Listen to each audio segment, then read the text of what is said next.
Could you take your seats, please, ladies and gentlemen?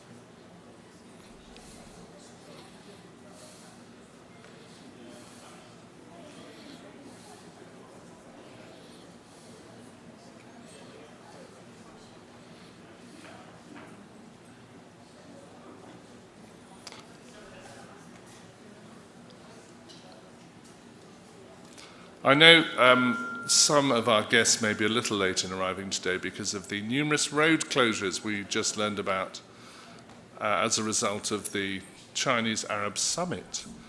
But we hope that won't impede our progress too much. Good morning, everyone. Lovely to see you here again. I'm really looking forward to today. I think we had a superb set of lectures, and thank you to all those speakers who spoke yesterday.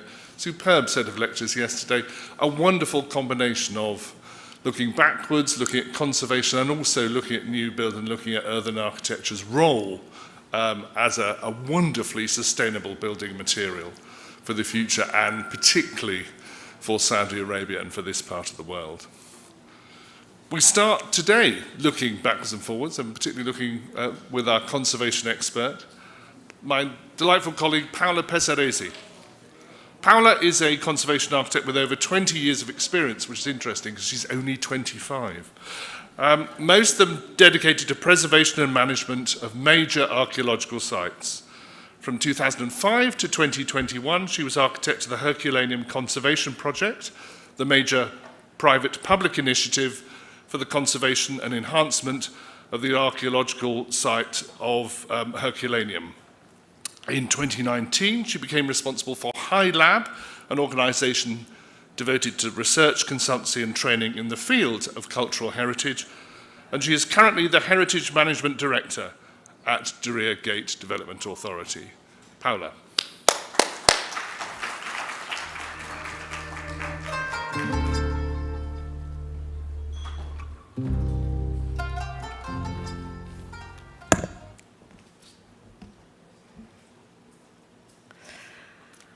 Assalamu alaikum. Good morning, everybody. First of all, I want to thank for the opportunity given me and the honor given to me to present in this seminar the Earthen architectural heritage in At-Raif. Of course, I'm presenting on behalf of a large team that works in DGDA and look after the preservation of the World Heritage site of Aturaif, but not only of many other heritage sites relevant in the area of Daraya, are located in the area covered by the authority of the GDA. These teams, of course, look after especially the tangible aspects of the heritage. And then we have here the Daraya Foundation that continuously supports us in the aspect of intangible heritage and historical research. Aja, I have to use this one. Sorry. So this is just an initial look at an aerial image of Aturaif that give you an idea of the extent of the site. We're talking about 300,000 square meters of Aturaif that basically is the size of a small city. And it's even, I cannot really use this one, okay.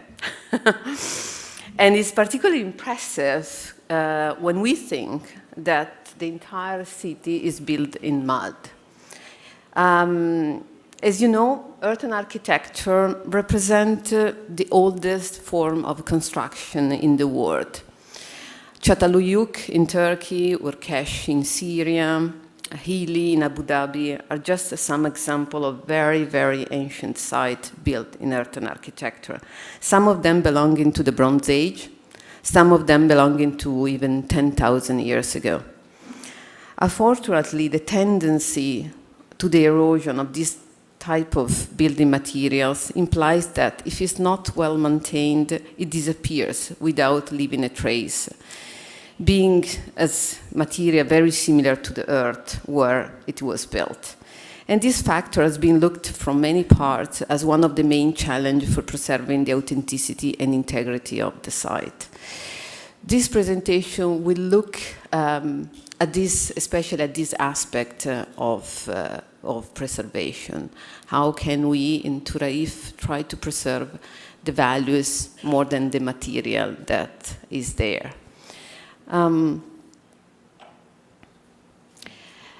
For those of you who doesn't know much about the history of Turaif, and I have to say I'm not, of course, the expert here.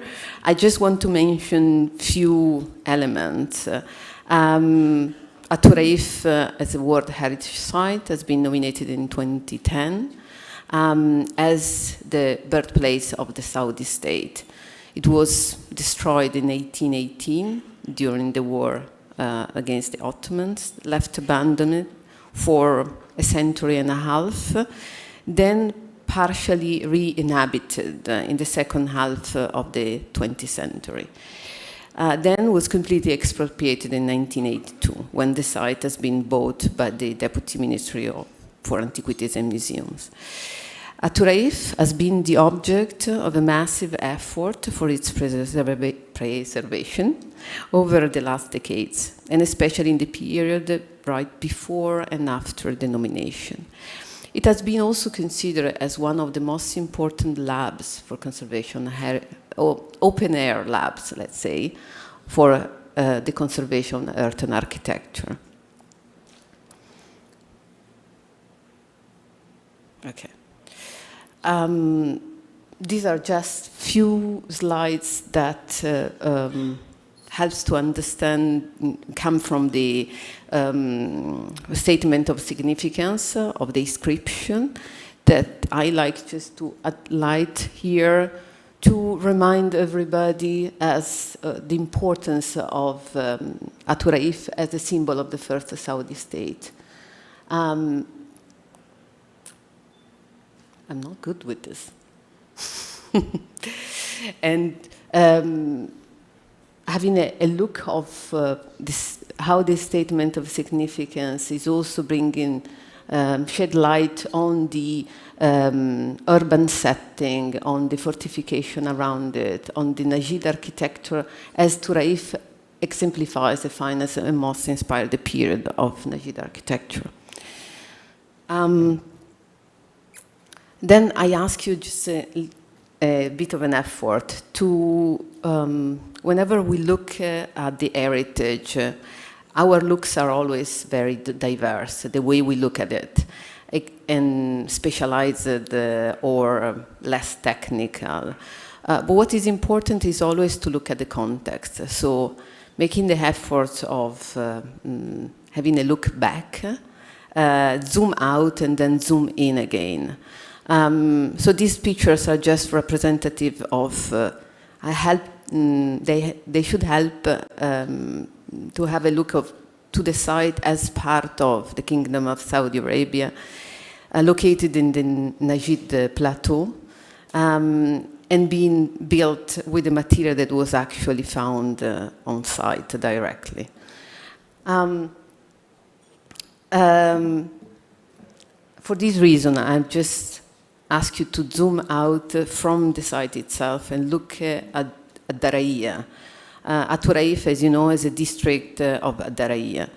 And the nomination files that I wanted to have it here also refer to a cultural landscape. So Daraiya as the complex system that where Aturaif became prominent and probably the apex of the civilization.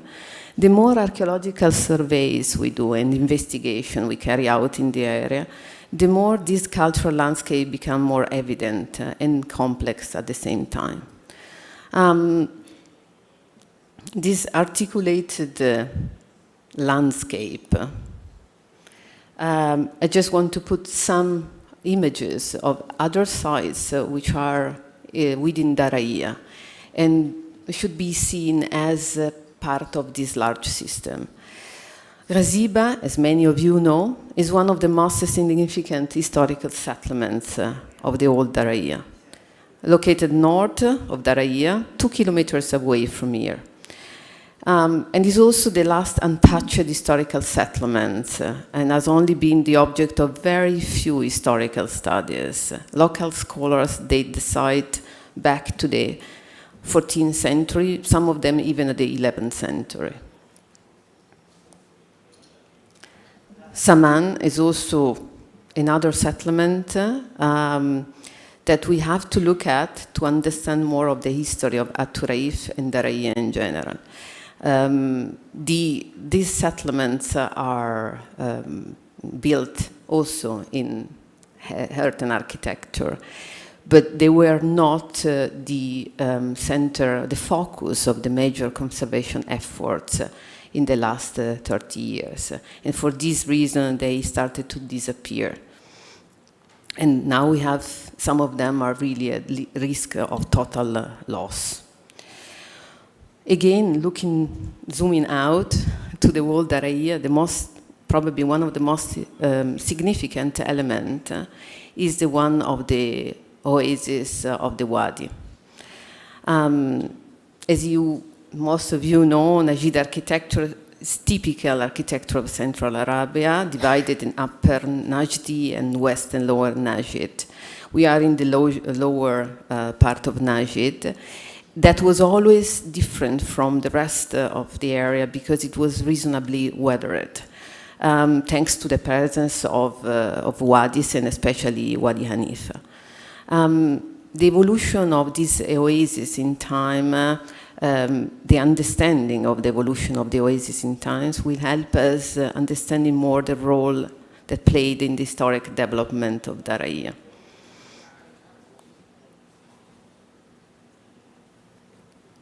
Okay.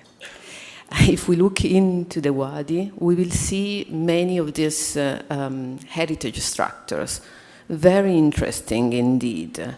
It's a farming heritage, for sure is a vernacular heritage, but has a very specific typologies because it's composed by irrigation systems, wells, dams, channels, and also residential building and mosques, built in cluster in areas where the wells, in areas where the water was more present.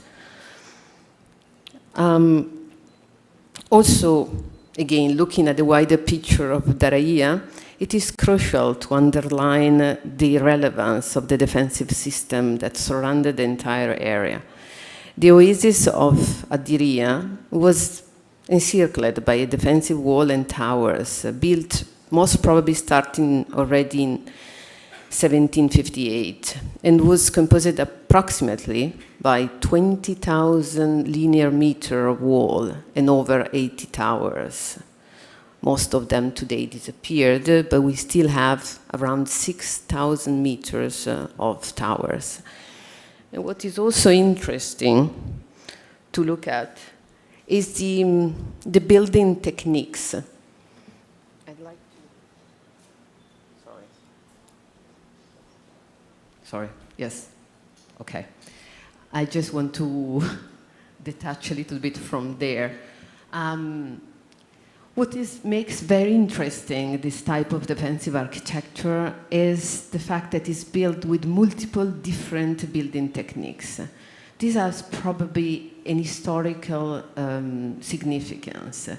During the last period before the fall of the first Saudi state, under the attack of the Ottomans, villages and towns and people moving from all over Saudi Arabia came to support Daraya in the defense.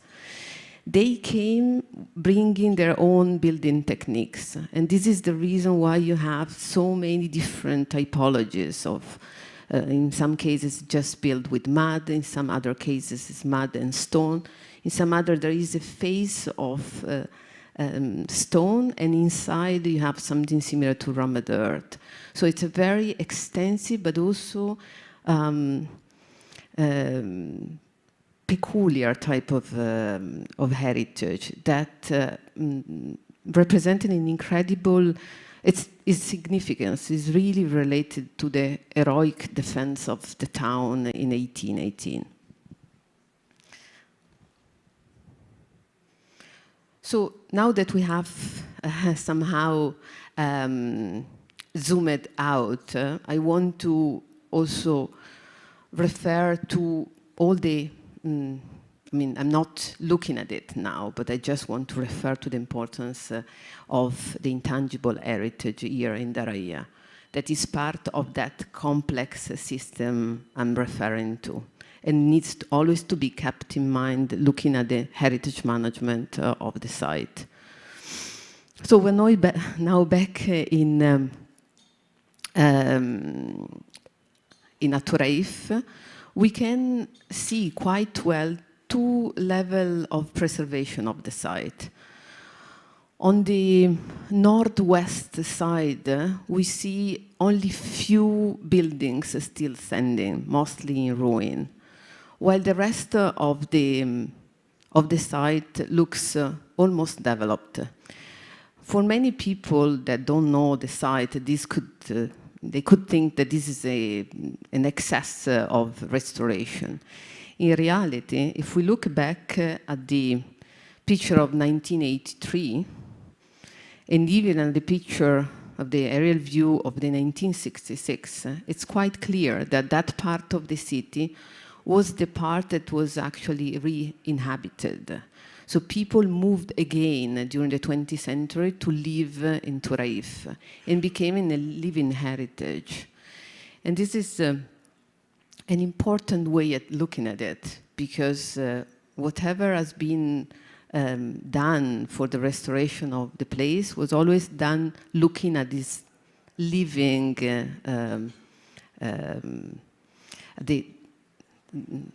what was important in terms of a living heritage. As you know, it's not an archaeological site. It's a place lived by people. They have a life here, which makes this particularly special. So it's like looking at the site that hosts different souls. A soul that was left completely untouched in 1818 after the destruction, and a site that found the courage to build again and live again.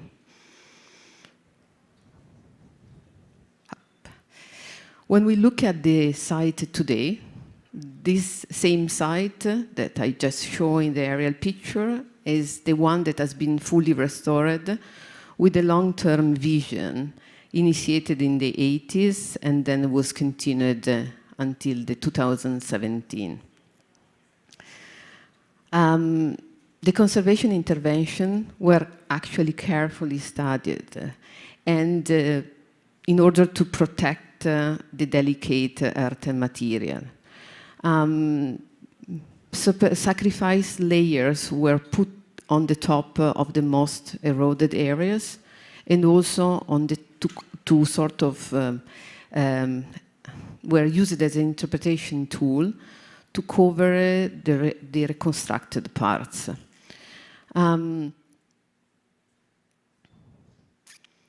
They were also used as a protection layer for capping. We are in a very dry climate here. It's probably one of the driest in the region. So there is not much rain, but when it comes in a massive form. So there can be flooding. For sure, the use of plasters and as a sacrifice layer created some difficulties in the general understanding of the various layers, or historical layers of the city.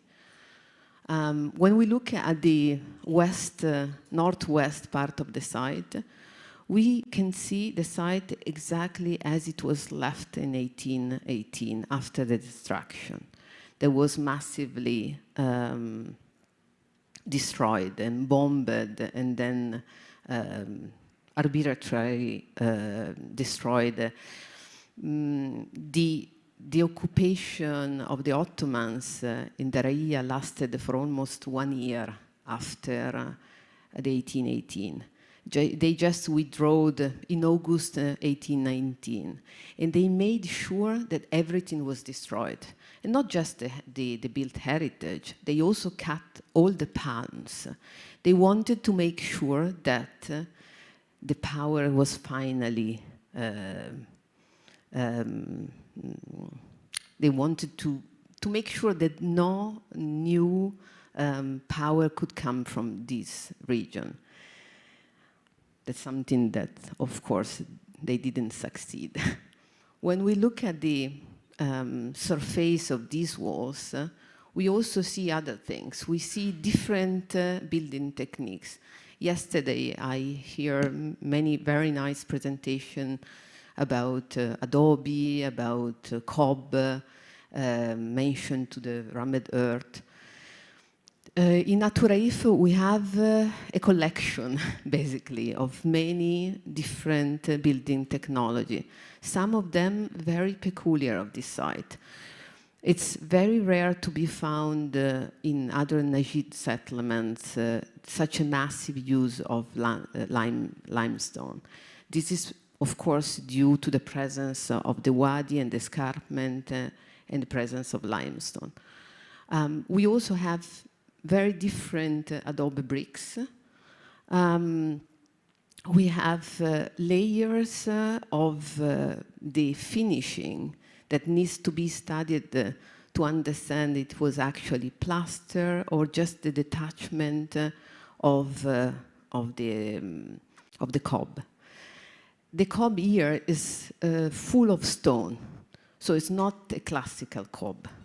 It's really reinforced with a specific technique with multiple stones with different granulometry, which also make this type of earthen architecture very strong, and this is the reason why it survived even after bombing and the abandonment after the 1818. So, looking at the restoration of Aturaif conveyed the final image of some of the most important palaces, in particular Salwa Palace. Looking back at the pictures taken before the restoration, we can perhaps discuss about some of the technical aspects that were decided at the moment of the restoration. But for sure, we can say that the interventions and the decision taken at that time allowed the preservation of these incredible structures. The Majlis of Salwa Palace is almost 18 meters height, and it was for sure more than 20 meters height before the abandonment. These are just examples of the restoration efforts that took place in these years, in the years around the nomination, before and after. And as you can see, they were very careful in trying to reconstruct only the necessary. In some cases, probably the reconstruction of the sacrifice layer was taken too far and then created some problem of interpretation. And in other cases, there were for sure, the hands went a bit too far away to try to bring to perfection things, like position of the windows perfectly in line. These are decisions that could have been thought twice in order to leave more space for the understanding and for the interpretation of the various phases of construction. Again, I want you to go back to the general, the large picture, to then look at the site in its future, not only in its past. The future of Aturaif will be the new Daraya. The new Daraya, this is an image of the master plan. As you know, the master plan will involve the construction of new settlements, bringing back Wadi Hanifa to its original consistency of natural heritage, and regenerating the Najid architecture. When I say regenerating, it's because, of course, it's not exactly the same Najid architecture, but it's a new architecture built with mud bricks. And as you can see here, from these beautiful renderings, this will bring, for sure, also some competition with existing heritage, especially because it's so similar. So when we look, this is not just for Aturaif, but when we look at, for instance, this is an image of rendering of Saman, which is still ongoing, of course, and this is the heritage structures, and this surrounding is the new Najid architecture. You can distinguish them, especially because of the lack in the original ones of opening, especially at the ground floor, because of the climate. It's an architecture that was conceived as a climate response and also as a response of social and cultural needs. So privacy was extremely important. Only from terraces and from the triangular openings could be seen from inside to the outside. So to avoid anybody to look inside.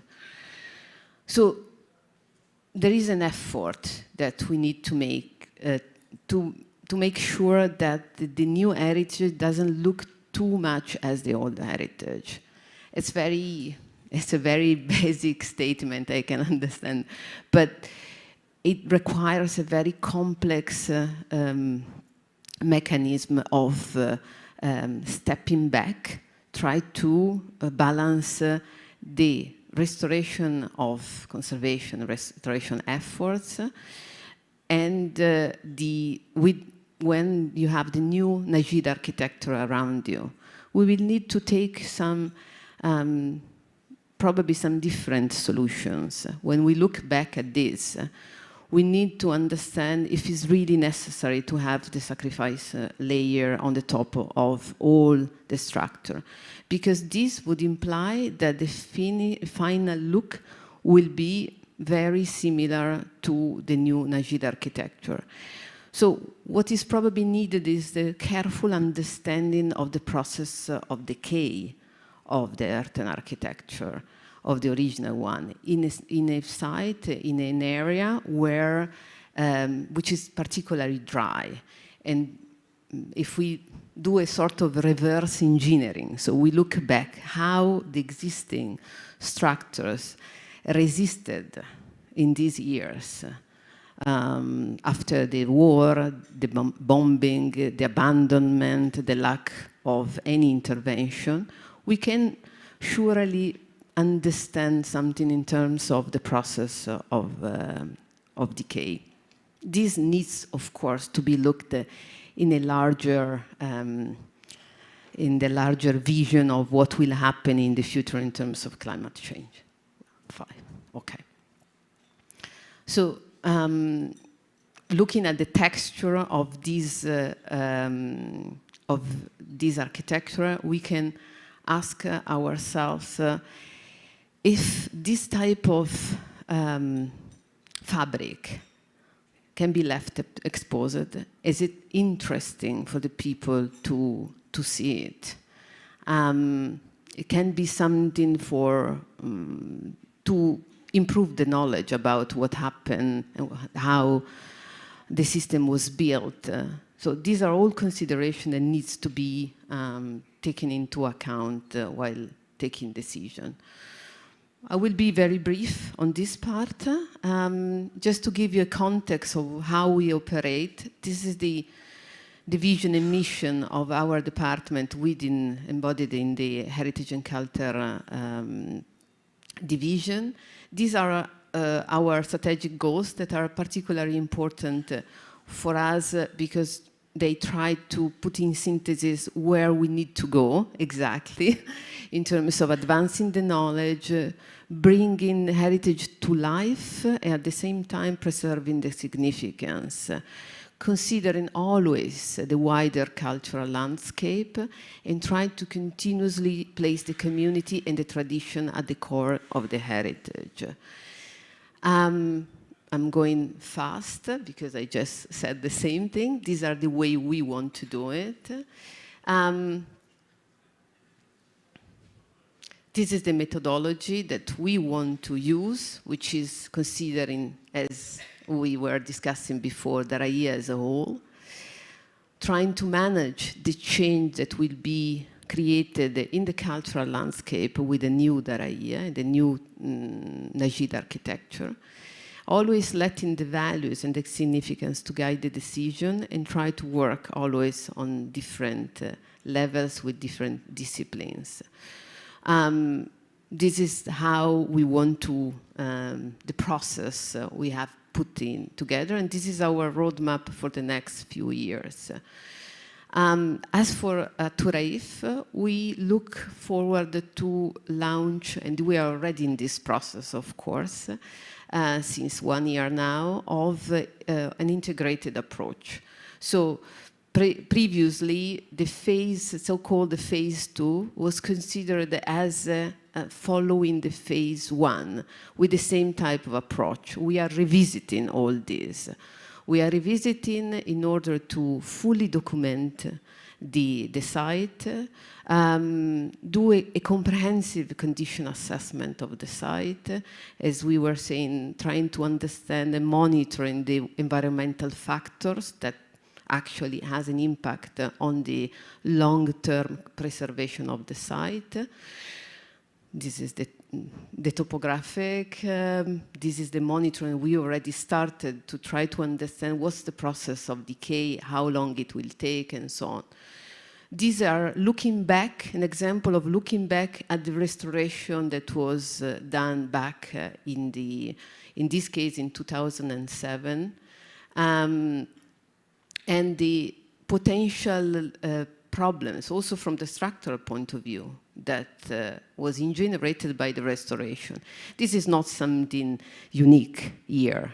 It's something we, conservation people, we work especially for the restoration of the restoration. And simply not because there was something wrong, but because this is a continuous process of evaluating and understanding. And these are just examples of what we are doing. We are also approaching the site in terms of as we said, integrated strategy between archaeology and conservation, which is something that was not done here before. So bringing back the archaeological part of Aturaif, improve the knowledge, at the same time making sure that everything is preserved. And this is the next future intervention we will do in very near to here, just very close to Nasser Palace, looking always at the difference in time, and also trying to follow a risk assessment and continuously work on the most decayed area, trying to do the minimum, always stepping back, so doing the minimum intervention whenever is possible, and at the same time supporting the maintenance, making sure that is done in the maintenance of the restored structures, making sure that is done in a certain way. So just to conclude, this is our approach. This is referring to complex B and C, but in reality is a general approach for Aturaif. Try to bring back this integrated, this look at the Aturaif as part of a whole, working in an integrated approach, bringing together documentation, study, archaeological investigations, and doing everything in front of the visitors. We've just opened to the public, and the new archaeological excavation and conservation efforts will be seen, will be visible to the public. Thank you so much.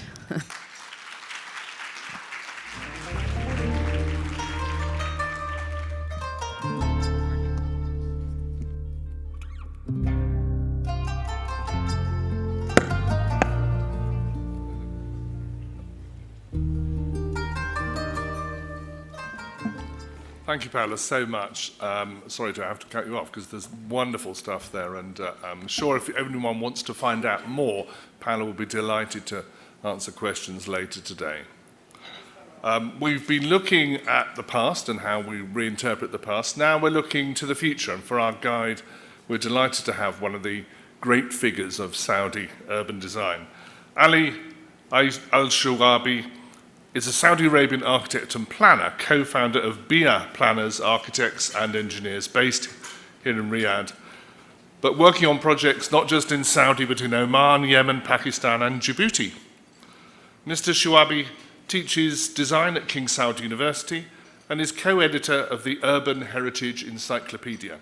Several of his projects have received national and international awards, including the Al-Kindi Plaza in the Diplomatic Quarter in Riyadh, some of you may know, which received an Aga Khan Award for Architecture in 1989, and the Architectural Project Award from the Organization of Arab Towns in 1990. Mr. Ali.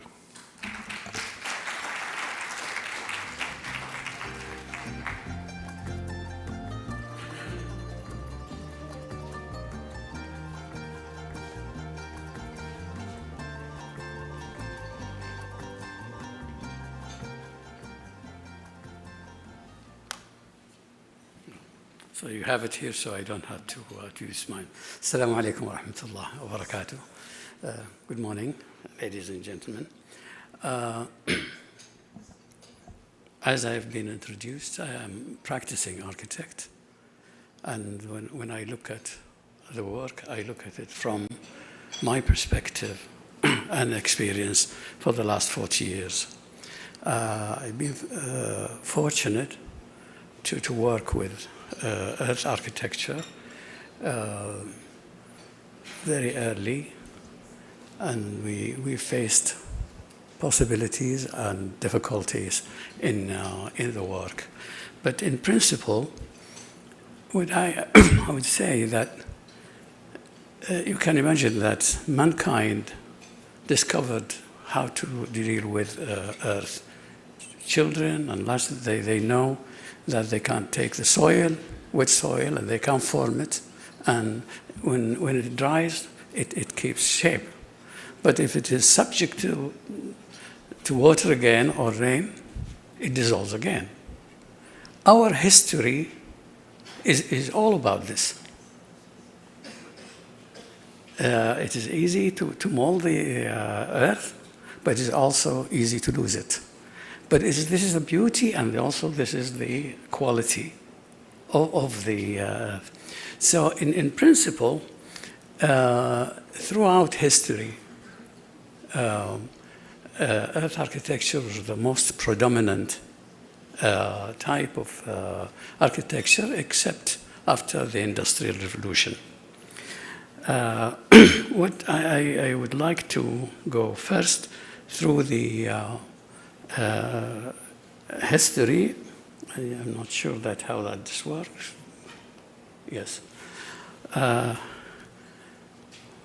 You have seen many people talking about the documentation and the research about earth architecture. It is there for the last 4,000 or 6,000 years, as we can see in the Pharaoh's Handbook of Earth Construction.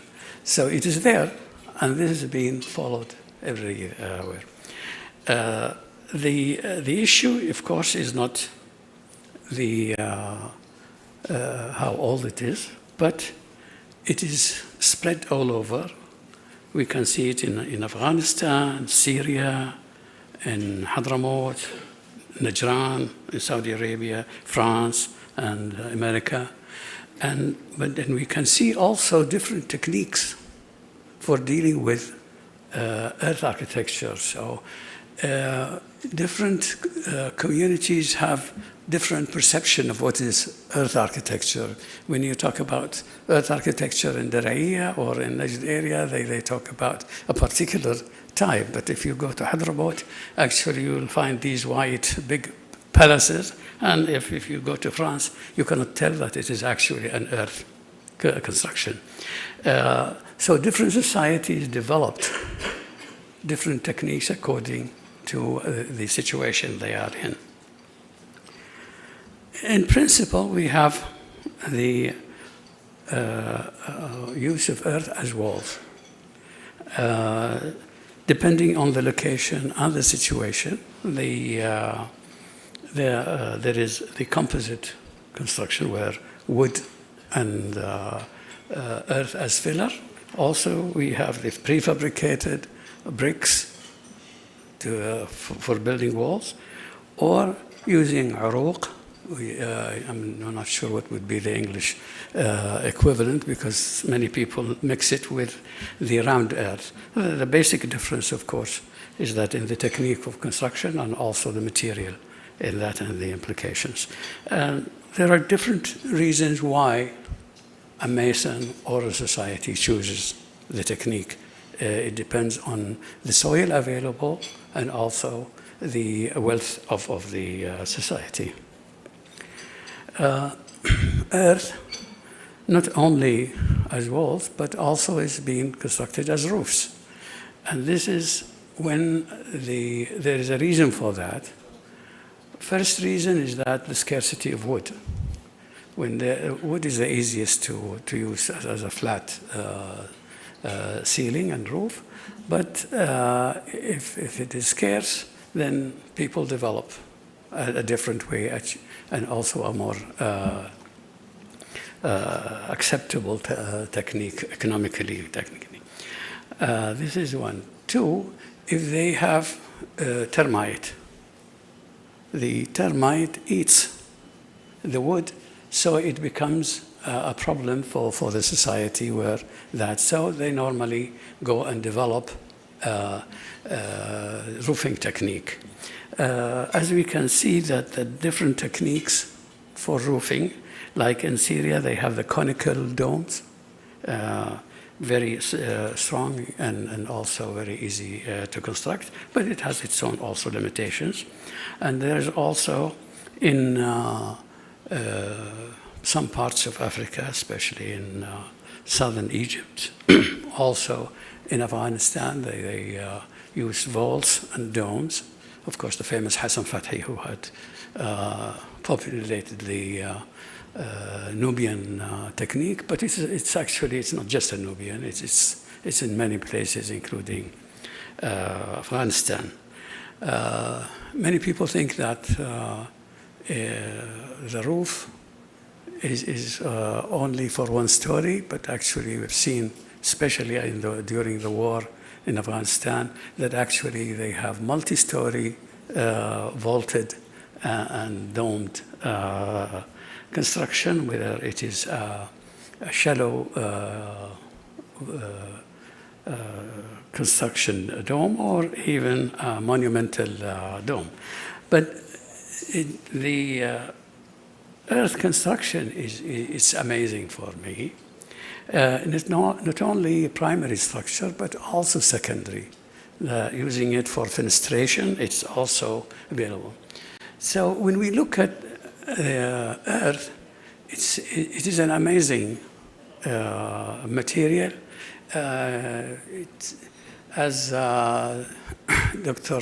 Hisham said, that it is actually, for us, we are made of tin or mud, and we are back to it. Also the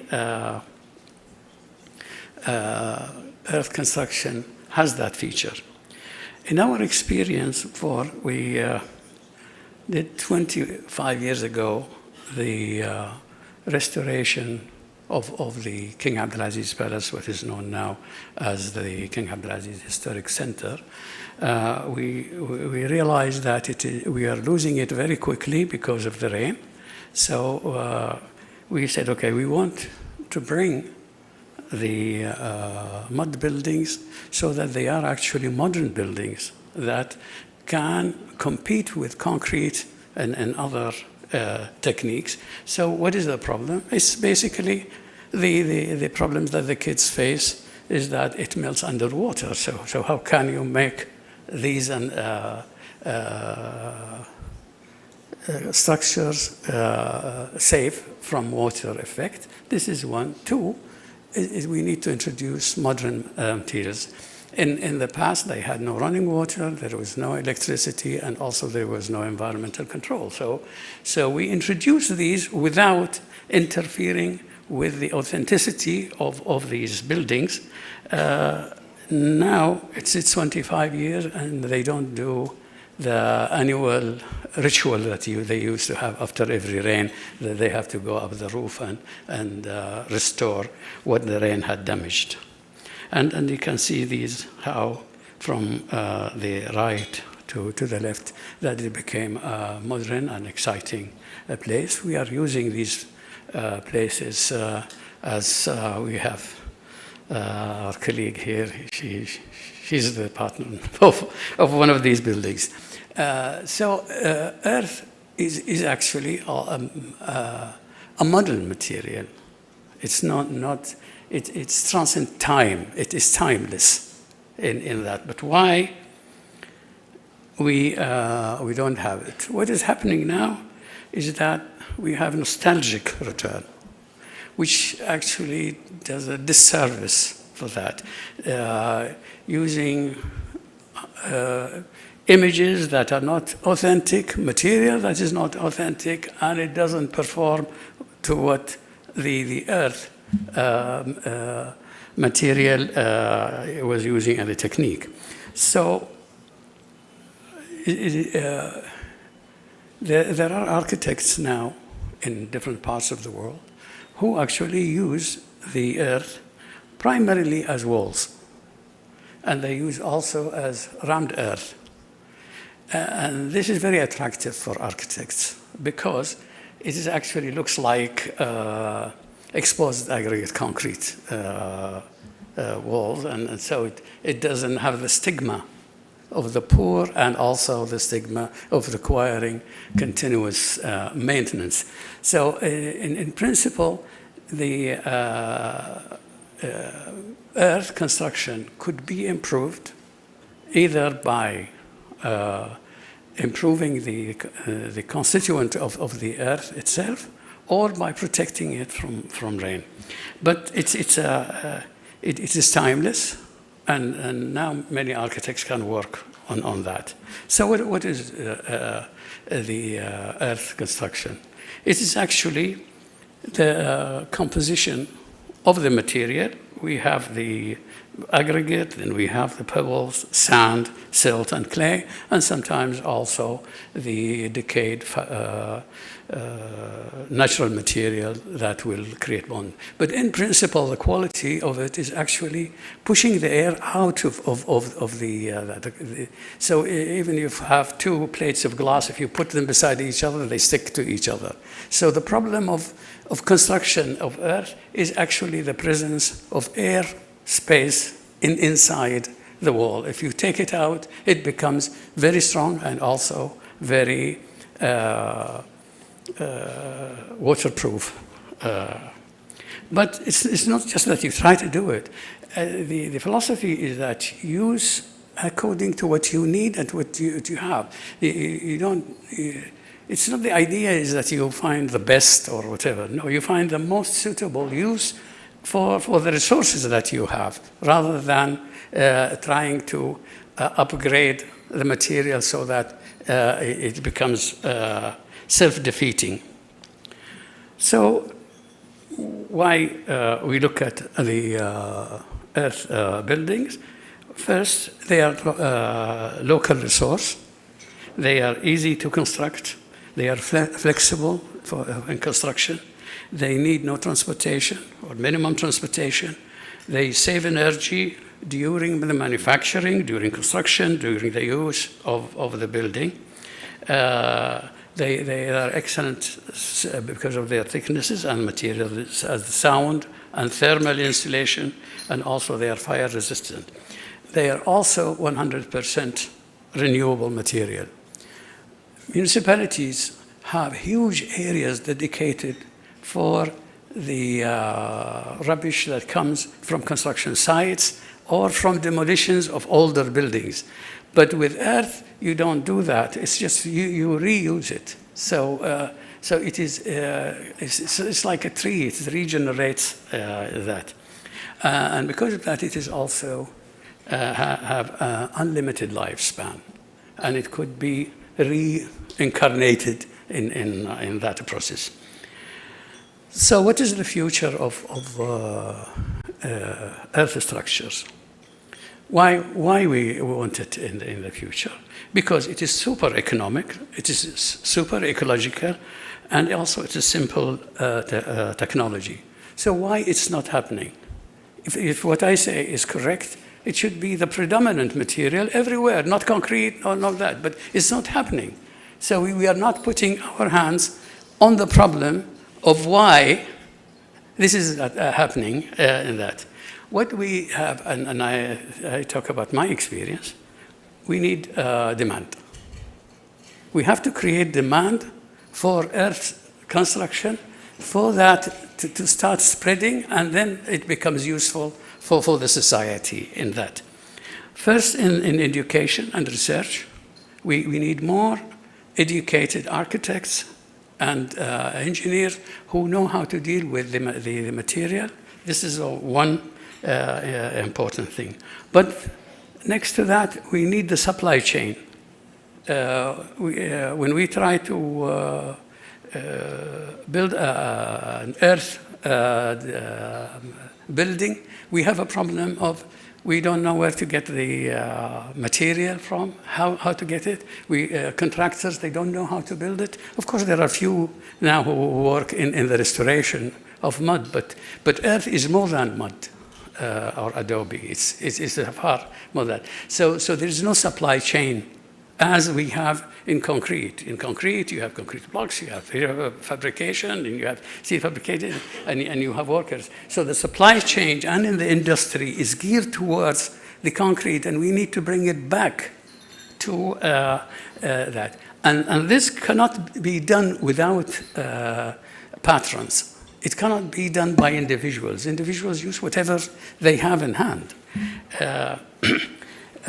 With that, we need training for workers. We need training for contractors of how to manage and where to get and so on. So we need to create a community for that. And after that, we also have the problems of standards. If I submit a drawing to the municipality and it is earth structure, probably it will not be approved because I cannot prove that it is safe. So under what bylaw that you can work? In the last 50 years, our municipalities prohibit building with earth. So it is even prohibited to build. If you want to go to any of these new areas, you cannot build that. Only people in farms or so on who can work with earth. So in this situation that I want that we discuss together how to create the demand and how to work together. Now, we are in a great place today, as we heard yesterday, that they've already manufactured, 5 or 6 million adobe bricks, so on. That's when you really start bringing back that technology, because it will be available. If one wants, then he will have. So then we have also others, including the development. So this is what really I wanted to say, that earth is the best material for our planet, but there are hindrances, and that we need to remove these hindrances from that so that our society can benefit from this fantastic material. Thank you.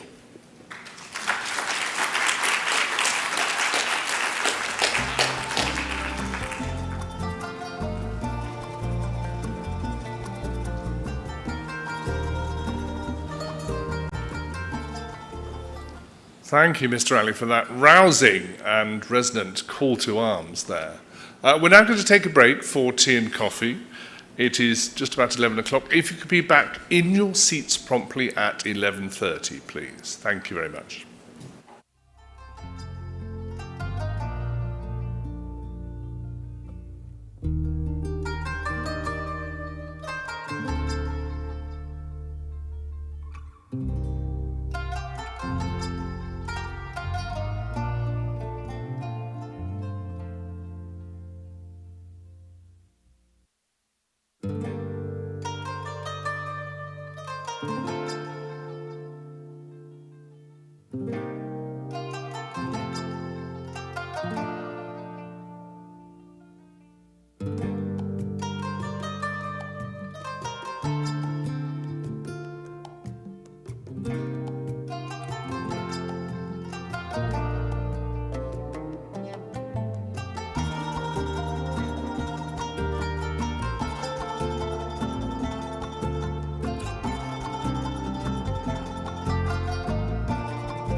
Take your seats, please, ladies and gentlemen.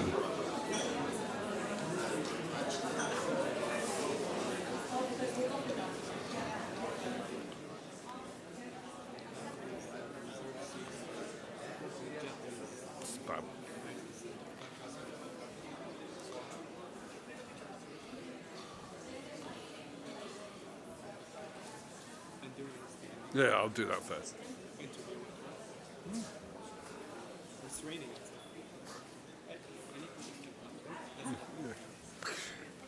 Frogs. Can't have frogs or locusts.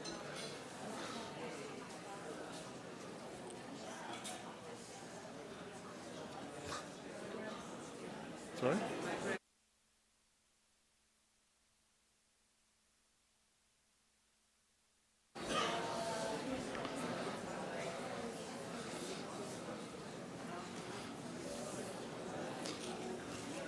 Asseyez-vous, mesdames, messieurs.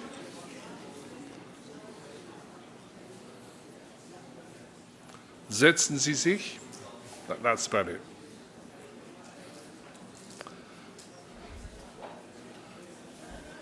As you will have realised, what we are aiming to do with this seminar is reflect the state, current state and the future of earthen architecture, not just here in Tarif, not just here in Saudi Arabia, but globally.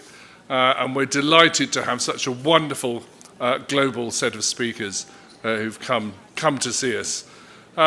When you think of historic earthen monuments, one always thinks of the great earthen mosque at Djenné in Mali, and we're absolutely delighted to have with us today the man responsible for that fantastic monument.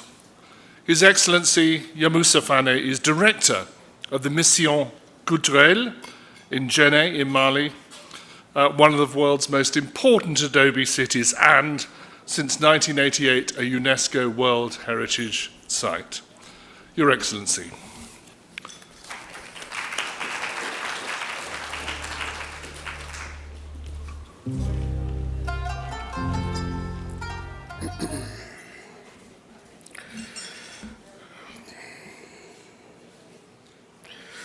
Okay. It is not. It's not me.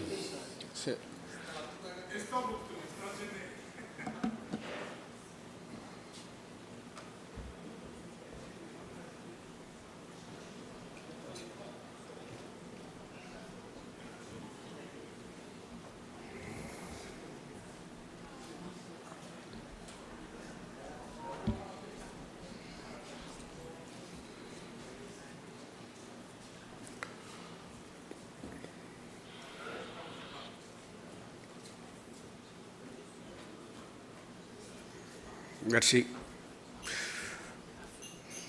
Donc, je voudrais, avec votre permission, m'exprimer en français.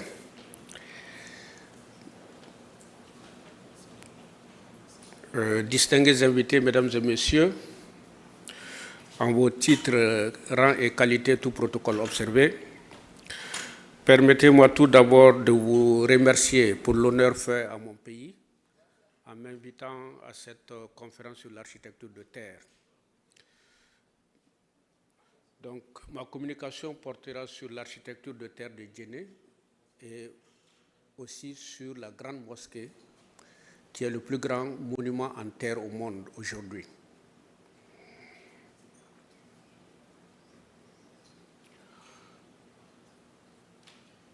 Donc, le plan de la communication, vous avez une introduction.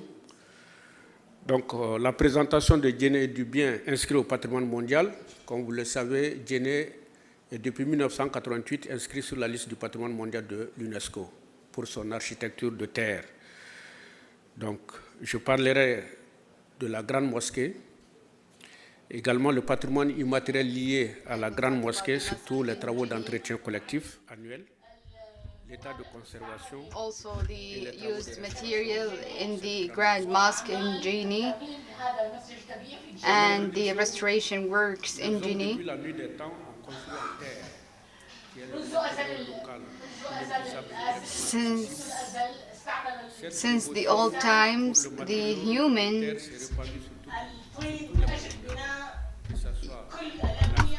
to build all. et ailleurs.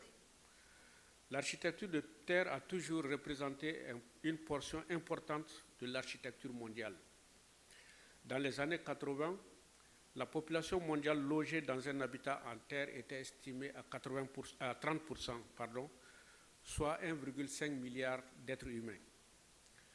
Le Mali, terre de vieille civilisation, a hérité d'un patrimoine architectural riche et varié, témoin du génie bâtisseur des maçons du delta intérieur du Niger, dont Djenné fait partie. Djenné est pratiquement la capitale du delta intérieur du Niger. Ce patrimoine bâti, qu'il soit civil, militaire ou religieux et culturel, est l'une des références de notre identité culturelle. Le savoir-faire quasi millénaire s'est illustré dans les villes de Djenné, le pays d'Ogon, Tombouctou, le tombeau des Askia, pour ne citer que ces exemples, où la belle architecture soudanaise, le savoir et le savoir-faire des The great works were always celebrated in Mali. 80% of these buildings are from adobe. La terre est utilisée par une grande partie de la population malienne. The adobe is always used in the architect in Mali, but the poor people always resort to clay when they do building, but however it is spread in Mali.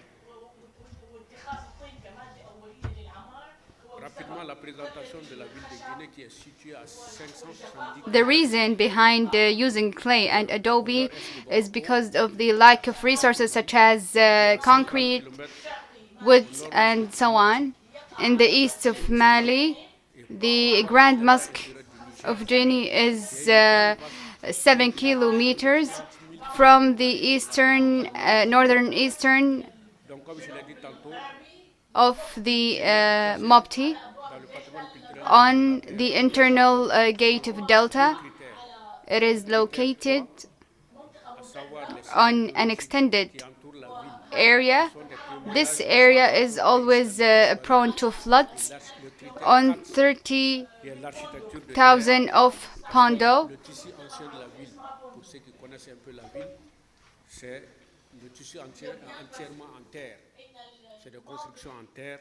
the heritage past of the world consider this country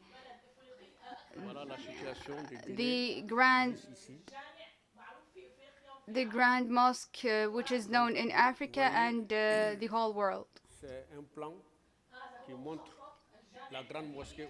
This is the photo of the Grand Mosque in Mabakau, and all the dwells around it. All of these, and this is registered on UNESCO. This is Djenné city, and this is the Grand Mosque from the airplane, which is fully built from clay, and this is the scheme of this Grand Mosque. This is a photo of Mabakau city. All of these buildings are built from clay, and it is earthen materials, earthen architecture.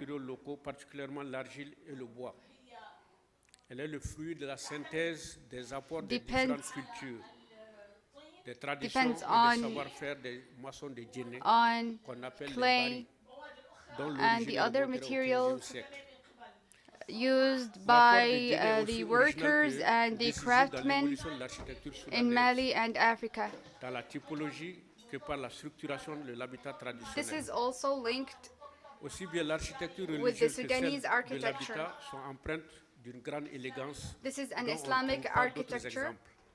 Cette architecture a subi une influence orientale, fruit de l'occupation de la ville par les Marocains au XVIe siècle. This city of Mabakau Donc, les Marocains qui ont occupé la ville pendant 3 siècles and the ont Moroccan influencé cette architecture. influence in the Et architecture cette influence se trouve au niveau des portes massives caractérisées Moroccans par des motifs stayed décoratifs in en our fer country forgé for 3 ou centuries. blanc, ce qu'on appelle les moucharabiés pour les fenêtres. And Donc, this elle a inspiré également architecture les ingénieurs et les architectes français qui ont is exploité les distinctive. caractéristiques de cette architecture en construisant des And the édifices French publics qui jalonnent les architecture rues des villes has comme Ségou et influence of Bamako. such kind of architecture, Donc, les formes sensuelles de l'architecture de Djenné and étaient they dues avant built tout au grand Djennéféré. buildings in C'est une forme Mabako. de brique ronde, comme moule à la main, et de 15 à This 17 is cm. the material used in the Qu'on a building utilisé of jusqu'en 1920. while building En the mosque 1920, on a assisté à l'introduction de ce qu'on appelle le toit ferré, c'est-à-dire les briques in moulées, 1920, qui sont des briques introduites par le and it colonisateur is used of en raw 1920. material,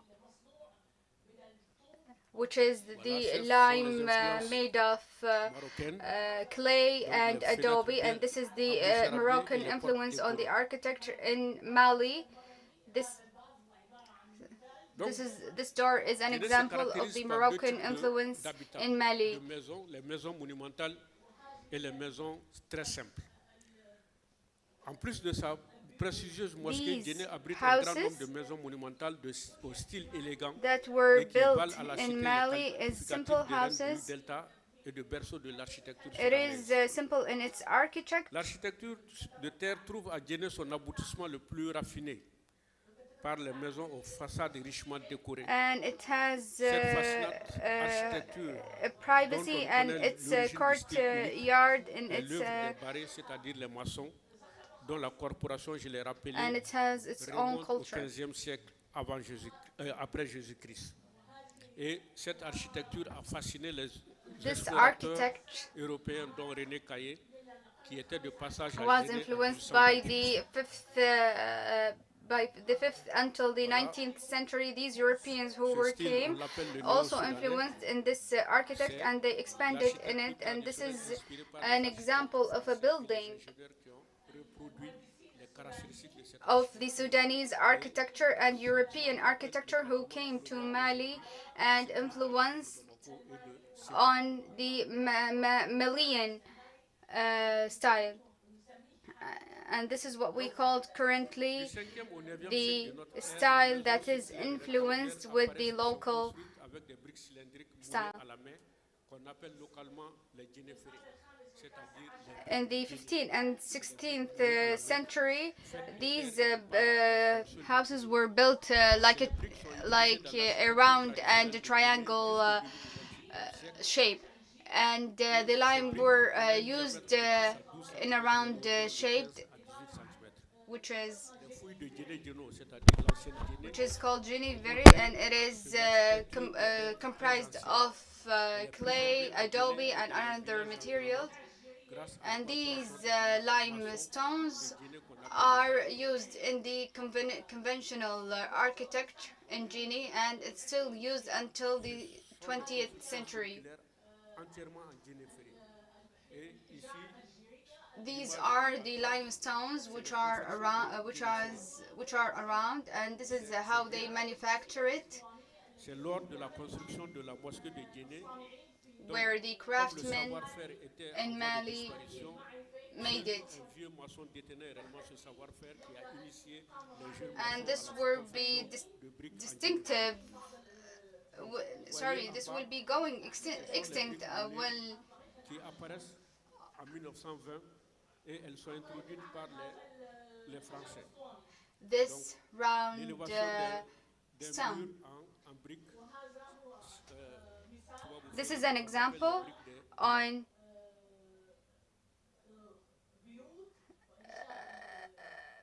on building the houses and building walls djennéférés, from the round lime, and this is called the lime, which is relating to les anciennes the maisons, city of Guinea. généralement, les charpentes sont faites And this is used in the old houses. ce qu'on appelle le rognier.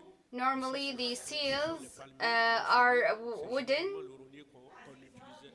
and it is enhanced with such les vieilles maisons à Guinée stones. qui datent du début du XXe siècle et This bien wood avant, is also used in the bois de rose. in the building of the Maintenant, avec houses la raréfaction since the aussi, on a 20th parlé century. ici de changement climatique. And we talked on the climate changes, Un problème and this is from a great problem à Guinée. Le problème in fixing and restoration of the houses in Mali. Ici, nous voyons ce qu'on appelle chez nous les adjuvants. Here we Préparation watch des enduits.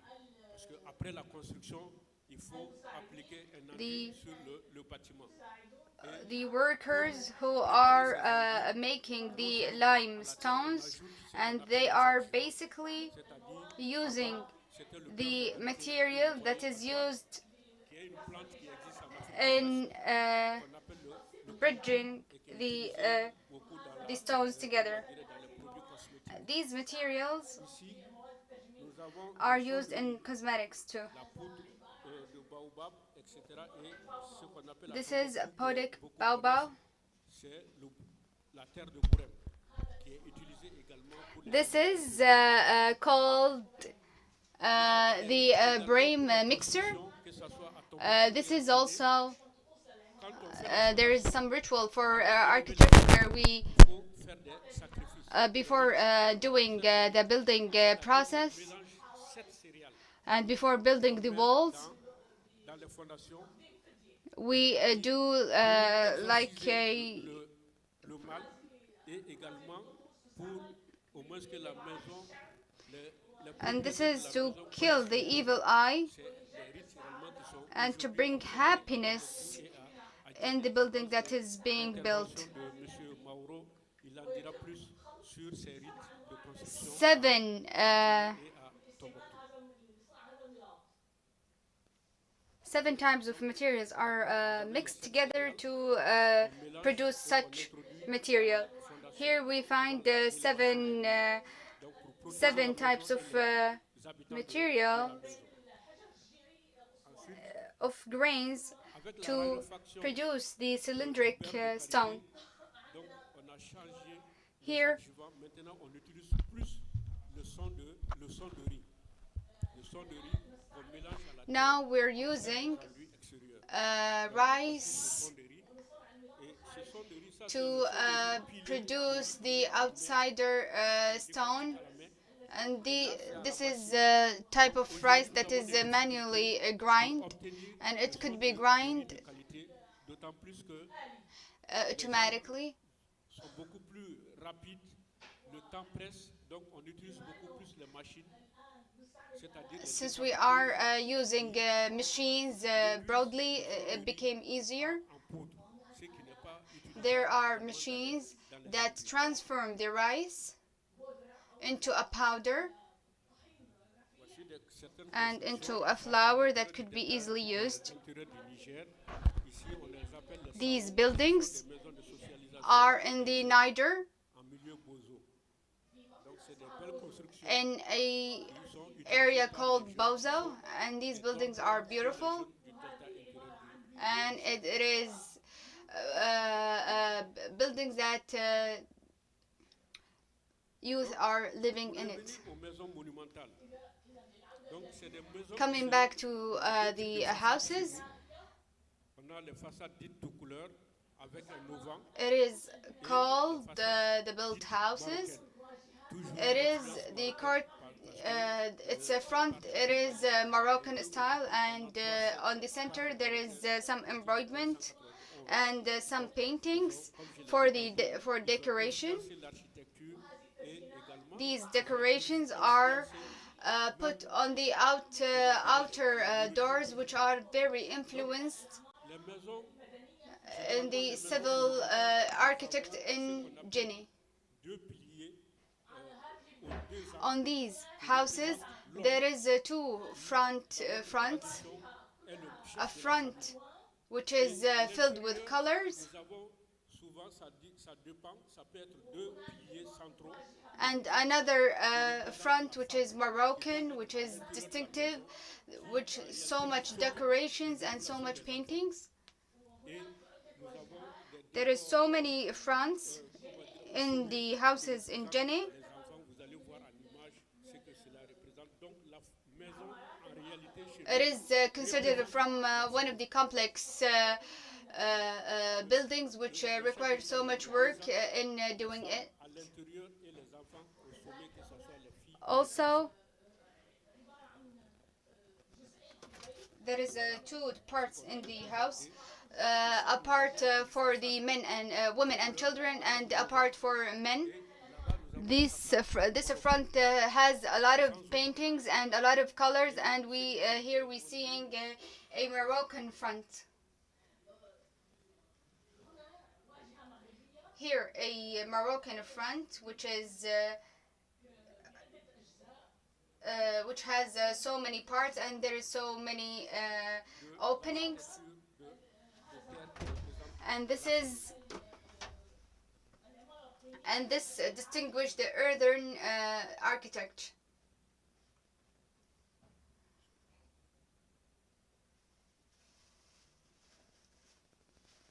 Voilà.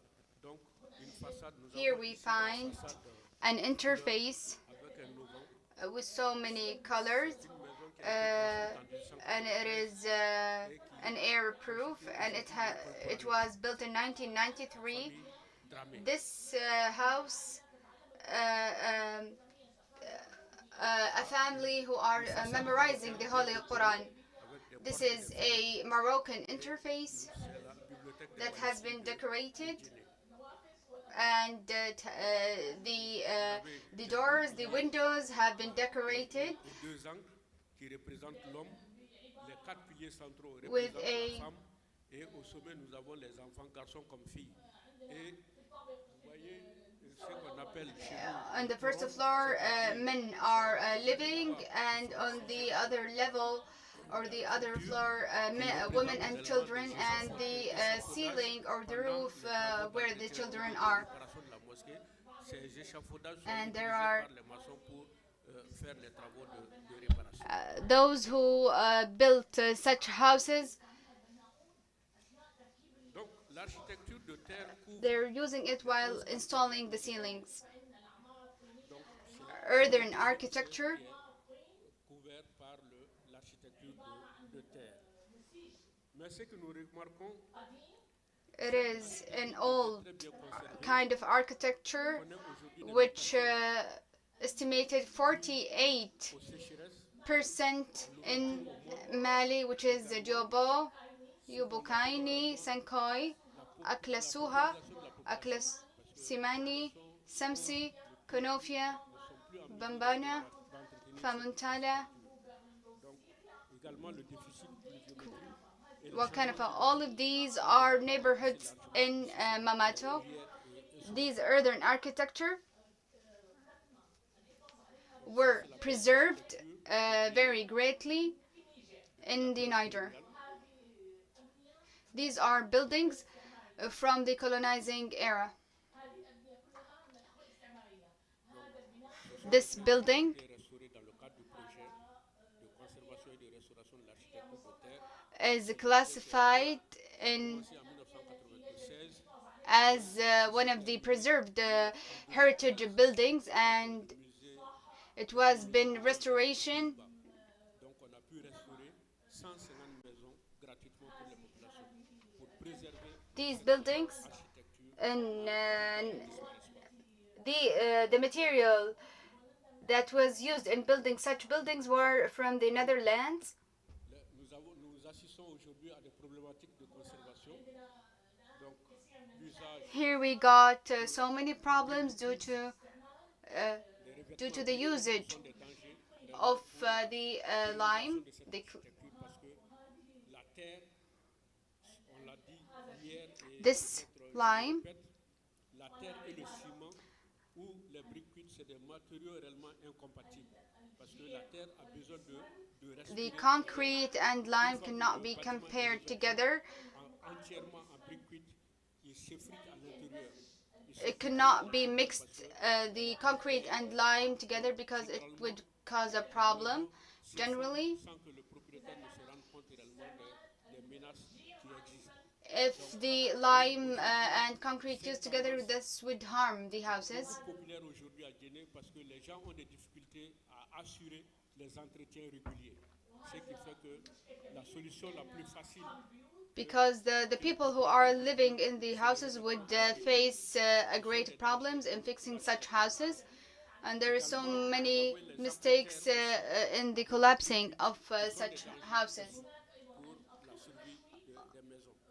Donc nous avons des cas, des exemples réellement de maisons qui se sont effondrées parce que non seulement les héritiers ne s'occupent So such building will be prone to humidity, collapsing, and other dangers. And there are so many families that cannot fix these houses, and these houses have no people that would maintain it and preserve it.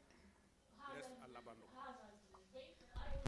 This house is prone to be collapsing. Est consacré à la grande mosquée. The second part C'est le plus grand édifice en terre au monde, comme je is customized for the Grand Mosque in Djenné. 75 mètres sur 75. It is one of the largest tour attraction in the whole world, which is completely built from clay, and it is located in the center of the market, Intérieur à ciel couvert et entouré d'une galerie. and it is 75 meter L'emplacement de la grande mosquée à l'intérieur de la ville de times 75 meters.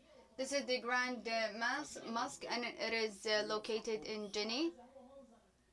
This is a picture of the Grand Mosque in 1911. And this is a scheme of the Grand Mosque. This is the market around the Grand Mosque. This Grand Mosque, l'esplanade de la mosquée est before restoration, comme marché les lundis. Vous voyez, and the area around the Grand Mosque, as I mentioned, it is there is a market each Monday. There is a market around this Grand Mosque in Djenné. le toit se trouve sans On the roof, there is 4 openings for ventilation, en fond imbriqué dans la charpente. Et la grande salle de prière compte 90 piliers and à base there is so much organisés en 9 lime that is used in the ceilings Ça sont les trous d'aération. and in the grand living room and the main entrance of the Grand Mosque. These openings do provide ventilation for the Grand Mosque, and this is qui sont sous forme d'arcs d'ogive. and these are the corridors inside of the Grand Mosque.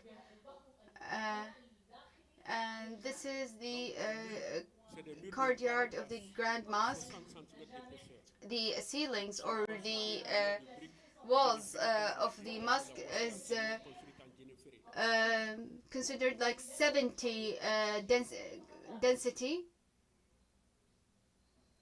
Donc les travaux d'entretien, chaque année, la communauté These are the works s'occupe réellement de l'entretien de la mosquée. of the restoration each year. À la veille réellement de l'hivernage, ils renouvellent les A restoration works that is done annually for the Grand Mosque. Donc c'est toute la communauté musulmane. Garçons, filles, tout le monde. To prepare the Grand Mosque for the winter time, L'annonce est faite. and all the Muslims are donating in the restoration and the cleaning of the Grand Mosque, and there are workers, Donc les ennuis sont technical préparés dans les workers, et les garçons et les filles transportent cela pour faire une grande manufacture all the restoration materials for the maintenance, and this is as a great celebration in Djenné, the history of this Grand Mosque. It is roi qui a very prosperous. on dirige cette mosquée parce qu'il s'est It was firstly built in the 13th century, réellement la, in 1280. la toute première mosquée qui est tombée en ruine parce que This is the first phase of the building, or the Grand Mosque when it was firstly built, and it was left for a long time without restoration, and then it was restored in 1907, and it was rebuilt in October the year after. There are so many stages of the restoration of this mosque in Mali, and there are a grand mosque that has been rebuilt in Burkina Faso from clay. This is the primary scheme that has been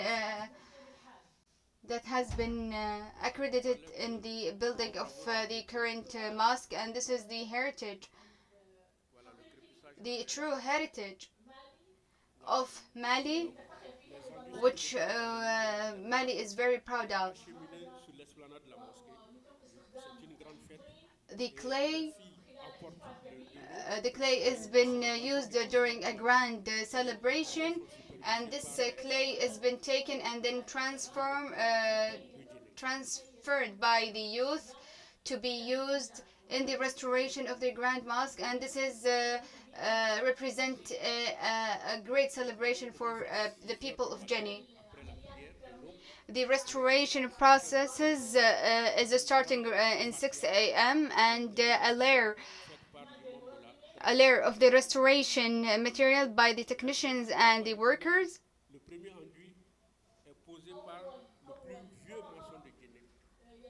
The first layer is been laid by the sheikh,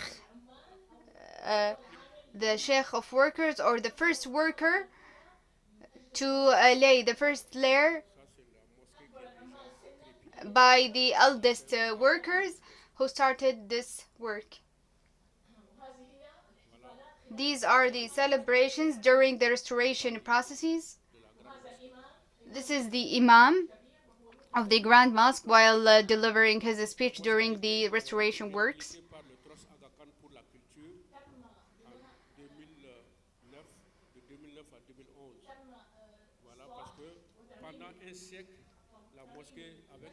The Grand Mosque has been restored and has been fixed up by Khan in 2009.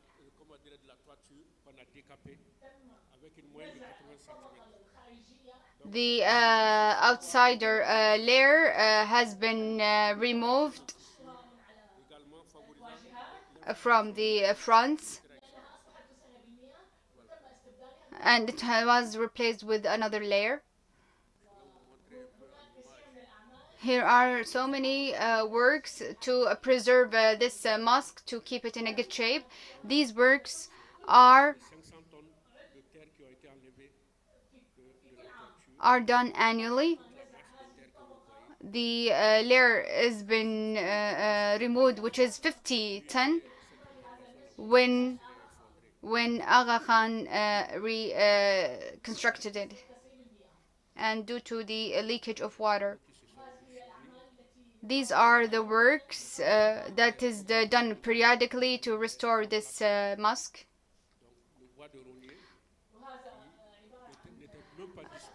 And this is comprised of a specialized wooden, which is allowing to restore the mosque.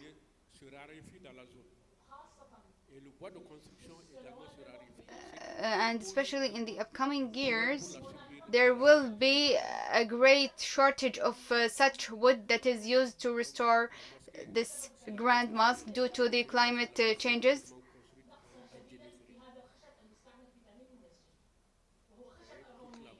Which is the Rognier wood.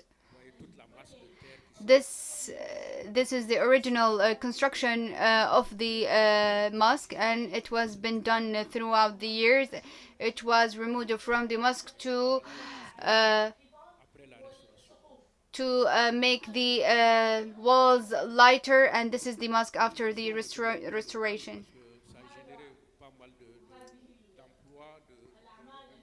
These are the works that has been done, which contributed the economical status, especially in 2009 until 2011, where a whole change has been done. This enabled the enhancement of the economical activity in Mali.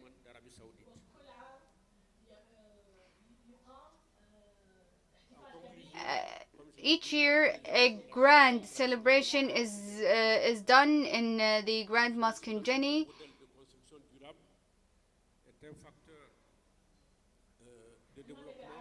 Sa transmission aux générations futures sont au cœur des préoccupations du département en charge de la culture. La problématique de la conservation se pose avec acuité. Nous assistons à la prolifération. The policy of restoration is always necessary to Les carreaux en terre cuite et des techniques modernes dans l'entretien des anciens bâtiments. in order to use the new material that has been developed to be resilient. Ou la réalité des travaux d'entretien, parce que les travaux d'entretien, c'est chaque année. Si on a les The problem that we're facing is the lack of restoration works in so many ancient buildings, and it cannot be used. The new materials in all of the restoration works, but the latest technologies should be used in the maintenance of the ancient buildings in Mali.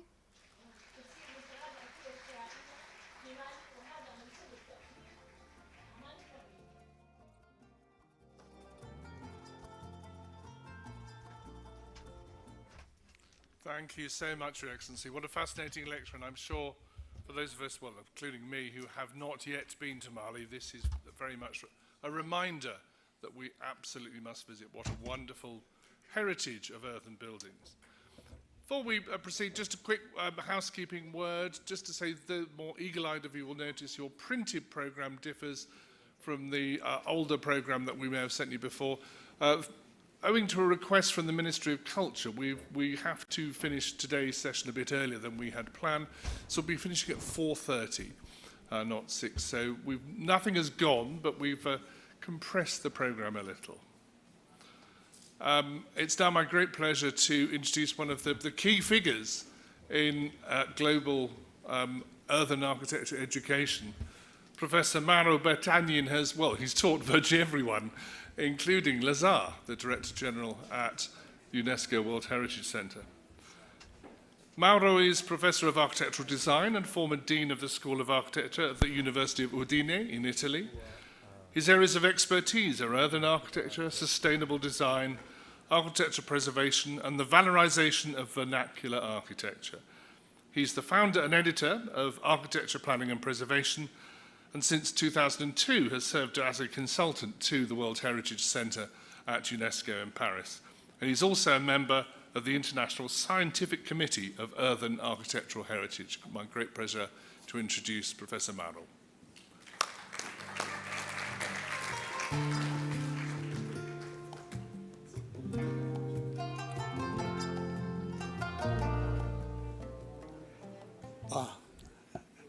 Good morning to everybody. I will at first thanks by heart for inviting me in this very important seminar, all the organizer. My speech deals with an experience during more or less 2 decades and devoted to the preservation of this incredible and mysterious town, which is Tombouctou. How it works? The green, no? No. Okay? No. Somebody can help me? Sorry. Sorry. Ecco qua. Okay. So now, is which one? The red one? Forward. Thank you. This speech is dedicated to great friends with which I shared all my works. That is my friend Baba Alpha Ismail Cissé, and Ali Ul-Sidi, two great friends. I'm a little bit moved down to speak watching this image. I will propose you a very quick gold race on Tombouctou. It's difficult to summarize 2 decades of work devoted to this city in half an hour. I want to try. This is the nomination file for WIP program for the UNESCO. I just introduced the WIP program because my university is one of the member of this program. So all the work are done under this framework. Tombouctou is an UNESCO site, and here you have the requirement for Timbuktu here: outstanding universal value, integrity, authenticity, and protection of my requirements. Tombouctou is very interesting because historically is a Sahelian settlement in the age of Sahara. It's really a crossword of civilization, of a culture, of religion, and a basic center for exchange from the north and the south. Here you see Tombouctou, a hub of heart of Africa. And is still preserved inside the urban fabric is origin, nomadic origin, because Tombouctou is founded by Tuareg in the source of Bouctou, and is well known as the town where Mehari meets the pirogue. You see the Mehari, and here the pirogue.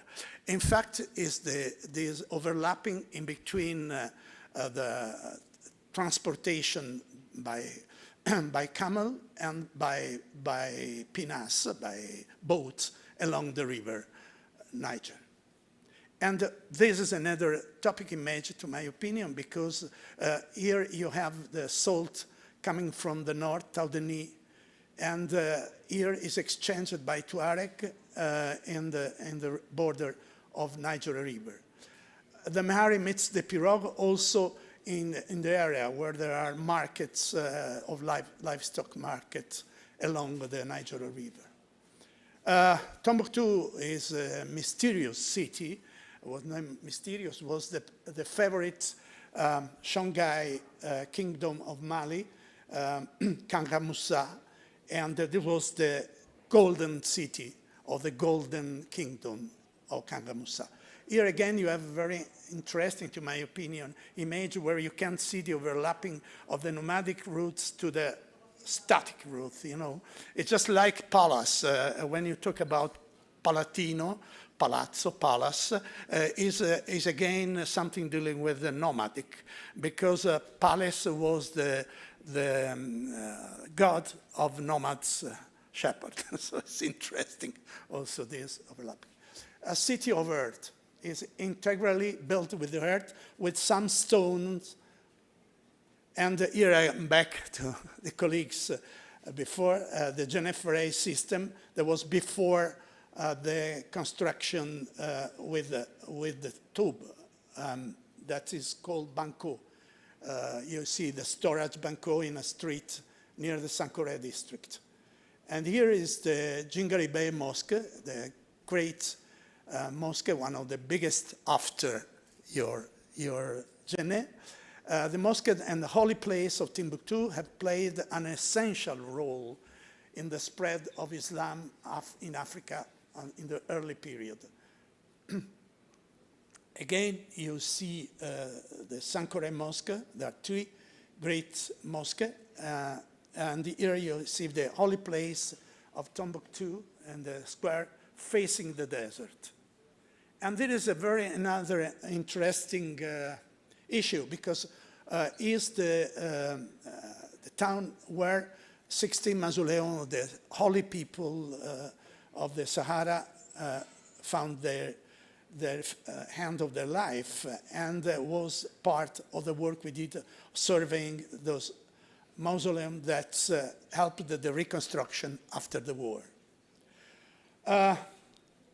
Timbuktu, the climate change is another issue of Timbuktu, because heat waves, heavy rainfall, extreme drought, tropical cyclone, increased tropical disease has occurred, and the war also. Is a sort of laboratory, a smart lab to check what is the impact of today's emergency issue and threats affecting the UNESCO World Heritage, architectural heritage. This heritage is quite interesting, because Timbuktu is a town that completes the vast range of earthen architecture in Africa. I tried to outline what was our experience. We started in 2002, the first monitoring mission, where I met the colleagues in Mali. This is Jenin, and this is the Peidogun site we visited, and then Timbuktu.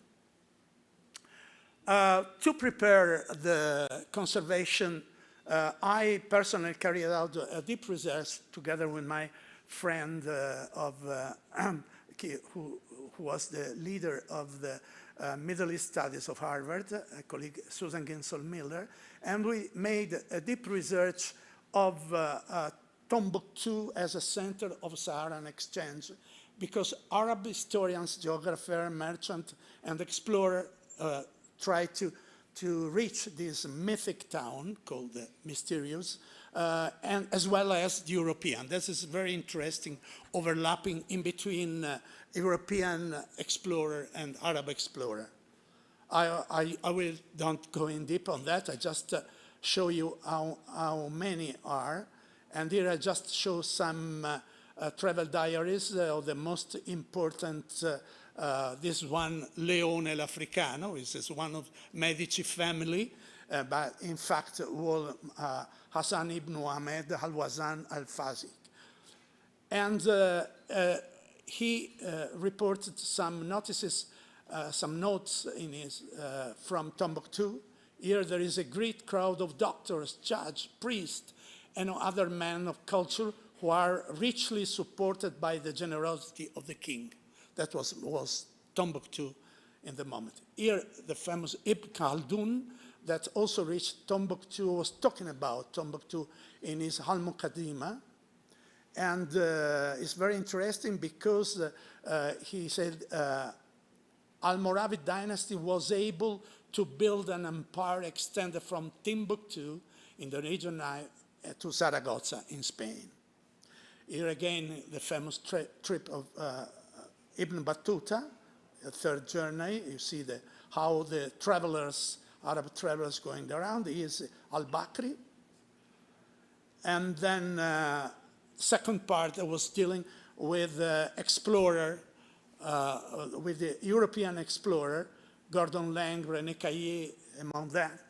And this is Gordon Lang, the first explorer that was killed by the Tuareg of the region, and was dealing with our effort to protect the earthen heritage, because now the heritage, the earthen heritage of the city is also including the earth construction, the houses of the explorer. This is Gordon Lang houses.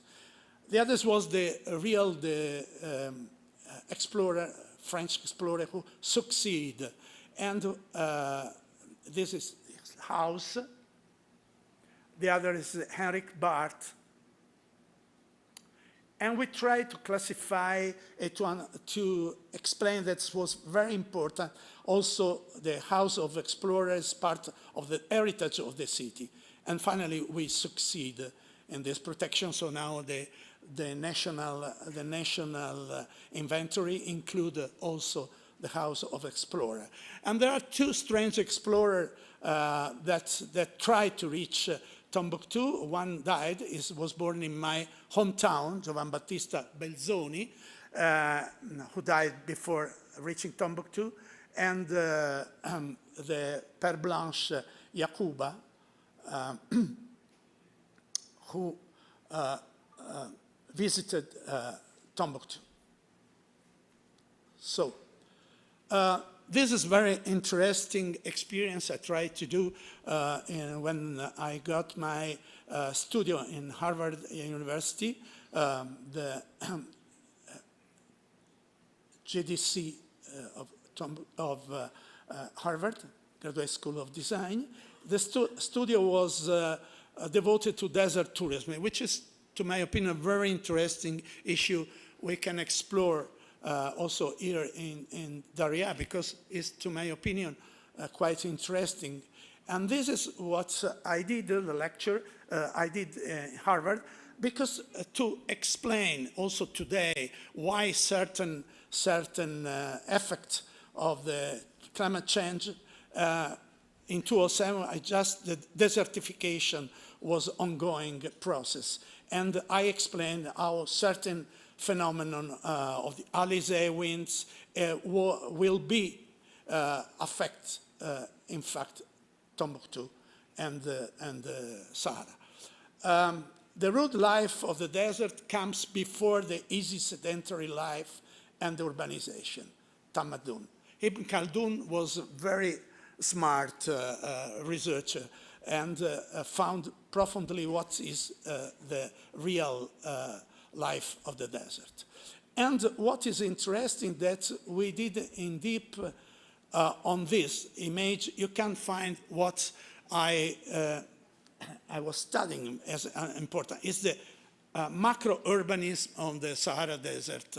And you see a first chain of exchange in between the Black Africa and the Mediterranean. And you see this macro design of towns, among which Tombouctou is one of the central one, and then you see other chain of cities along the desert, oasis and exchange point. Also, Tombouctou is obviously the center of Taoudeni, Tombouctou, Arouan roads for salt exchange. And here I am in the first important work we did together is the emergency conservation plan after the global warming damage and the serious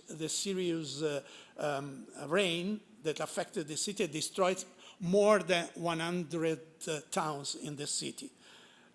In August 2003, an uninterrupted series of torrential rains hit the city of Tombouctou, causing considerable damage to the architectural heritage of the city. And here you see what was our research on that. First of all, we choose to the approach. I'm all right. I'm the pupil of Giancarlo De Carlo, and so I included the participated design.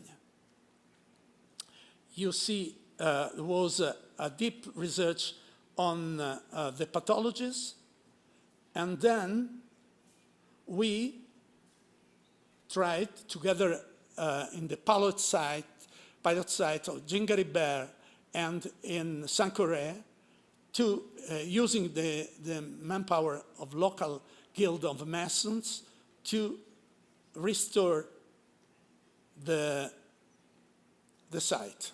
Here you see the result of this effort we did.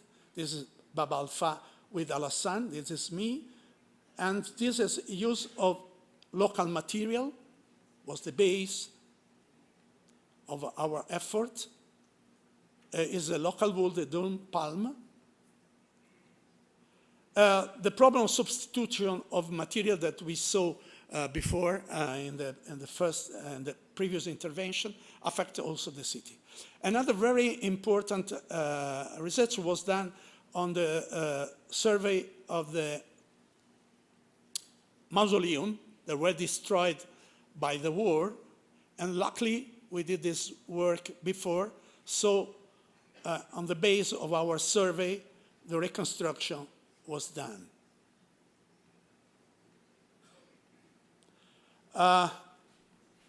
Also was affected the manuscript heritage by the war, and many artists, included my favorite singer, Bruce Springsteen, Abderrahmane Sissoko, devoted as artists their attention to Timbuktu.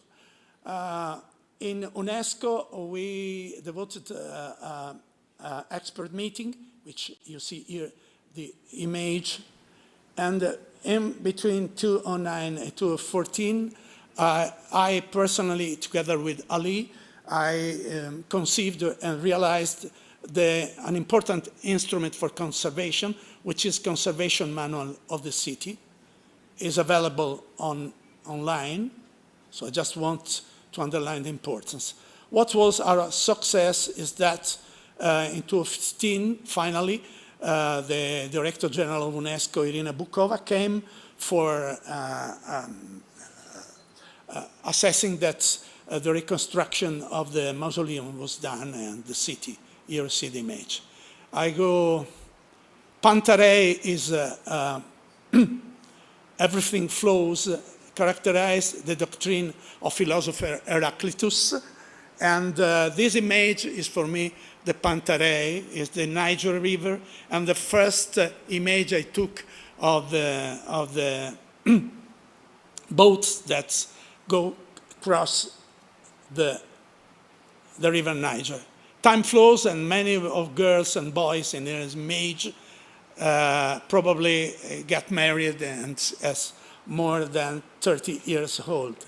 My friend Alassane, the chief of the Alassane Essaye, good friend, the chief of the Guild of Masons, will be probably still complaining on the quality of the poor quality of the adobe.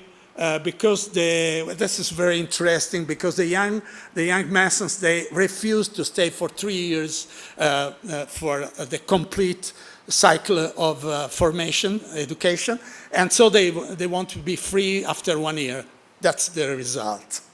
So, since I arrived the first time in Timbuktu, me and my friend Alassane, getting a little bit older. Thank you very much. We devoted 20 years to the protection of the cities of Earth.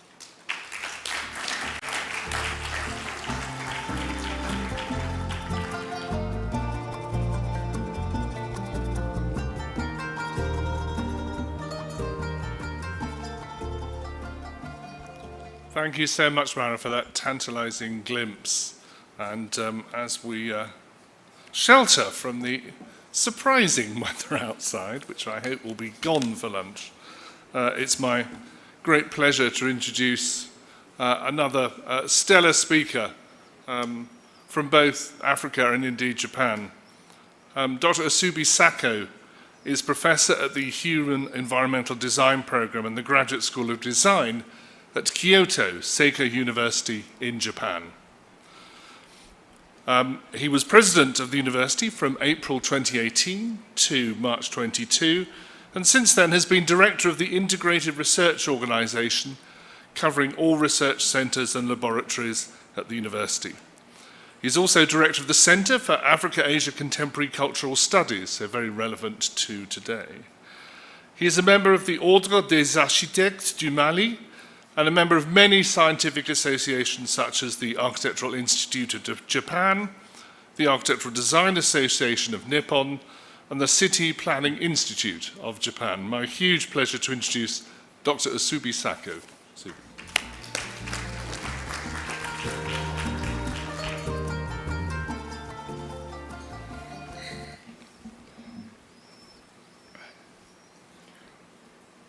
Hello, everyone. Thank you for this introduction, and I'm very honored to be here today to present some of my works, my research works about the architecture. So I think you've been too much into Mali, but please resist for a little bit. I will also talk about Mali too.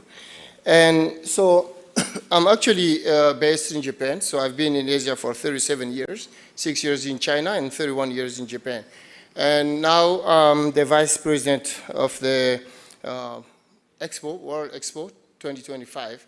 So hope I can see you there. So that's a little bit announcement. So today, I wanted to talk a little bit about first what I do as work in Japan and a little bit also about all the preservation work. Well, it's okay. I have the same problem. Oh, okay, thank you. Oh, okay. So recently, I've been doing a lot of research using methodology of anthropology. So that's why I start to talk, about or to designate my research as spatial anthropology, so which is a human-based design actually. So the definition of conservation is very important. I think some of my colleagues talked about this already, but I will repeat it again. So the cultural conservation is a process of examining, researching, maintaining, and preserving cultural heritage, while it includes two elements, prevention and intervention. So with the latter being more common in cultural heritage conservation, in architectural conservation, intervention in the process of carefully planned works and activity to prolong the life of a building without damaging materials, historical and aesthetic integrities. So we have two main, parts, and which is very important, the physical condition, the management context, and also the cultural and social values. So today I will talk more about the cultural and social values actually. Let's talk a little bit about where I live in Japan and also what we do.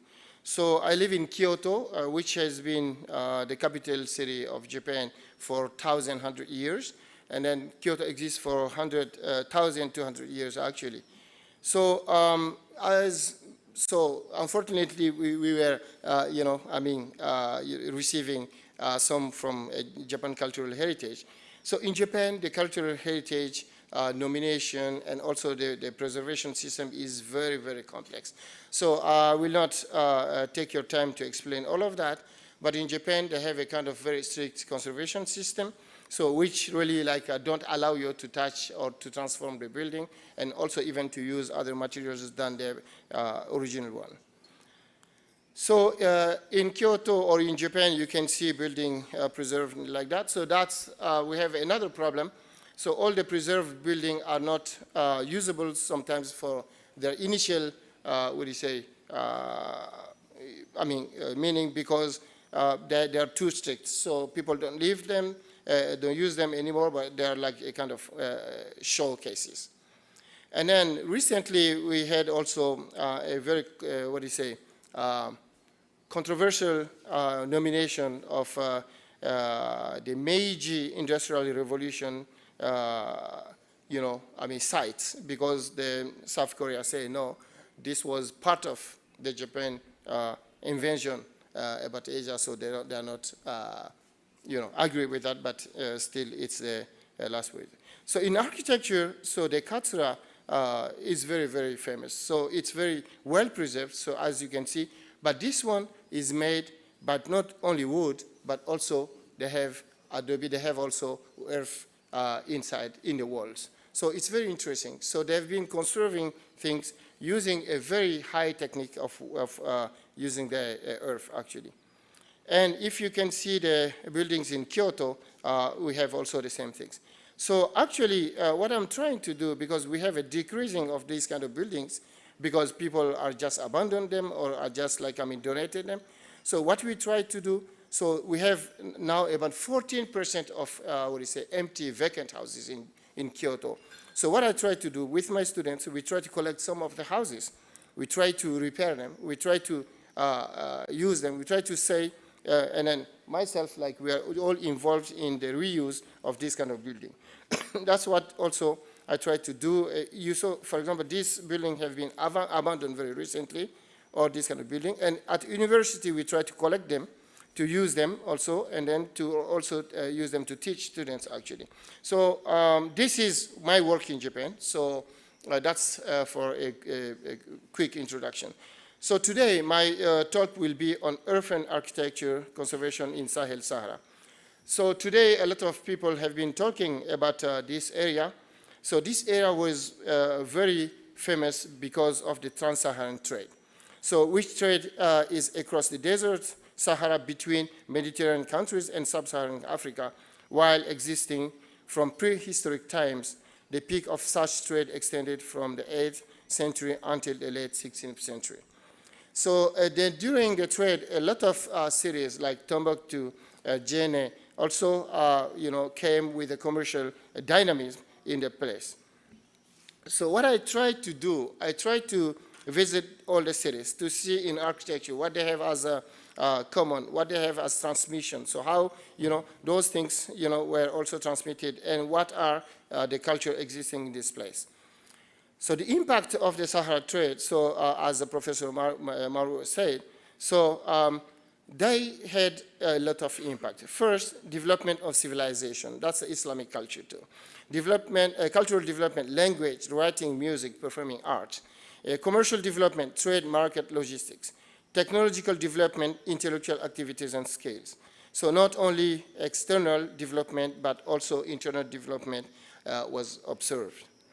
So first I will talk a little bit about Mauritania. I visited a few years ago. I tried to make some research there. So if you say in Mauritania, there were also a lot of influences of this trans-Saharan trade. So this is the building in Mauritania. So you can see a lot of tower buildings, so which are mosques and also other uses. And then also you can see some sign which you can recognize in architecture in Mali or in Timbuktu or in Djenné or somewhere else. So this is Chinguetti. So Chinguetti is one of the oldest town during the trans-Saharan trade in Mauritania, actually. So now it's really very desertic. And we have also Wadan, which is really also in a ruin, actually. So this is also one of the most important cities during this trans-Saharan trade. And now they are trying to recover some of the buildings and also some of the interiors. So yesterday I was talking about the sign, and then you can see also in this in the interior the sign which you can also recognize here. So that's why I was saying, are there any, religious influence on that? And one of the problems I wanted to point here is also the problem of manuscript in Mauritania.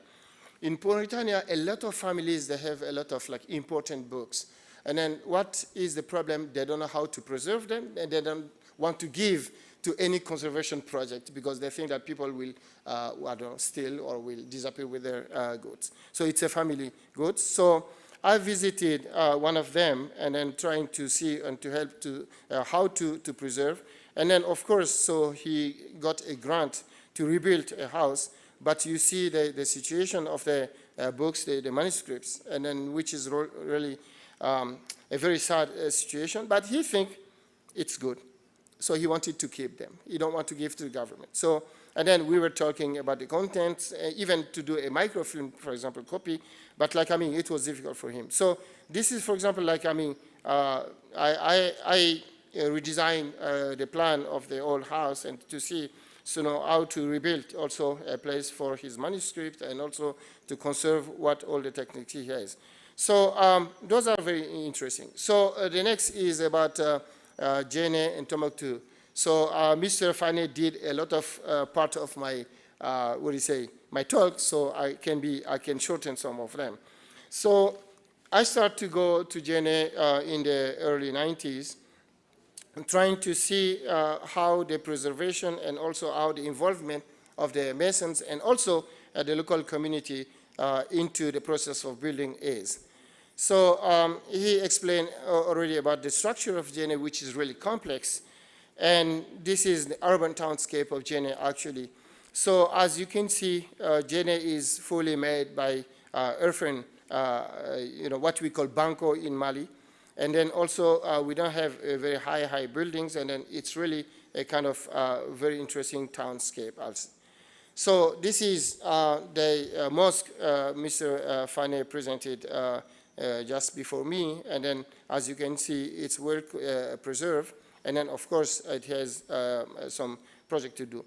So this is to just show you all the major conservation projects in Jene by only, not only UNESCO, but also by foreign agencies.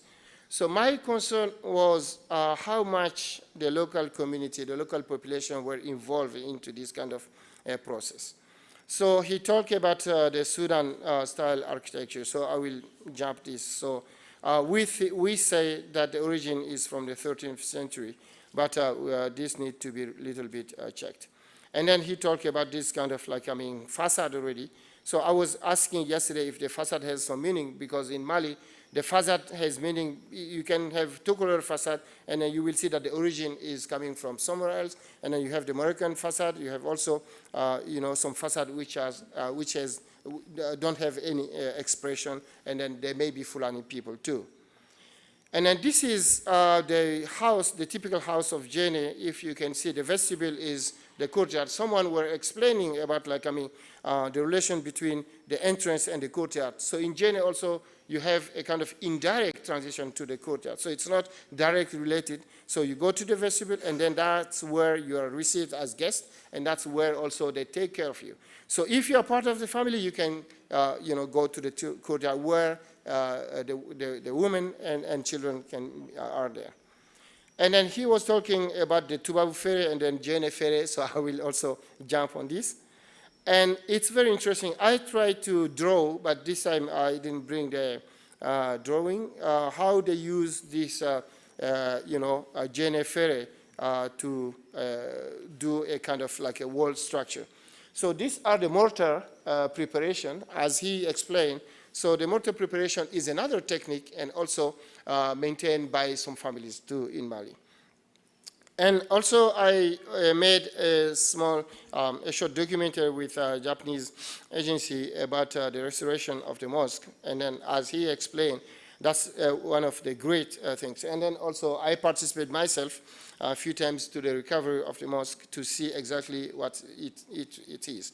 So this is Bere Yonu, and I will explain about him later. So he was the chief of the Mason, as he said. So he put the first cover, and then people continue to cover. So this is the interior of the mosque. So as you can see, it's a kind of wall structure supporting the roof. So which is quite common in this kind of type of architecture in Mali. And this is the manuscript, as he explained. I will also talk about this later.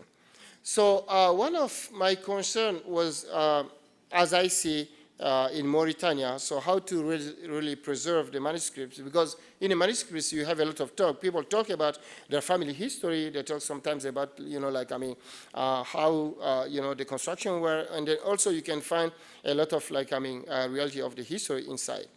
So, but now they have the same problem. So families, they don't want to give their manuscript. But Jene, they are at least good, better, I'm sorry to say that, better than Shingeti, because Shingeti they really don't want to give. So today I will talk a little bit about the involvement of the local community, especially the Masons. So I've been doing researching about the Masons for the last 25 years. So this was one of the older Masons in Jene. So the Masons Association de Brereton. In historic Malian cities such as Jene and Timbuktu, the building process itself is a kind of family and community practice shaped by particular ties between traditional builders and their families, and the families who own the houses. A family has its masons as much as the mason has his family. The relationship goes from father to son on both sides and lasts a lifetime. So it's very important. So the masons are, a kind of family related to buildings. And it's very important when we do UNESCO, project to really take care about this situation, because some troubles in Jene came because they gave projects to some people who are not related to that building. And then, that's also caused some internal, problem. So I tried to do the investigation of the Masons, understanding of their social status and also their origin, and also to see exactly what they do in the process of the building. So the series of interviews led me to understand the importance of the Mason or Barre in Gene's social structure, as well as the strong relation between the construction process and the Mason's intangible relation to sites and land. When I conducted research and coordinated a film documentary on the entire process of the mosque recovery in 2008, the mixed practice of religion, which is also animism and Islamism, was also strongly present at Gene's construction site. So I interview I will show you three interviews. So I tried to ask them where they were growing, and also the reason why they became Mason, and how to pass down the architectural secret posted by the master, and also the precaution when building Earthen architectures, and also what are the expectations for the future, and also how the modernization of Jene is influencing their work. So the first person was Bere Yonu, who is really the master of the rounded bricks. So he is now 80, so that time he was 84, so maybe he's 86 something or 7 now. And the only remaining carpenter who make the Jene Ferry actually. And also I asked, his name is Bokum, so 33. So he was born in Douanza, which is very interesting also story, but today I don't have time to talk about that. But interestingly, he has a book where his father also noted all, the knowledge. And then that's also something, because we are more oral tradition, but he has books with all the, the connotation. And then the youngest one was a Bozo ethnic group. And then he is also a descendant of some great Bozo families. So to summarize the interviews, all three Masons admitted that some kind of ritual is needed on the site. The route to becoming an Earthen architecture Mason in Jene is not a clear hereditary system. In addition, there are multiple routes to learning. So it is necessary to perform a more advanced analysis on that. The Mason's work or métier consists of technique and magic, so which is very important. So the ritual has a strong magical element, but when listening to recording of the prayers used during the rituals, you can see the mix, Islam rituals, and then they mix a kind of animism ritual, which is very interesting. The problem with the teacher-apprentice system is that there is no guarantee that an individual will be able to learn the magical part, because it's secret. If they don't trust you, they don't give you, even if you're their son, even if he acquires the skills. In recent years, there has been a divergence between young, sometimes trained at school, and old, strictly traditional Masons in the Jene Masons Association, the Bereton, which now they have 150 members. Because the young people, they try to say, no, we know the techniques. We've been to school.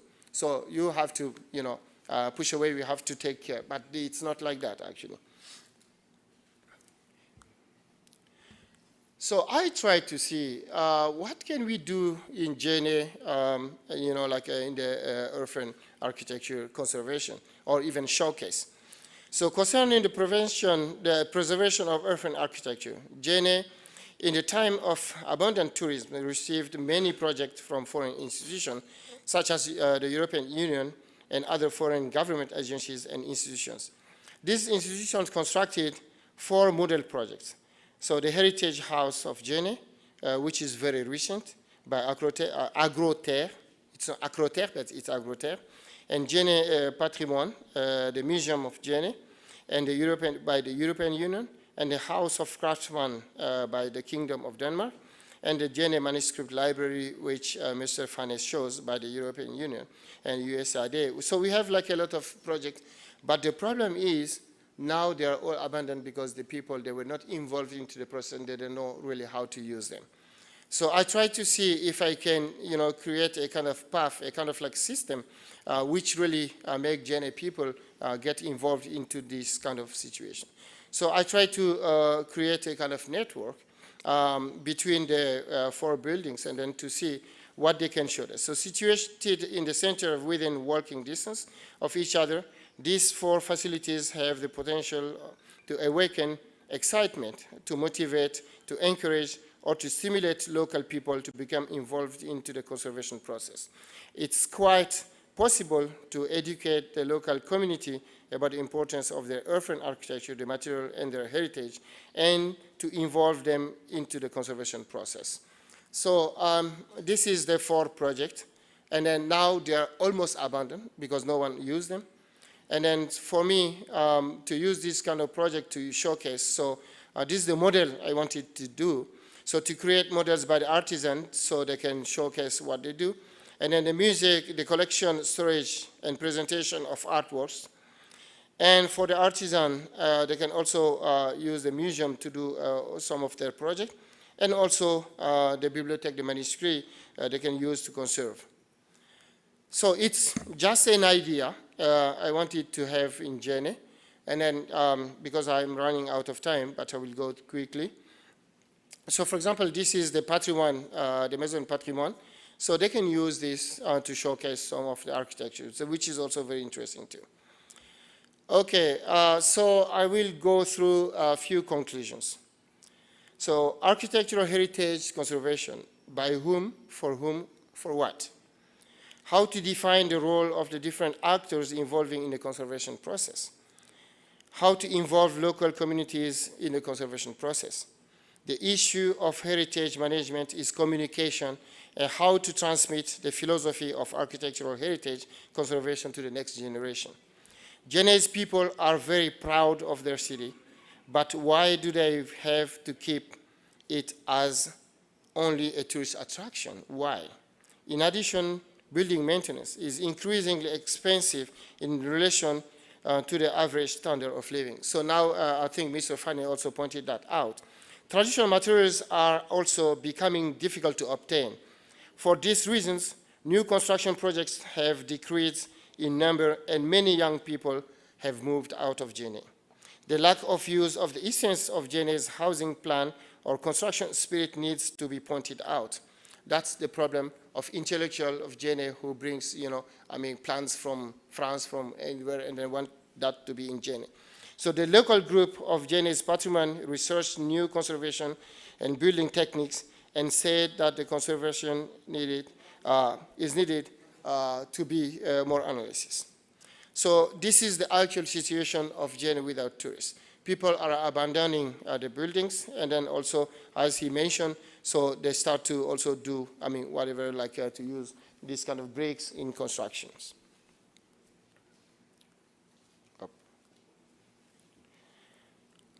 So the reflections. What do we conserve for, if not humanity? That's a talk by Nelson Mandela. The only legacy of human is life, by Fassin. They imply conservation of world cultural heritage is a responsibility of all people, but also for the future generations of all. Local people are the closest friends or enemy of the cultural heritage so that they can protect or destroy it. Therefore, the protection of world cultural heritage requires the participation of local communities and the support of international partners, financial and technical supports. In addition, project management also plays a significant role in the protection of world cultural heritage. Currently, the biggest threat facing the Sahel-Sahara area is insecurity. Heritage-centered sustainable tourism is a driver behind the revitalization of the value of world heritage and the sustainable development of local communities. If these medieval towns are organically linked through sustainable tourism, there is maybe some hope. My remarks during fieldworks. During my research, they underwent a crisis for many years due to the generation gap and the process of participating in conservation projects supported by foreign institutions.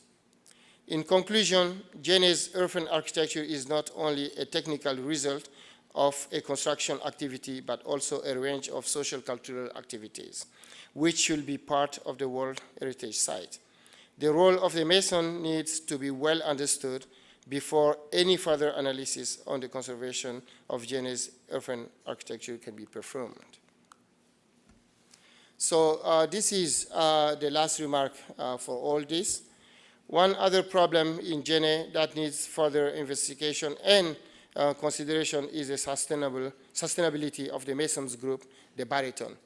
Gene is facing a loss of transmission of tangible and intangible expertise. Traditionally, transmission was carried out within a rigorous framework, from the elders to the youngest, mostly within the same family or in a hereditary system through a system of apprenticeship, sometimes starting at the beginning of adolescence. With schooling, crisis, and the gap between generations, many master masons in Gene have failed to fully transmit their knowledge and expertise to the next generation. This knowledge and abilities need to be urgently archived and documented as part of the World Heritage Conservation Project. Thank you for your attention.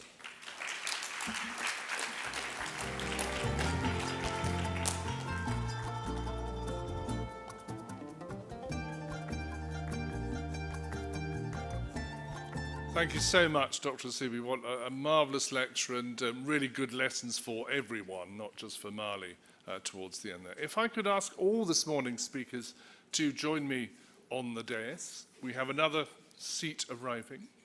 We've just got a time for a few questions. And if we have our roving mics, please, when you do ask a question, identify yourself where you're from and please wait for the mic first. Go on, don't be shy.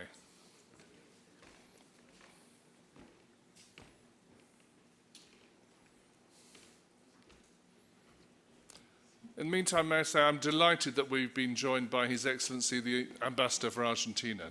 Lovely to see you today. Thank you for gracing us with your presence. Sorry. It's all right. No. If I fall off, just keep going. Questions, please. Yes. Salim Al-Naji, من المغرب, Morocco. Question to my friends of Mali. It was the situation. It's tragic for me because the centuries after centuries, the region was irrigated with trade and religious and more, and now it's the nothing. Peut-être je vais vous poser la question en français puisque il y a un traducteur ou pas. Je pensais à trois notions. La notion de collectivité mémoire, memory of collectivity, because on the past people was together to have the same formation, the same milieu, the same formation. Now there is the scholar, and the scholar, it's like lavage de cerveau, you know. It's a wash brain. We have the same problem in Morocco, and we have a cut. So my question is, Hassan Fathi has a lot of talk about this problem, and he has done some solution. And François Chouet, like Maurice Walbach, collectivité mémoire, François Chouet, compétences d'édifier, skills to produce something good for our country. What is solution for you? For you, what is the solution? Who'd like to take that first? Dr. Asubi? Okay. Go on. Okay, thank you for the question. Yeah, it's a great question because we have a clear division between what have been done before and what we have now. And also, are we, sometimes I'm questioning myself, is the school system is good enough for us or not? Because the school system is bringing to us a kind of like, outside view. But the problem is, at the same time, we have to be able, to cope that with agriculture. But the problem in a lot of countries, so what we do, we just assimilate the system. So when we embrace the school system, we forgot our traditional system because we think always that their system is old and then it's not the new one. So that's also even the problem of masons in Jene. Now I'm doing a project of construction in Jene. I asked the mason, so I want to build an Earthen architecture. And then he came to me, he said, oh, Usubi, you are in Japan. Why you built an Earthen architecture? Let's do in concrete. That can bring me more money, and then you can have a solid house. So that's the problem now. It's a problem of influence from outside, which also, don't help them to keep their identity. It's an identity crisis. So we are observing that everywhere. We think that globalization is not really taking out of your identity. We have to think about what is really close to us. So that's also one of the biggest problems. So the problem of identity cultivation. So I think we can overcome if we start to teach young people who they are.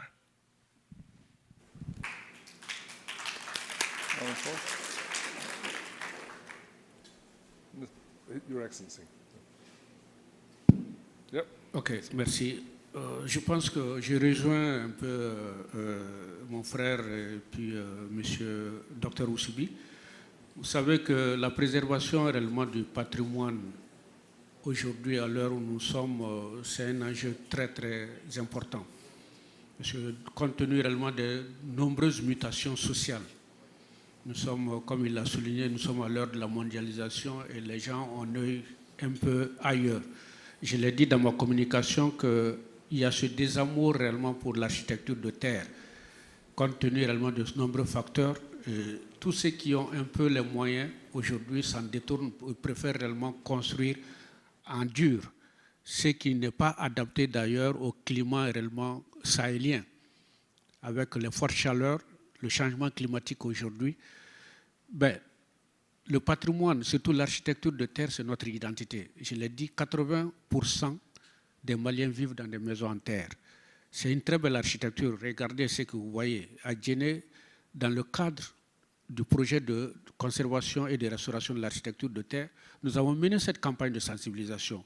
Nous sommes butés à d'énormes difficultés parce que les gens ne veulent plus vivre réellement dans ces maisons en terre. Alors que c'est l'identité de Djenné. Les milliers de touristes qui viennent visiter Djenné avant le conflit, ils viennent pour cette architecture de terre, ces belles maisons, ces belles façades. Mais malheureusement, les gens ont d'autres idées. Et il a parlé. Aujourd'hui, nous avons des problèmes même de transmission de ce savoir et de ce savoir-faire. Parce qu'aujourd'hui, les maçons, les jeunes maçons préfèrent construire en dur que construire en terre.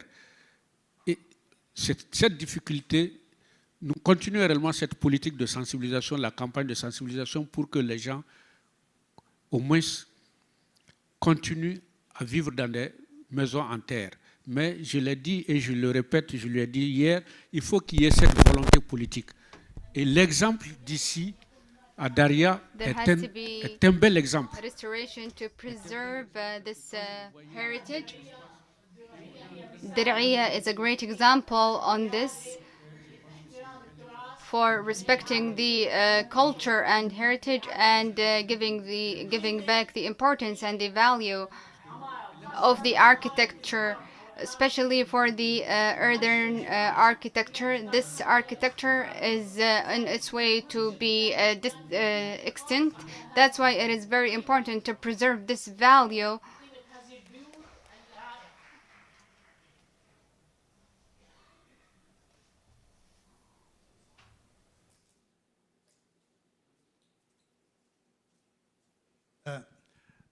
Je peux parler français comme ça, si c'est possible. Ça, c'est plus clair avec mes amis.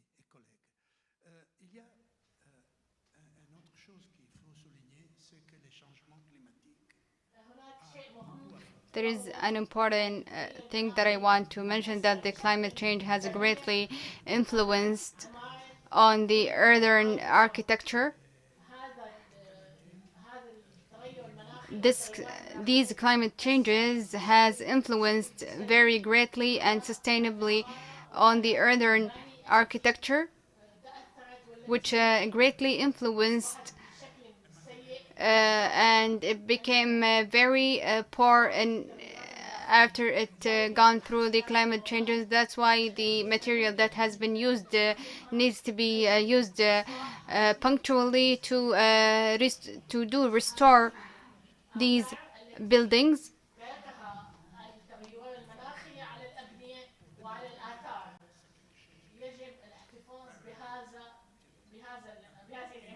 These such architecture needs to be preserved. This is the experience for me. My colleague said to me that there is we used more stones. These used stones that is used to support the ceilings, and these ceilings, especially stones, is used so commonly in the architecture of houses. That's clay is not as before to be.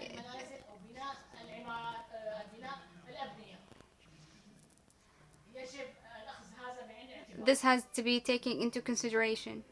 One thing, I think the experience in the Arabian moment is potentially extremely interesting because there are basically three directions that work in parallel and will need to somehow join efforts.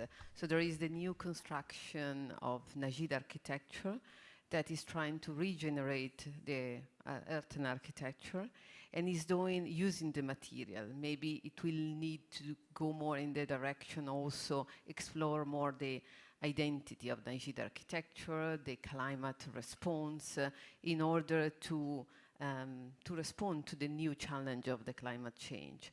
There is the fantastic work that Trita is doing that we have seen yesterday to really work with the local community and building the capacity again, which is incredible, and probably we will see the outcome in the next few years, and is really relevant because at the moment the people that are working here are, as happened in most of the other countries, lost the tradition. The third effort is possibly a bit green yet, which is the direction of preserving the earthen architecture.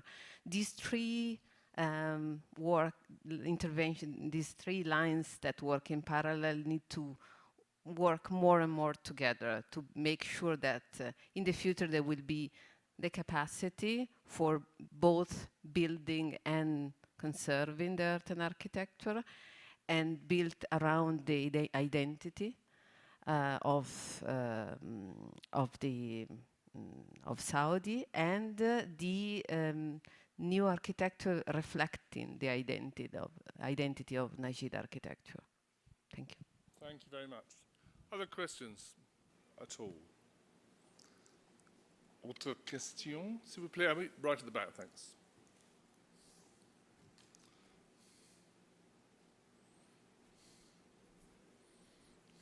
Thank you very much. My name is Abdul Majid Al Mahboub from the Heritage Commission. I work as a UNESCO nominations specialist. Thank you very much for these enriching presentations regarding the Mosque of Jineh. I have a very technical question, but I'm not sure whether this is to be answered or not. I am very proud of what you guys are doing in Mali regarding the big festival of restoration and the renovation of the mosque itself. But I do have a question regarding the guidelines of UNESCO. Do you guys follow would you have to undertake a CMP or a conservation management plan prior to doing the renovation procedures on the mosque itself, as given by UNESCO? Thank you. Mauro? Yeah. Yes, yes. Effectivement, merci beaucoup pour la question. Effectivement, comme je l'ai montré au cours de ma présentation, la mosquée a subi de 2008 à 2011 une restauration majeure. Parce que de sa construction en 2008, pratiquement un siècle, la mosquée, comme je l'ai montré dans mes images, chaque année, il y a la communauté musulmane qui entretient la mosquée à travers le crépissage de la mosquée où toute la communauté musulmane se mobilise. And it became now the Muslim people in Jini city very keen on the restoration and the participating in the restoration of the Grand Mosque, and especially in transmitting the local material to do the restoration. But these materials that has been transmitted were caused so many pressure on the Grand Mosque. In 2011, the Grand Mosque has been back to its neutral state because the extra material has been removed, which comprised of 50 ton on the ceiling of the Grand Mosque, and there has been done some openings in the Grand Mosque, and when we reached such level, it was possible to remove such pressure from the Grand Mosque, especially with the help of the local people. This cooperation with the locals and the technicians and the architects and the officials who are in charge of the maintenance and restoration enabled the fix-up such problem and making the Grand Mosque back to its basic shape. And doing the necessary works to make the Grand Mosque better, and these are great works. And all the locals of Jini and the Grand Mosque are one of the sites of the humanitarian heritage that the UNESCO is keeping up with. It is recorded on UNESCO and the humanitarian heritage. The Grand Mosque and the city itself.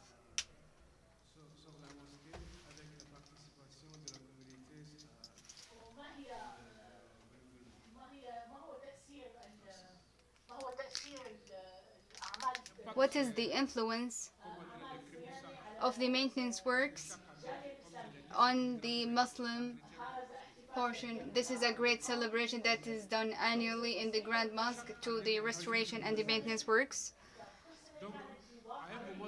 Each year, a layer of a clay is been laying, and day by annually it became very big, and it caused so many pressure on the Grand Mosque. That's why we removed 500 ton of a clay that was been annually done due to the celebration. This pressure is impacting on the ceiling and on the walls and the structure of the Grand Mosque. During the restoration, one of the ceilings was collapsing. That's why it was necessary to stop laying such layers, and it needed to be removed.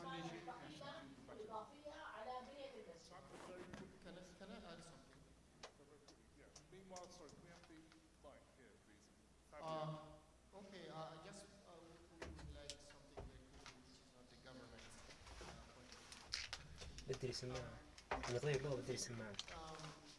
the UNESCO guideline, to follow the UNESCO guideline, is sometimes, I don't know if sometimes is the best way to really preserve and also to involve the local community.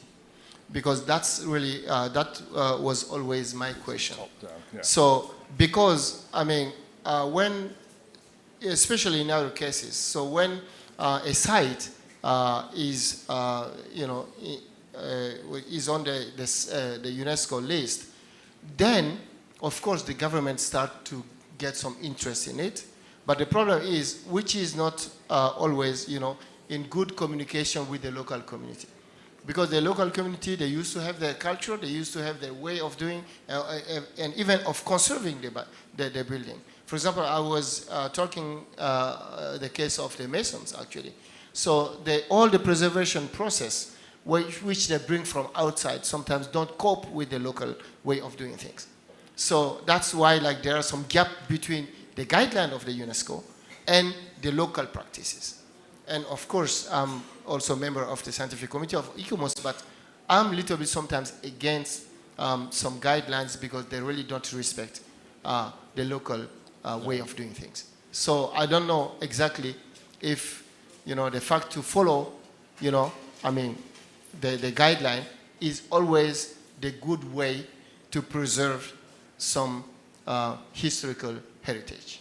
Thank you. Interesting dichotomy. Very quick last question from Fabio. A quick question. I understand very well here in Aldirija the strategy and the final strategy for this area, you know, that has been consecrated World Heritage Site. But I still don't understand the Nahdi revival. Is it made of steel and concrete and some earth bricks? And for the archaeological sites you mentioned, you are doing all the studies and so on, but is there a strategy to enhance the place and in the future to show, because it's in the middle of a big development?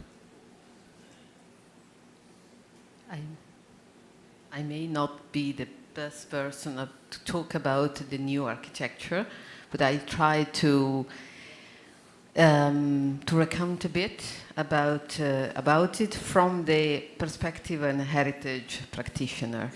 So there have been several trials before arriving to the good balance between a modern structure and an earthen structure.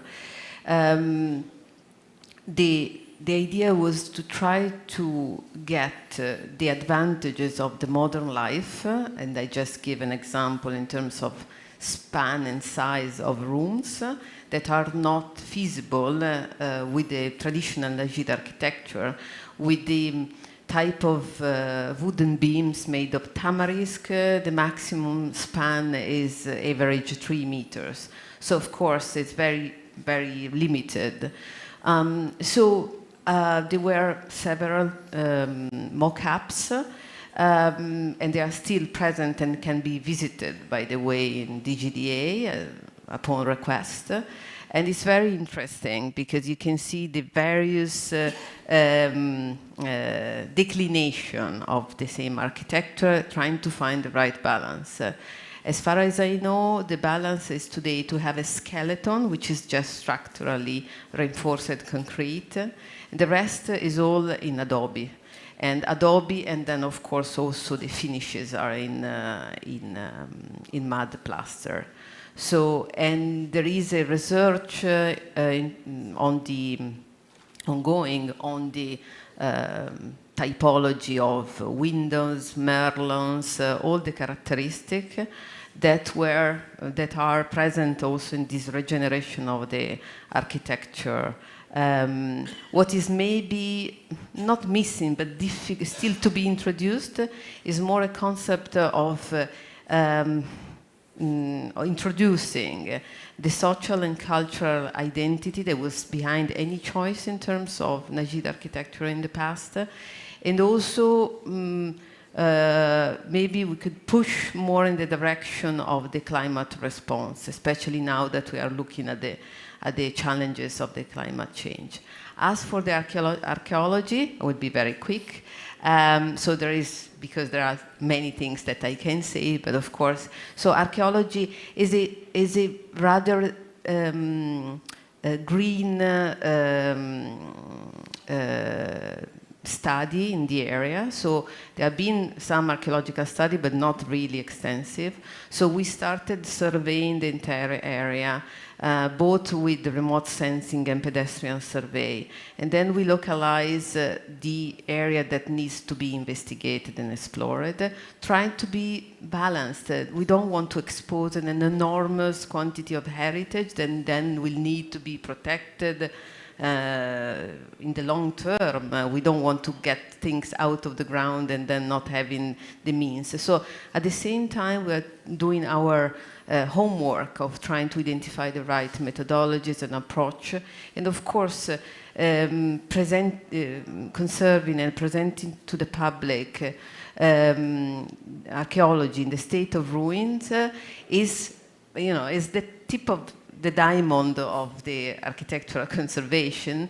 So it requires, especially here with the Earthen architecture, so it requires really to identify a series of technologies to be put in place. So these are ongoing efforts, and we have some that we can show in case you're interested. Thank you. Thank you very much, Paola. Thank you all very much. Thanks for being here for the morning session. Please do stay with us for the wonderful afternoon session. We will now break for lunch. If you could be back in your seats by 2:15, please, promptly. But in the meantime, may I thank, on behalf of you all, and please show your appreciation for our wonderful set of morning speakers. Thank you so much.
Ladies and gentlemen, please take your seats. Thank you.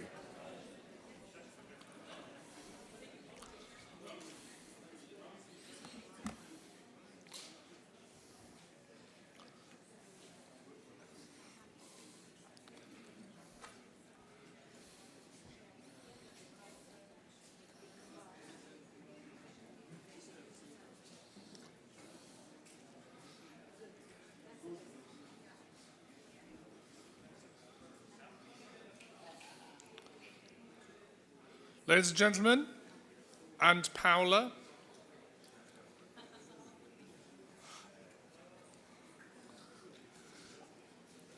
We were particularly delighted to secure for our program the president of Ischia, which is a great coup, and we're so pleased to have Maddalena with us today. Professor Maddalena Acenza is professor at the University di Cagliari. Yes, yay! She's UNESCO Chair on Earthen Architecture and is responsible for the Educational Laboratory for Sustainable Development at Cagliari. She's currently the president of ICOMOS Ischia, which is, of course, the International Scientific Committee on Earthen Architectural Heritage. She's also World Monuments Fund consultant for the construction and conservation, rather, of the Ninmach Temple in Babylon, a fascinating project, and specializes on earthen architecture research with Crater. Maddalena.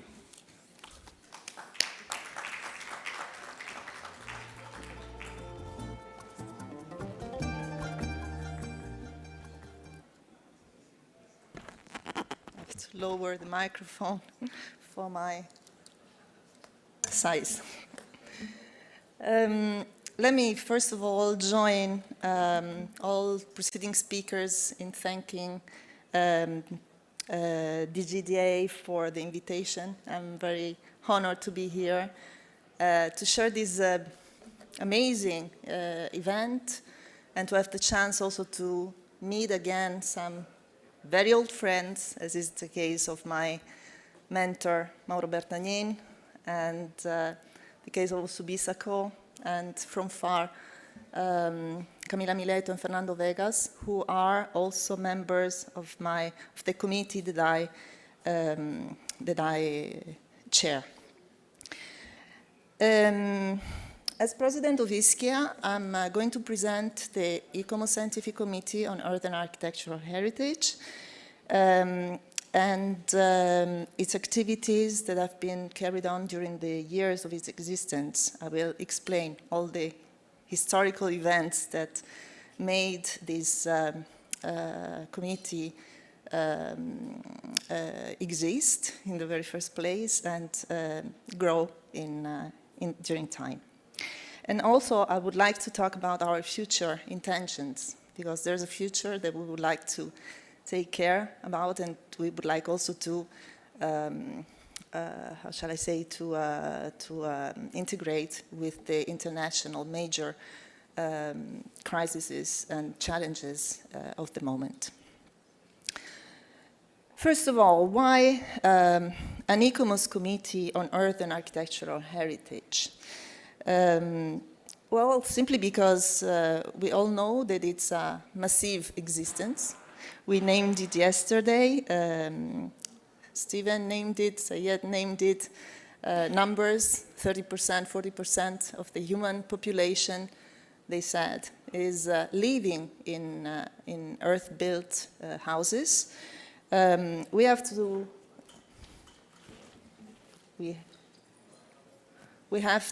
we tried, Mariana and I, Mariana Correa is the former president that preceded me, and we tried together to rearrange the numbers according to what has been said during the years.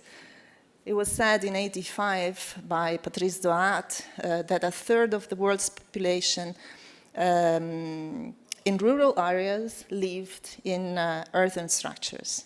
And then a few years later, in '89, Hugo Ben and Berguillon stated that at least 20% of urban and suburban populations live in earth homes. These numbers are, of course, no longer real. because our world is changing and it's changing fast. We know that rural populations are moving more and more towards cities. And actually, in 2007, the United Nations established that half of the population lived already in cities and no more in rural areas. So finally, summing up everything, we come to these percentages now, 15 to 17% of people that are actually almost for sure living in houses that are built with earth, or if not completely built with earth, built mostly with earth. So you see that we are talking of a very wide diversity, an enormous amount of different techniques, but especially a huge variety of cultures that are applying earthen building, and identities and traditions and crafts that are very, very rapidly disappearing. So this is the reason why already late '87, the first ICOMOS International Committee for the Study, this is the name, for the Study and the Conservation of Earthen Architecture was founded. After 4 international scientific symposia on earthen architecture that were supported by ICOMOS in 72, 76, 80, and 83. And by the time of the 9th International Symposium that was held in Yazd, the committee had become finally inactive because of many different reasons that I don't explain now. But a few years later, already in 2004, ICOMOS, realizing that earthen architecture had a weight, had a certain importance, decided to first dissolve the old committee, but to immediately organize a new one that was called, as it's called now, ISKEA. So in 2005, we had the first elections, and our friend John Hurd was formally elected, and Pamela Jerome as vice president. And then since then, a few other presidents were elected, among who are Julio Vargas, Vargas Neumann from Peru, Mariana Correa, as I said before, Portugal, and since 2018, 2021, I am responsible.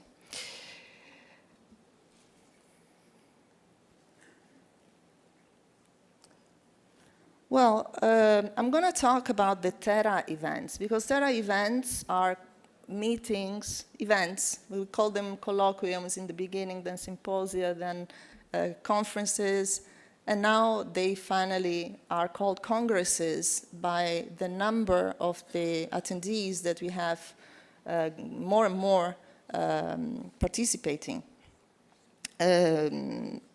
The Terra event started in Yazd in 1972, where it was repeated as an international colloquium in 1976.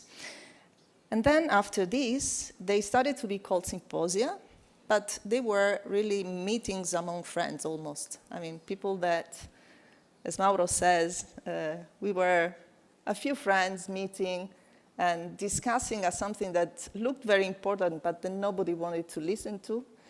So against all fashions. But anyway, again in 1980, a meeting was held in Ankara, Turkey, and in 83 in Lima and Cusco in Peru. And then we had a meeting in Rome, thanks to the participation at that time of ICROM, and a few other people where, as I said before, Mauro was much leading. And then later in 1990, we had maybe one of the very first, very important meetings in Las Cruces in the United States, where these meetings really started to make a difference, because they were attended by many, many people, and also they made the difference in the place where it was being held. Because I will tell about the reasons that, that moves ICOMOS to organize conferences in certain places rather than in others. You will understand in a moment.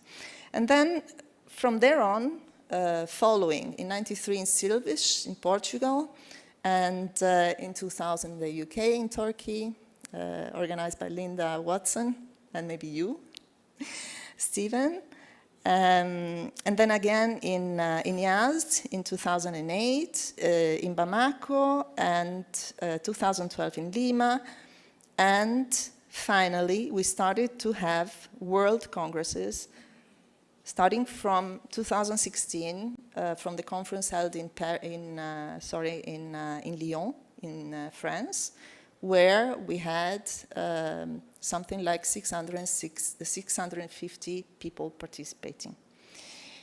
The last meeting that we had, the last congress that we had, it happened in June, last June, 2022, in Santa Fe, New Mexico. And we didn't have so many people, but because of COVID. And, but it was nevertheless a very, very important event that gathered us again together, which is always a very, very good, thing.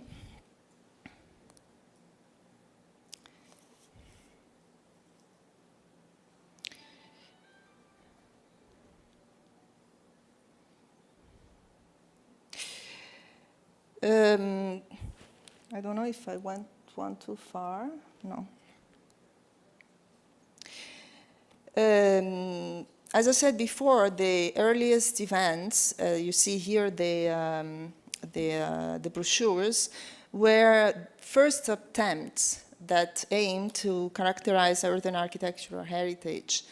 As I said before, there were years where this architecture was just forgotten and nobody wanted to talk about it. And these first meetings were aiming actually to focus attention to this topic, to bring people together, to exchange the very few experiences that were happening throughout the world, and to promote a topic that was, as it is maybe still now, but in a, I assure you, in a very much milder way, not really liked.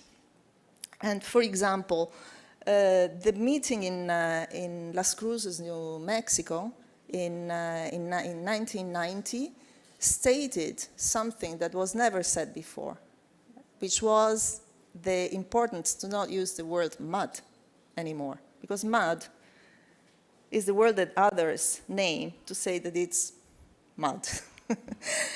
So we started to, not me because I was too young by that time, but Mauro was there for sure, he remembers, or he told me actually, that people forced and encouraged others to talk about earth and architecture, because earth is not mud. Earth is a material that is not made by chance. Earth is a material which is composed by knowledge, ancestral knowledge, knowledge of centuries, if not millennia, and a knowledge which is never by chance. And mud is a chance given by rain. So this is a very, very important issue that, for example, was named in a Terra event. Each Terra event has different approaches. For example, I talked about the recommendations that were coming out from the meeting in 1990, but immediately after, in 93, in Silves, Portugal. A broader view of the field was introduced, and we started to talk not anymore about poor houses or about archaeology, but also about the production of adobe. We had the chance to this was my first conference, my first Terra conference. I was a young student by that time. And we were brought to visit a small production of Adobe, which was organized by an ex-member of Crater, Fernando Pinto. And for the first time, we saw that it was possible to produce Adobe in a very scientific, let me pass the term, scientific way, a controlled way, a way that could be standardized and produced in bigger amounts. In Terra 2000, a specific interest on archaeology was given, and together with a landscape approach, for the first time we started to hear talking about climate change. I remember this, which was a very, very new issue that nobody much understood by that time, but they became finally, with the years, a very critical issue. And Terra 2003, which was held in Yazd, focused much the point on, of course, on issues that were related with seismic. And it was a coincidence that immediately after we had the earthquake in Bam, where these issues finally became immediately understandable even by all those that during the conference were wondering why we were talking about seismic problems. Going on, in 2008, we met in Mali, the only conference that we made in the African continent. And I think it was a very, very important meeting for the Malians, first of all, because a big light was switched on their immensely beautiful heritage and culture and strong identity. And in 2012, following,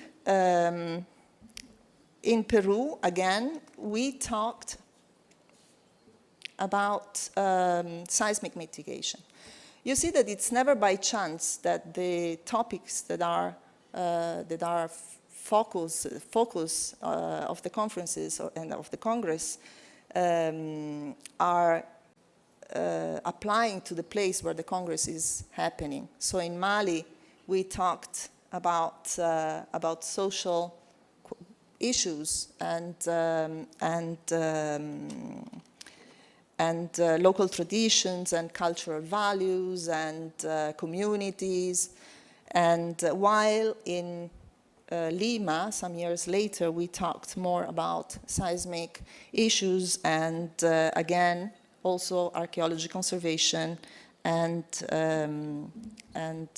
things more related to the local culture. For the first time, we also made workshops together or aside the Congress. So there were studies and there were practices. Inside the buildings, we gathered and we discussed, but outside we had people working and showing how things can be produced and taken care of. And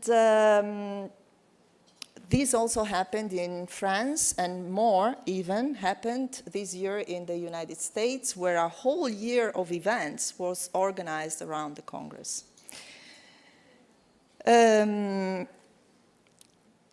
So one thing that I was just announcing in the beginning is that there is quite an effort made by Ischia, who is the promoter of these Terra events, to have these meetings rotate among continents, different continents, and different situations.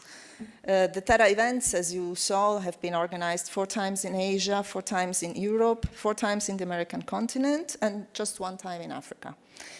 The next one is going to happen in Ecuador, in Quito, and we just opened the bid for the next meeting in 2028 or 29, according to the will of the future organizer.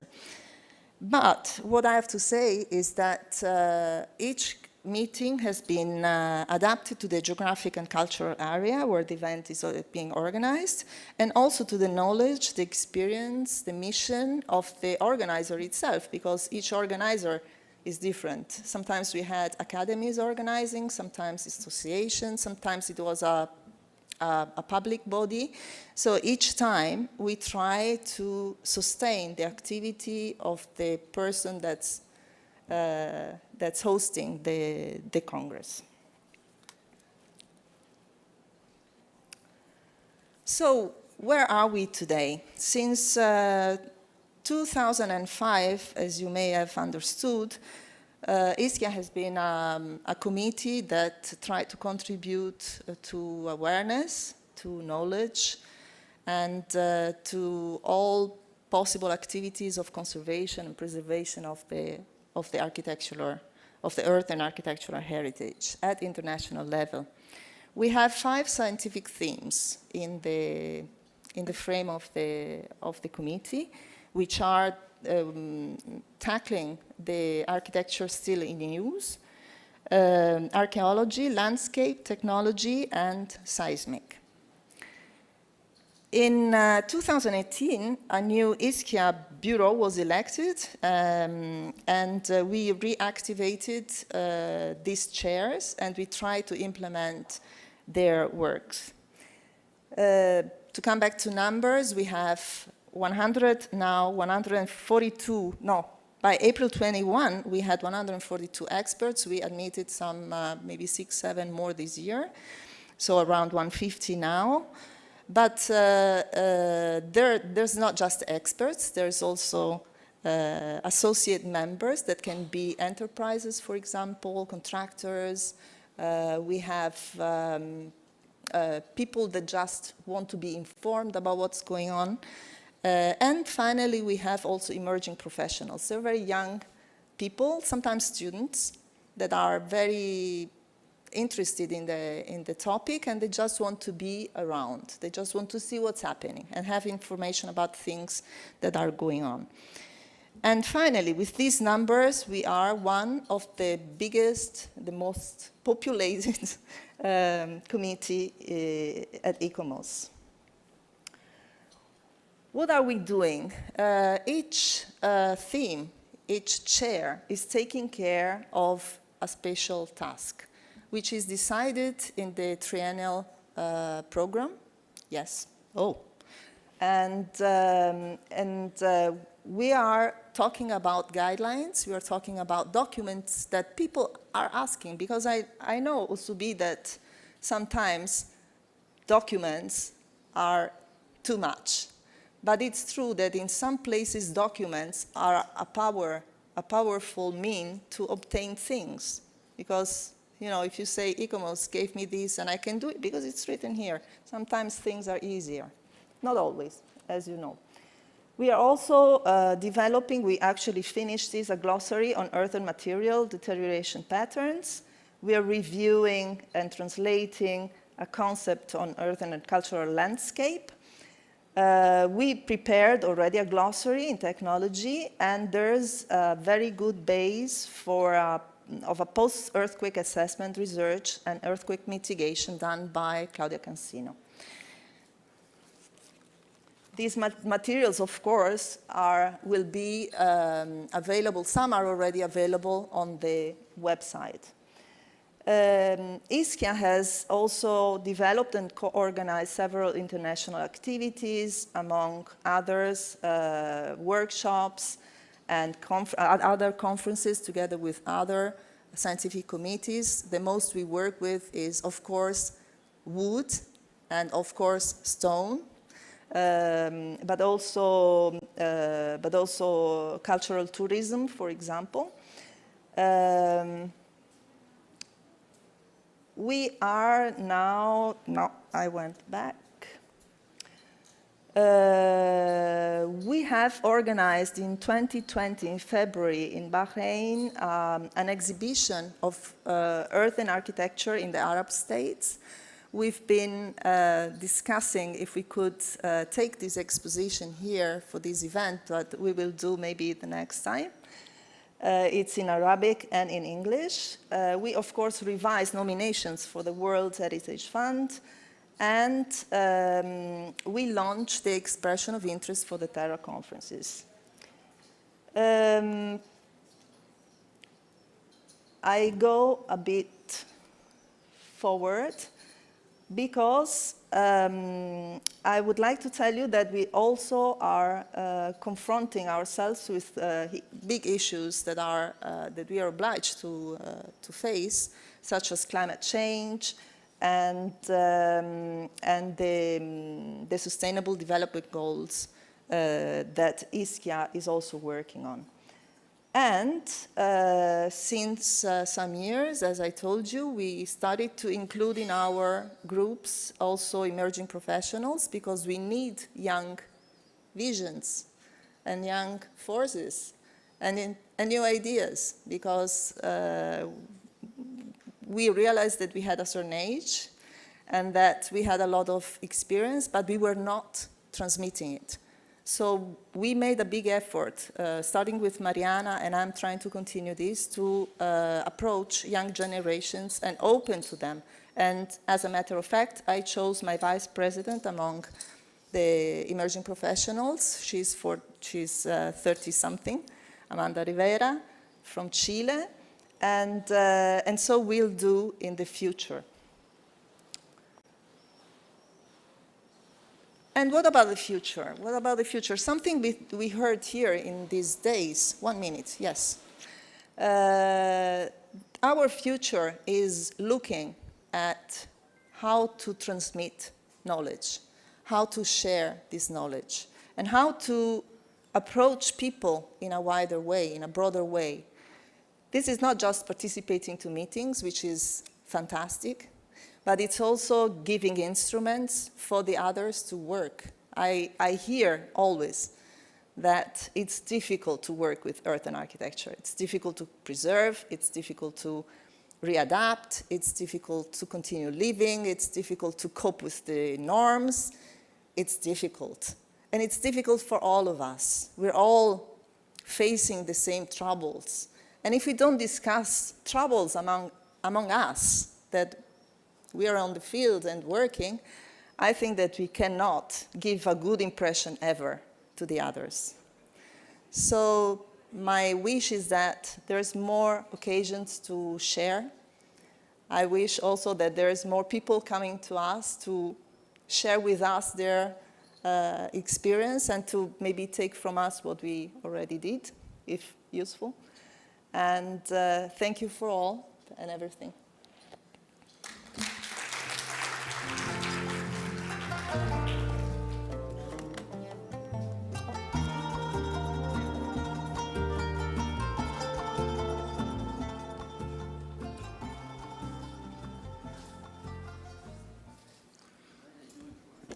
Thank you so much, Madalena, for that absolutely delightful lecture.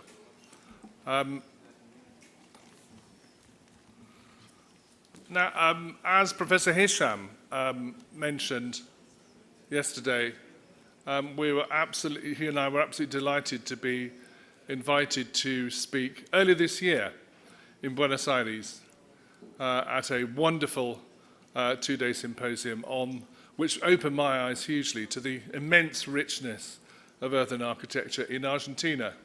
We were delighted to be able to secure the two leading lights of that event, Teresa and Fabio, back to share with us. And they'll be giving us a lecture really more, partly as a sort of fireside chat. So please do take your seats. Teresa de Anchorena is president of the Comisión Nacional de Monumentos in Buenos Aires, Argentina.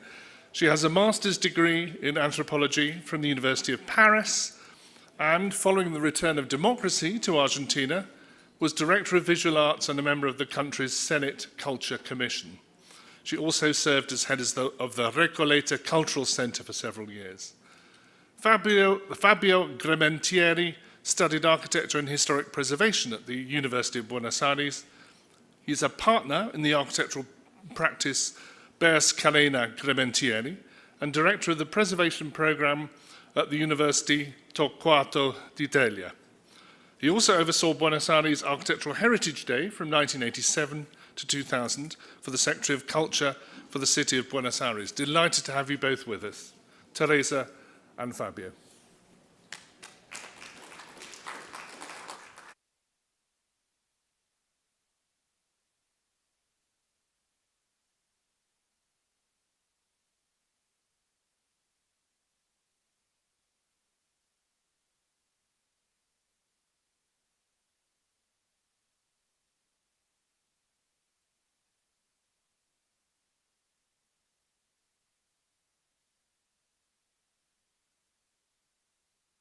Hello. Hello. Well, thanks, DGDA. Thank you, Stephen Parisian, for inviting us. And thank you, our dear Guillermo Nielsen, Ambassador of Argentina here in the Kingdom of Saudi Arabia. So we come from far away.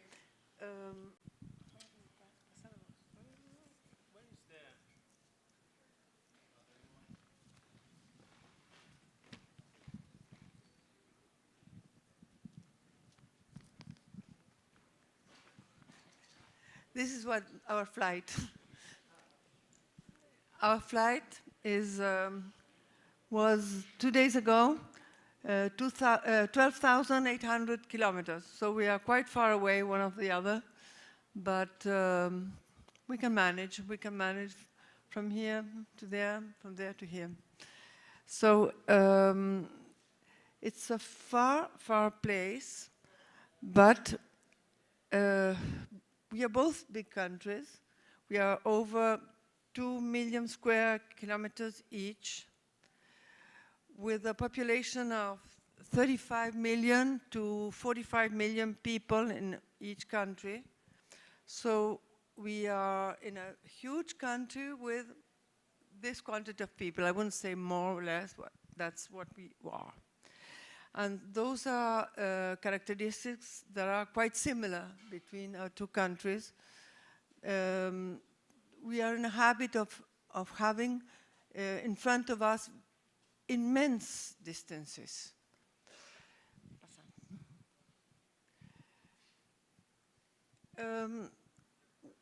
This is our landscapes. These are our landscapes. We have from north to south, east to west, an immense diversity. And that is our identity, diversity. People of Argentina also have come from every part of the world. And diversity is also a feature of the territory, which completely different landscapes, like from the very hot north to the cold south, to the humid east, and to the high mountains of the Andes on the west. We have every climate.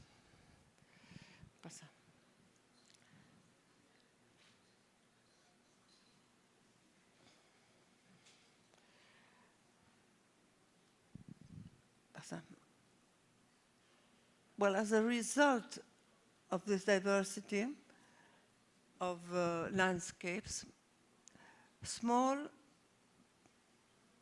constructions have appeared. We have there has been an encounter between Spanish people and Native Americans, native original people. And that was in 1492. Two different cultures were put face to face. The indigenous cultures of America, some were very developed, as the Aztecas, the Mayas, or the Incas. Others, like the ones living in the actual Argentina territory, left less traces. People had a nomadic life, following animals, the path of animals, following selon, corresponding to seasons. So they went to the sea, they went to the prairies in different parts. So the footsteps, the built footsteps are very few, but some signals say they had adobe, very primitive, very simple, let's say, primitive constructions. The newcomers, that's the Spanish people, brought a Spanish building culture enriched by 8 centuries of Moorish influence and using stone, bricks, and also adobe. So they used these materials for their first settlements according to the different environmental conditions. In the northwest of our country, in Argentina, I'll show you afterwards a map, there are situated all the most important adobe construction areas.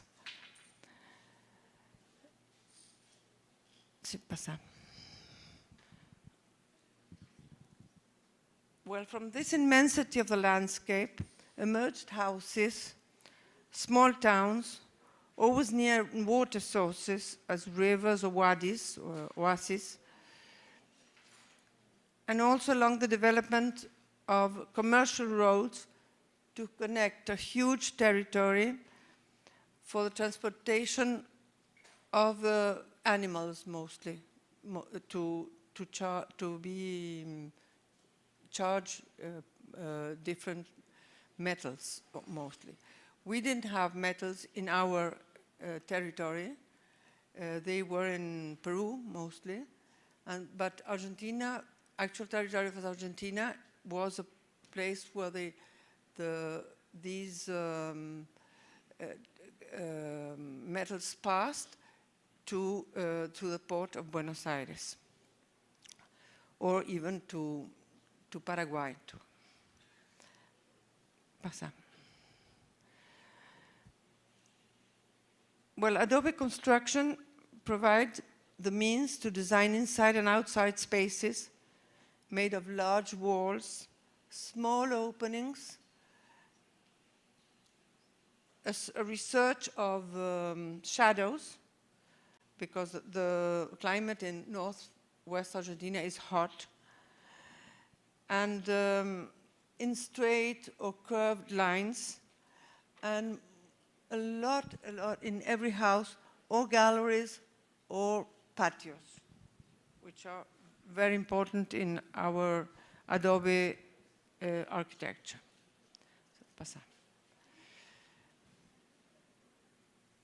Well, these are the areas where adobe constructions are mostly developed, before, historically, and nowadays. Then in the middle you see the national monuments, that we have more or less 1,800 national monuments declared, and the fifth, the 44% are adobe buildings. We have 150 declared historical monuments in adobe.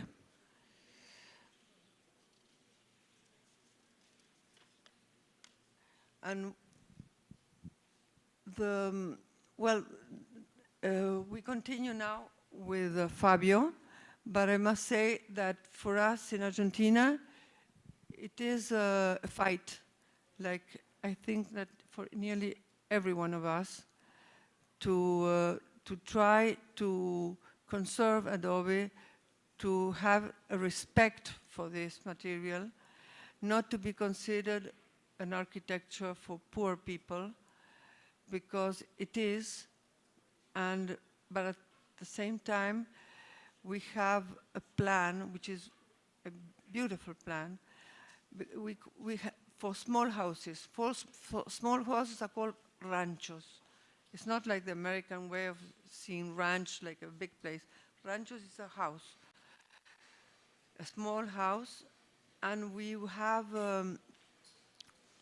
doing a plan of trying to conserve these ranchos because people despise them sometimes because they lack bathrooms and kitchens. And so we are doing a plan of making it possible to have these humid unities in those traditional buildings and incorporate the comfort of this time to those houses.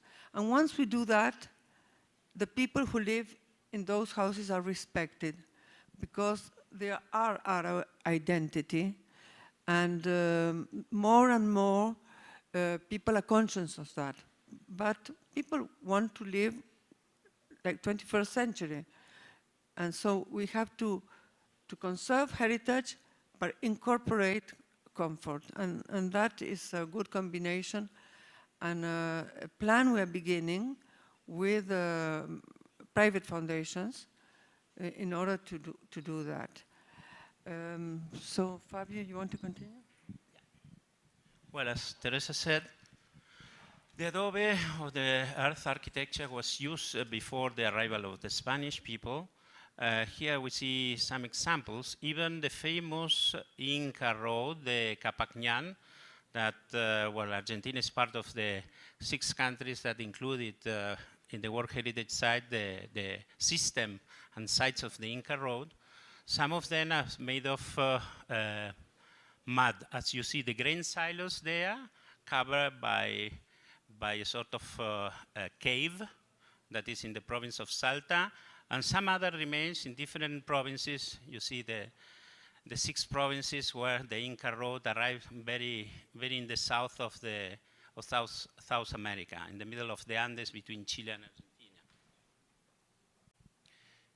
Then we have also adobe, the first settlements of the Spanish, especially in Argentine territory, current territory. As Teresa said, it was the poorest or the farthest edge of the Spanish Empire, nothing to be compared with Mexico or Peru or the mines and the gold mines and the silver mines in Bolivia, for instance.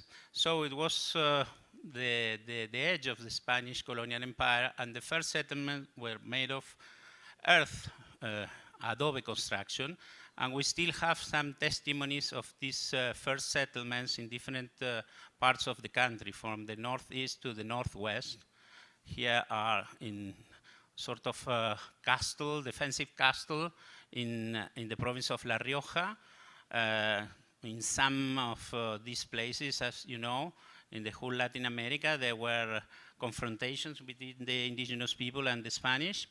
And the remains of the first settlements of important cities that were developed, were settled in the 16th century and refounded in the 17th or the 18th century. So we have some archaeological sites made of adobe from the Spanish colonial period. One of them is this other one that was lost for 3 centuries. In the middle of the Chaco area. It's a plain between Paraguay and Argentina that was rediscovered in the 1940s, and where mostly the system of the tapia mud construction is used, as it's seen in this engraving from the 16th century. And well, this was a lost city, one of the first settlements in the current Argentine territory that was declared a national archaeological area in the 1940s, and it continues to be rediscovered. It's a very difficult place because of the jungle, what we call the impenetrable, but in the recent years, more and more discoveries have been made. Another very important archaeological site of adobe remains is the first settlement of the city of Santa Fe along the Paraná River. It's about 600 kilometers from Buenos Aires. This was founded even before Buenos Aires, from the conquerors coming from Paraguay down the Paraná River. The city was founded in 1576, and it was abandoned in 1640 because of the river that was causing damage to the coast and engulfing part of the settlement, and also the Indians' attack to this settlement. So it moved to another place, 70 kilometers, was completely abandoned and forgotten. Only in the 1950s, an Argentine archaeologist from the province of Santa Fe started doing the first excavations with the University of Universidad del Litoral and the University of La Plata, one of the most important centers for archaeology in Argentina. And well, in this area of, how you call in Mesopotamia, in Iraq, the tells, small tells, appear the rest of the foundations and the churches and the houses and the cabildo of this first settlement of Spanish colonization. It appeared to be very important. For instance, we see the San Francisco church, the rest, and the way the adobe remains were preserved after the excavation in a place. Santa Fe is a very humid territory with a lot of rain. So they covered this was in the 1960s, they covered the remains, and as you know, the churches in the Catholic tradition, Christian tradition, the floor of the churches was used as a cemetery. So they were discovered even the remains of the first governor of the Rio de la Plata, the antecedent of the viceroyalty of the Rio de la Plata. So this is a very interesting archaeological site. It's quite unique in Latin America because after the excavation allowed to know how the first settlements, Spanish settlements, especially in the 16th century, were planned, and how people live, and how all these first structure of the Spanish settlement were designed and planned and built. So it's one of the most important archaeological Spanish, colonial Spanish sites in Latin America. At some point, the Argentine government, some years ago, tried to develop a plan to put in the World Heritage List. And it's all an adobe site. So I pass the microphone to Teresa. Thank you. Thank you, Fabio. Well, coming back to the northwest of the country, here emerge these churches. The churches are the most important buildings made in adobe in, let's say, late 17th, all 18th century and part of 19th century too. Some were beginning in 17th, continuously and maintained with maintenance, and they last until today. Well, this is an example of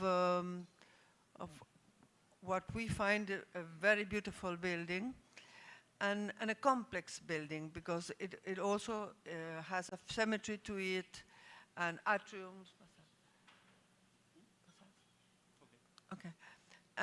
And also its simplicity has inspired contemporary architecture. You see to the left, that is a church, a chapel in the Quebrada de Humahuaca, in the north of the country. And to the right, you see an inspiration that's of the 60s, of an interpretation of of colonial, we call it colonial architecture, no? Because it was made by the encounter with the Spanish conquerors.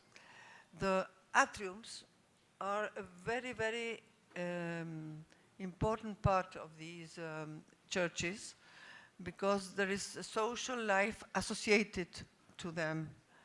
You see there, that's a village on the left, the only place in Argentina where they make bull fights. They don't kill the bulls, but they put some ribbons on it. But because it's prohibited in Argentina since 19th century, no, Ambassador? It's prohibited very far away. And well, but these patios, atriums, are something that go with each church and have a huge social and even political importance. Well, you see, the colors normally are natural colors or earth colors or white. There's a lot of white. Sometimes there are some details in blue, but very little, or a green door or something. But normally is these very, very white colors and earth colors. It's very, very simple architecture, and at the same time, very inspiring for contemporary architecture. Because sometimes other more Baroque of richer countries than ours in Latin America, they had fabulous churches with a fantastic ornamentation. But for today, these are maybe more inspiring, these simple ones. Next. As for the interiors, there the colors appear with all their strength and with all the inspiration of the people of the place. Well, this one is really a popular art, but they are very, very interesting pieces to be seen. You can see that it makes a contrast with more severe exteriors. Well, then, on these two photos, they correspond to two churches in the north of the country, nearer Bolivia, which was much richer than Argentina in terms of metals. There was gold and silver, which in the rest of Argentina there was none. And now we have, but before we didn't know. And these altares? What is it? Altars. Well, they are all decorated in gold. And on the others, the painting, the popular painting remains. These are three examples of paintings that sometimes decorate these chapels. Where we chose them because they represent a syncretism, a synthesis of Spanish culture and native Argentina culture, or Peruvian or Bolivian. It was more or less the same area at the beginning, the same culture. These are called arcángeles arcabuceros. That means angels that hold arms. The Spanish priests that owned these ateliers of painting, huge ateliers of painting, mostly in Peru and in Bolivia, but Peru in Cusco, and Bolivia in Potosí and Sucre, But in Argentina too, in Tucumán and Salta, there were some. Okay. And these are a perfect synthesis of native culture and Spanish. Those gentlemen, they are Spanish, but they are angels, but they hold arms. And the dressing and the ornamental, that's very, very American. And the flowers surrounding, so it's the colors, they were reinterpreted by the Indian communities, by the Indian students that were there, great artists. See. Well, these are cemeteries, I go quick. These are cemeteries that are more or less beside the churches. See. These are public buildings, all in adobe. All we're showing is all in adobe. Let's continue. And these are houses that emerge from the land, naturally from the land. And really, they are very beautiful because the landscape is very important. And so it is the conversion between landscape and architecture, thanks to the hands-on, that means adobe construction. Pasamos. And finally, the patios. Patios are very, very important in all adobe buildings, in all constructions in 18th, 19th, and 20th century until today. And galleries too. The inside and outside together. So you are outside, but at the same time you are protected from the sun and from the rain. Well, rain doesn't rain a lot. And patios are a way of life. People gather there. The family gathers there. The circulation of the house is done through the patios or the galleries, not for inside corridors. And it's something of the beautiful way of life in South America. Now you, Fabio. Well, continuing with this sort of overview of the different architectural types in adobe, in the different provinces along these last years, for instance, the Catamarca province had developed a program of restoration of adobe in accordance with the National Commission of Monuments and integrated several sites into what is called the Adobe Road to promote tourism in this part of the northwest of Argentina. But adobe comes even to the south, especially in San Juan, and these are very interesting mills, grain mills, in the province of San Juan. They were built in the late 18th century and early 20th century. At that time, the final period of the Spanish colonial empire and the emergence of independence, San Juan was the place where grain and especially wheat was grown even before it was cultivated in the Pampas, and this is part of the industrial heritage made of adobe in Argentina. Industrial heritage in adobe is also associated with mining, as you see in Mendoza, but also tobacco tobacco fields in the northeastern part of Salta and Jujuy. Tobacco drying halls made of adobe are very common in that part of Argentina. But it's also interesting that the adobe technique continued in the late 19th century and along the 20th century, even up to the 1950s, 1940s, 1950s. These sort of linear towns in the valleys of the northwest of Argentina, along the roads, they have the facades on the side of the road, on the back in the backyards, they have small gardens, or they have orchards where they raise different fruits and plants and a small agriculture development.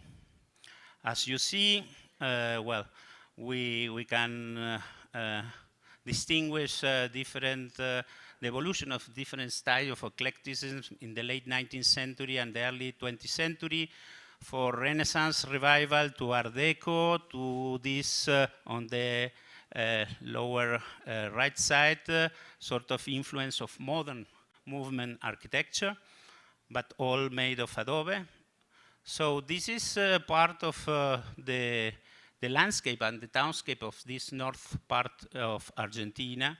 And in many cases, some of these areas in these towns have been declared either at the national level as historic districts, or even at the provincial level as historic districts. There were also housing design continuities, as you see, the porticos, the galleries, the patios, as Teresa said. And the construction and decoration techniques are very similar and develop as in other parts of the world. I go very quickly. You know, there's only 1 minute. And I want to refer to the problem of earthquakes. This is an example of a church very much important historically and socially, because it's a Huarpe community, indigenous community, that is very worried and work for the stabilization of this church.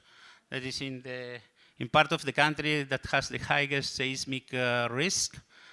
Here you see all the activities and, well, the meetings we have had in the recent years to stabilize the structure of the tower first and the rest of the church, discussing different alternative methods to consolidate it with the people of the place, with engineers, seeing the alternative of using wood, metal, or plastic fibers to consolidate. Another case, the Church of Hachal. There you have the earthquake areas of Argentina. The red is the most dangerous. It's in coincidence with this, the territory where is located this Hachal church. There was a big discussion because it was an adobe church from the late 18th century, reconstructed in part in bricks in the middle 19th century, and it was affected by flooding and earthquakes, and there was a big discussion even with the bishop I mentioned yesterday and the people that wanted to continue use their church, go inside all together for the ceremonies.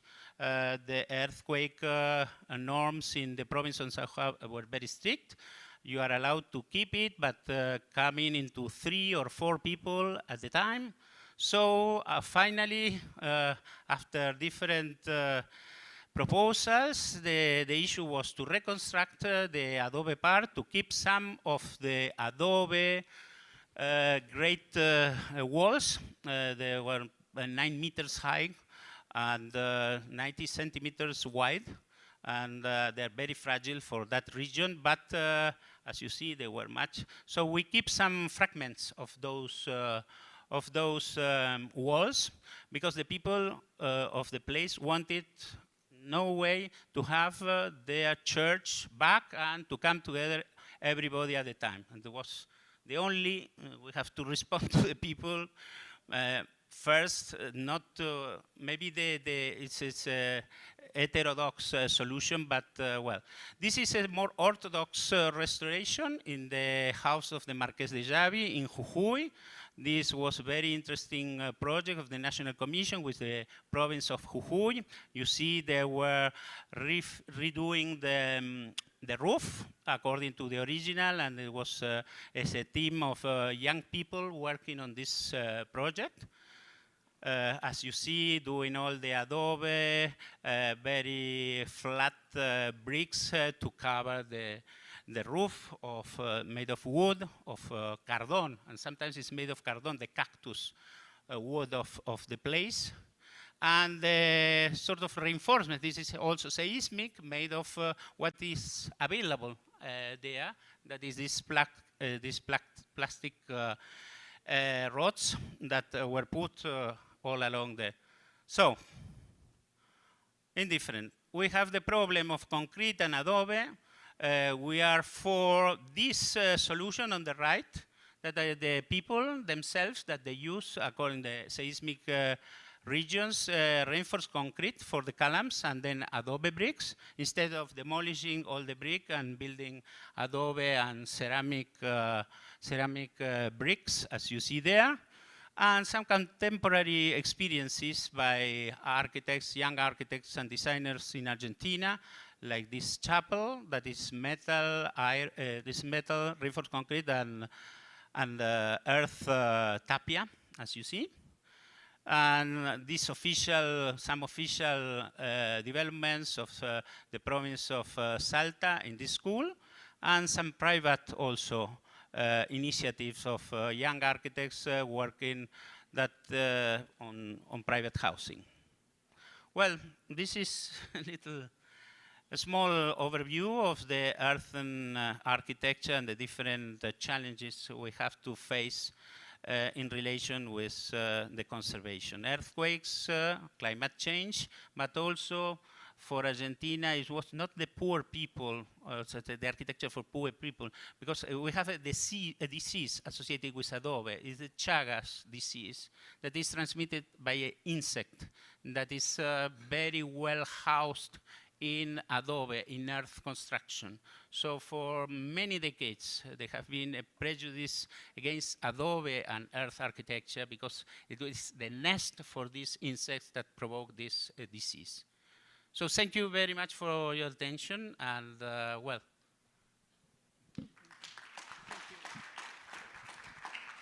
Thank you.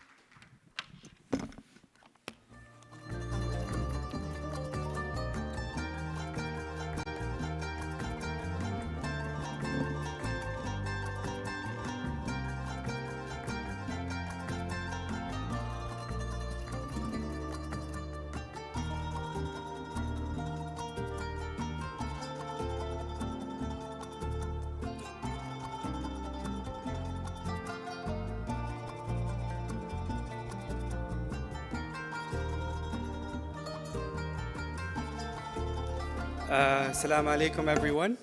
The next speaker we have is Abdullah Al-Khuzam, who was born in Hayel. He's an Adobe craftsman. He holds a degree in business management and accounting, but he is a founder of Abdulaziz Al-Khuzam Foundation for Organizing Exhibitions and Conferences, and he's an expert in restoration of old buildings, and his presentation today will discuss earthen architecture techniques. So we would like to present Abdullah, and the presentation will be in Arabic, so if anybody wants to put on their headphones, please do so. Please, Abdullah.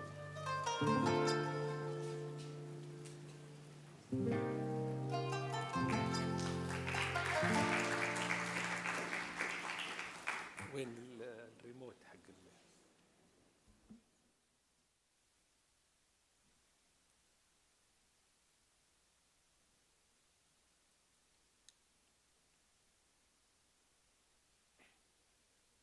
السلام عليكم ورحمة الله وبركاته. نحييكم تحية الإسلام والصلاة والسلام. Peace be upon you, the Islam. Welcome.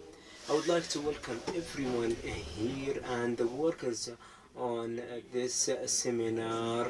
And to be honest, I'm glad to be here standing in front of you and just next to these walls that I love since about 35 years working with this traditional clay buildings. I would like to thank our government for what they are doing to preserve heritage and restoring what we've seen in the buildings that we love. The second thing, I am here standing in front of you. I don't have I am not a scholar or an expert in the knowledge of this field. However, what I have is just an experience that for more than 30 years working in this field and building with clay and mud, and a long experience that I cannot really describe all of them right now. I had a lot of successes and a lot of failures, and there are things we couldn't even reach so far. So I'm trying to show you only part of some experience that I see through my 30 plus years of experience. It's not, again, they are not scholar. It's not a scholar practices. It's experience based or field based experiences.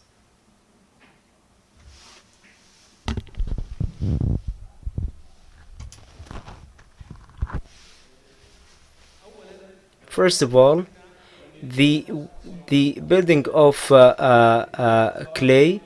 What we are doing through my experience using them, we were and I used to meet the older people, the builders, to learn from them and to gather information and their experiences and that they had, and they are part of what we call them the fibers.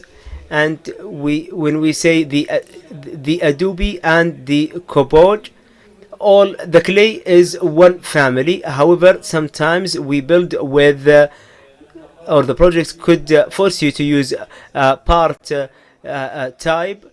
So for me, I was more experienced in working with the Cobalt more than the Adobe, since the area that I lived in, 95% used to be built with Cobalt, and they have the name of Madamik in Arabic, and they are you can see them in various Arabic countries, and they used to use pressure, but for us we use the clay.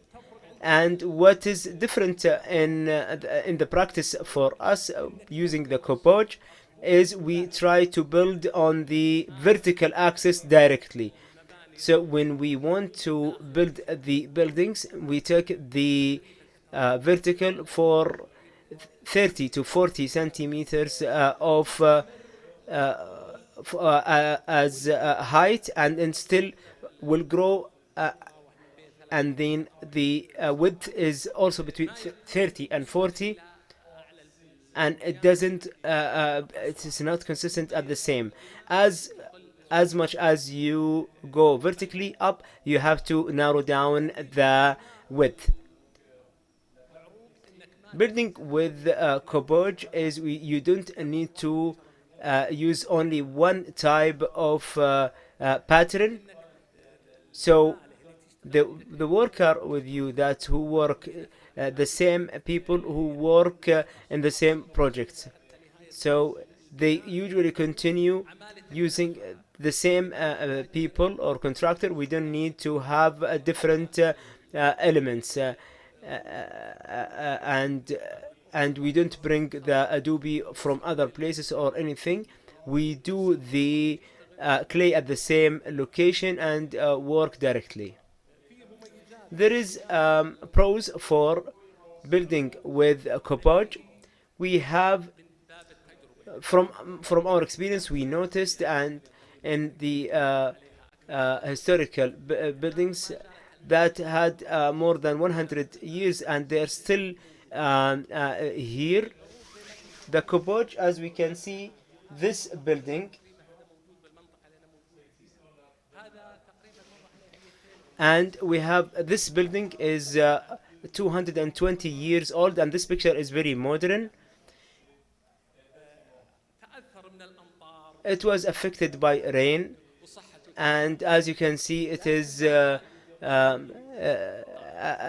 affected with rain, and it looks like a person who's tired, but again, it's still standing.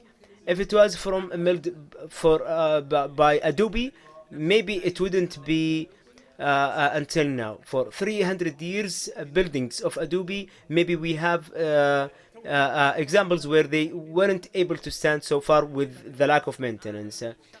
So again, when we work, the workers of the project, they can control the width because they don't have to create the Adobe in a place, and then the people who work with a Copage, they mix, and then the cutter who makes the mixture ready, who is going to be first responsible for the quality, and this person for the passer who can pass the clay to the master, and the master is responsible to build in general and for the clay.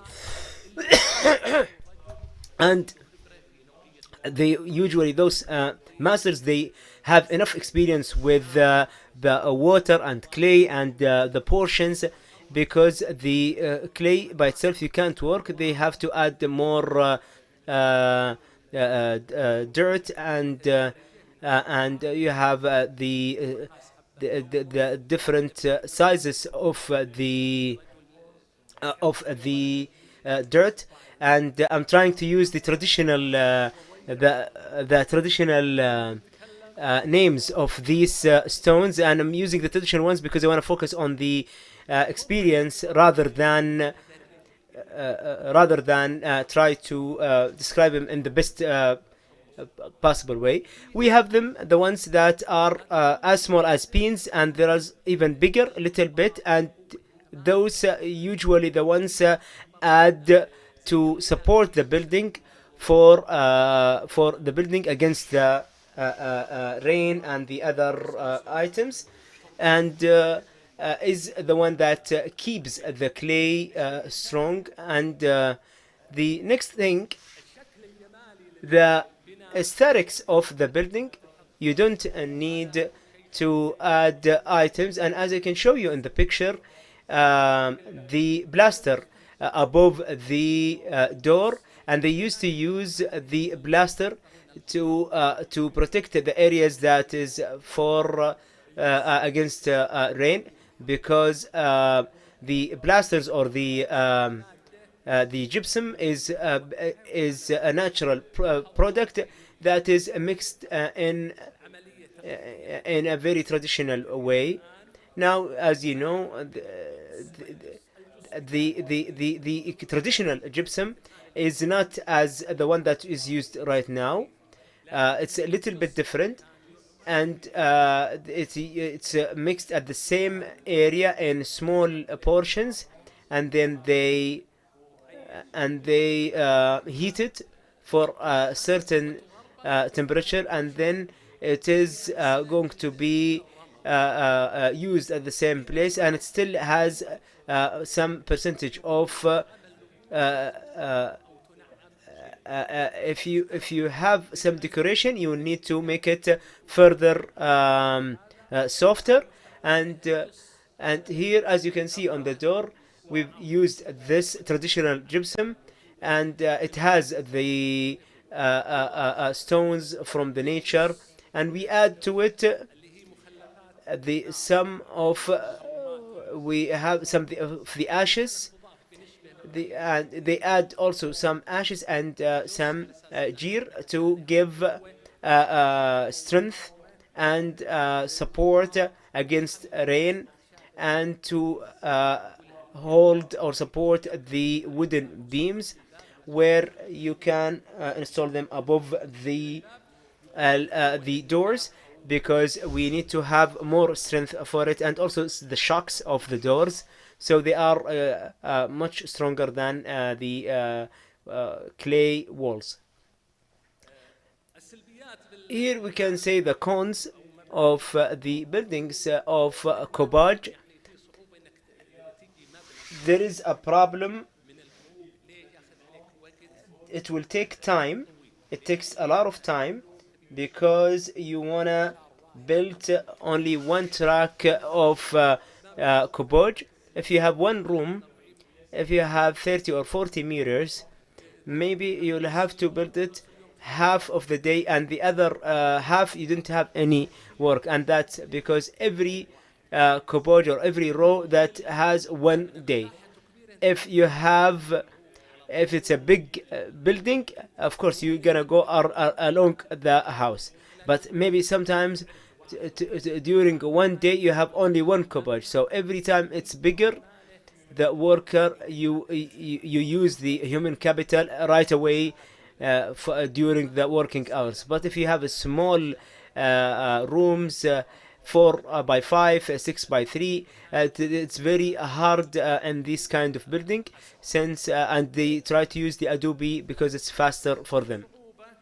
There is also another challenge when mixing the clay by itself, because of the type of the dirt that is used with the clay for this type of buildings. Maybe you'll have some stones, so it makes it harder for the mixer person to mix it in the right way. But now we don't have this challenge, because now the tools for mixing, we use the modern one. We don't use the traditional ways.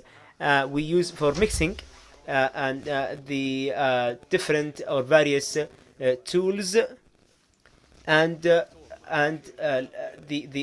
ones, the mechanical ones, and also the other tools for other than that. And some of these tools are also newly introduced.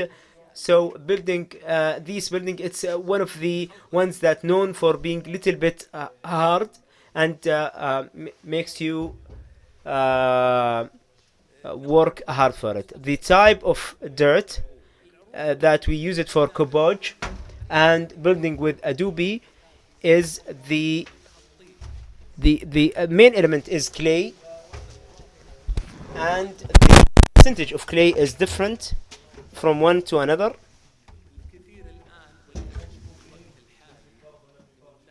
What I see now with the people who work with clay, they are not masters, but they are experienced in it. So the clay, they are working in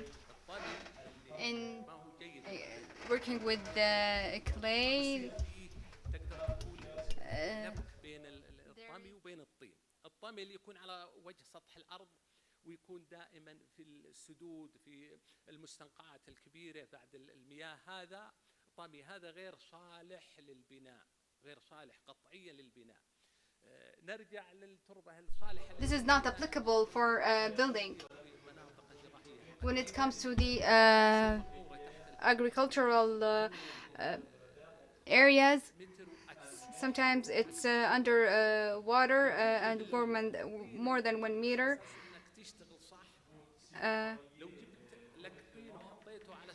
If I brought out a clay, so we from 7 to 14 days, sometimes you get this, and you have it for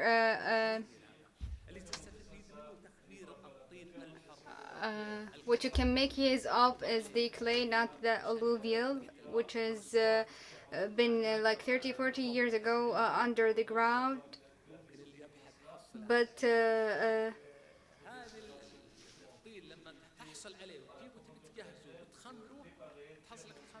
when you like do the this process, when you take this clay,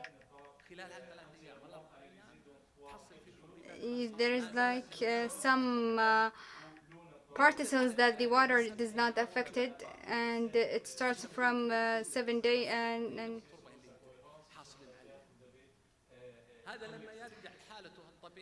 when it gets back to its normal shape, it is like the same status when there is like rainfalls, and it does not affect it. There is a on all the theories for such a theory that and these rainfall does not affect such a building. But now there's an interference with some people that the soil is not good for the cultivating, and when you are working on an actual method which is like 100%, this will last you on the long run, and it needs like continuous maintenance, not annually, but approximately each 5 years to do like restoration and maintenance.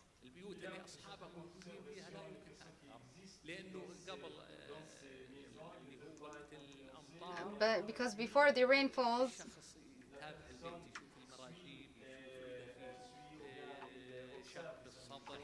there is like some cracks in the ceiling before,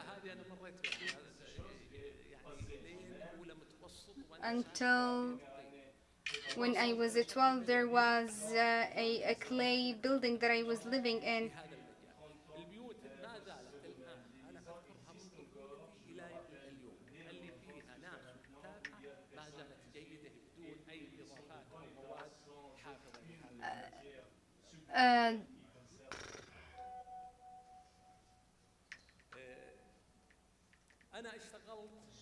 I worked on non-governmental and governmental projects in all its types, where we and updating new buildings from the clay. This is rehabilitation in the Mosque of Imam Turkey in the government of Al-Ghazala. These challenges that we got in each project, we got some challenges, but we chosen this building so we can clarify the challenges that we are facing during the work. How can we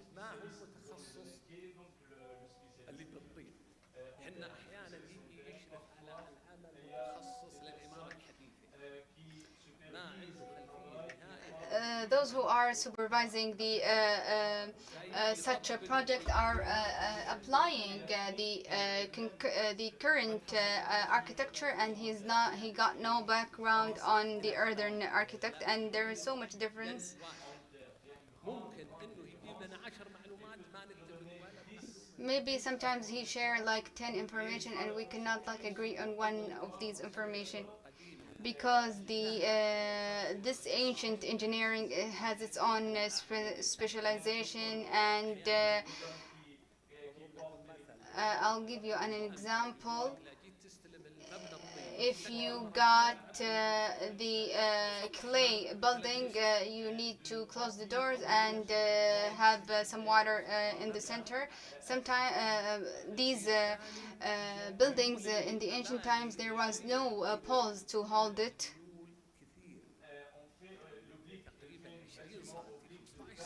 20 centimeter and 15 centimeter, and when you have the water on the roof, the roof is not balanced, so there was like some pressure on some part, and there's so many challenges, but this is one overview on these examples.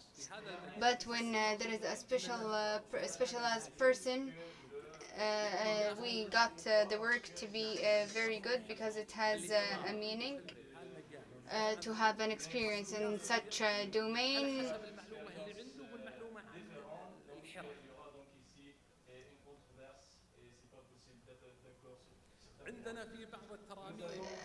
In some restorations,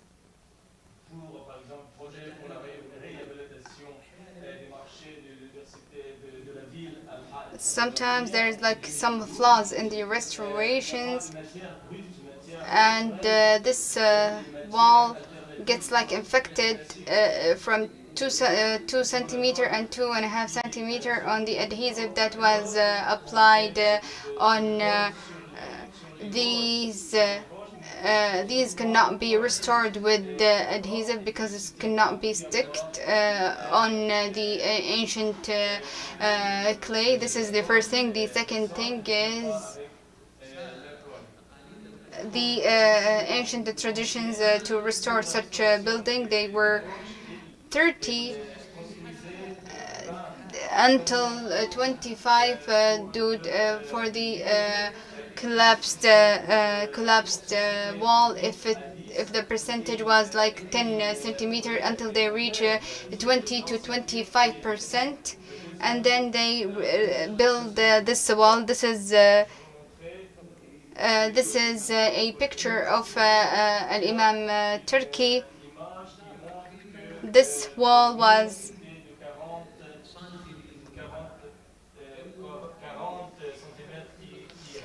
and we built the whole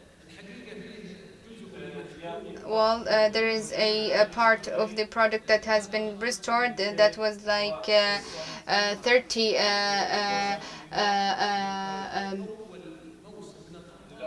when the rainfall it came back to its own shape, so such a building cannot be worked with the adhesive. There are challenges when it comes to the Hayat market. There is no availability of the natural resources. All the places that we were working in from like 20 years ago in Hayel. This location was specialized in adobe and clay construction materials. When you go and you want to purchase clay, you have to be permitted from the local authority. So there's now currently there is some difficulties and when it comes to my private works, I designed it myself in the laboratory, but I cannot like purchase it from the market because there is so it cannot be found, and if you could find it, it has like low quality.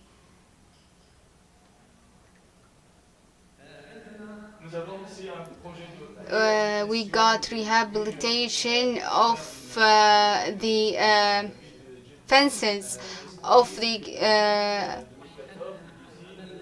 parks in Jibba city. All of these are considered new works. We got so tired to find the appropriate soil so we can work and to have like a great quality of the soil. The other thing that we are facing when it comes to the workers, you want a person to have like someone with a good body and a good fit and he got like a great endurance. The second thing, if we used workers outside of the KSA, we are facing a difficulty because you're gonna training him, and then when he gets it well, then he wants to be back to his home. So that's why we got some difficulty when it comes to the workers. We got like scarcity in the current time. All of these things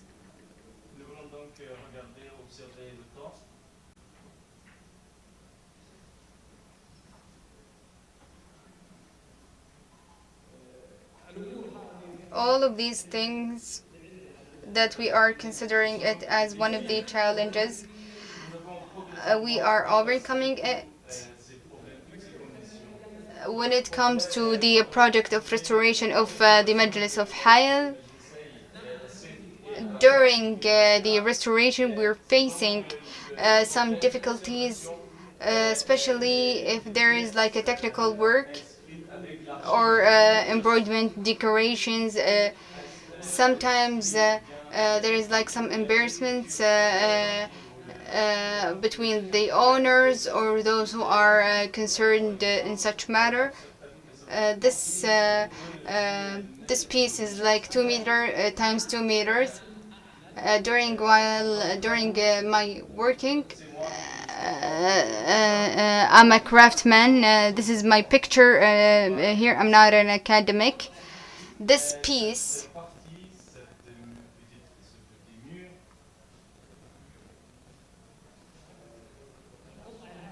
this picture take time. I restored it in its own original piece. I took it from its original piece, and it was like about to collapse, and then I restored it again. The majlis currently is ready. We got it back as it is in its own decoration. I'm very proud of this work. Training and rehabilitation the Saudi youth in the Royal Institute in the tradition in Hayal University. I started myself. I gathered young men from the university. They were volunteering, and we were training them before taking such courses. Then we got into these courses. Then we met with the Royal Institute. And we would like to thank, and they paralyzed us and they brought us into this place and took care of us, and then to hold courses and workshops.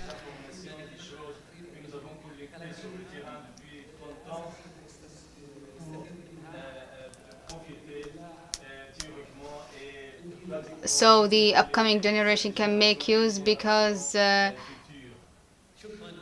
thank you for the attendees, and thank you for your attentive listening and your attention. And I'm coming here to learn and not to educate, but I'd like to clarify my experience in this domain. Thank you so much.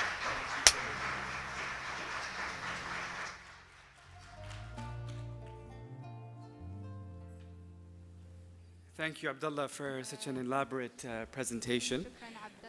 So we have discussed the past, the present, and now let's focus on the future.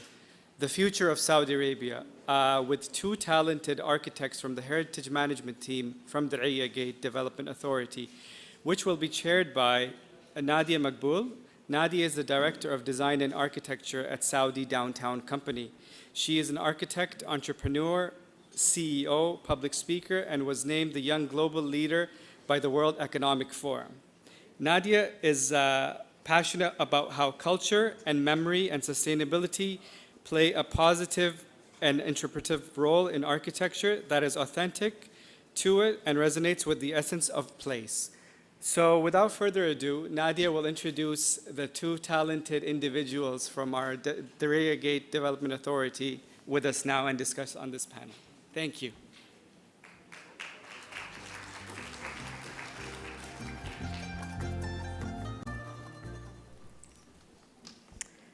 Thank you, Raed, for that very generous introduction.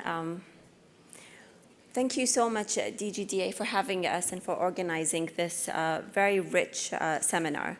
We have traveled from Mali to Argentina to Spain to England to Afghanistan, appreciated the diversity of earth architecture, its wealth in technical expression, artistic expression, community connection, and celebration.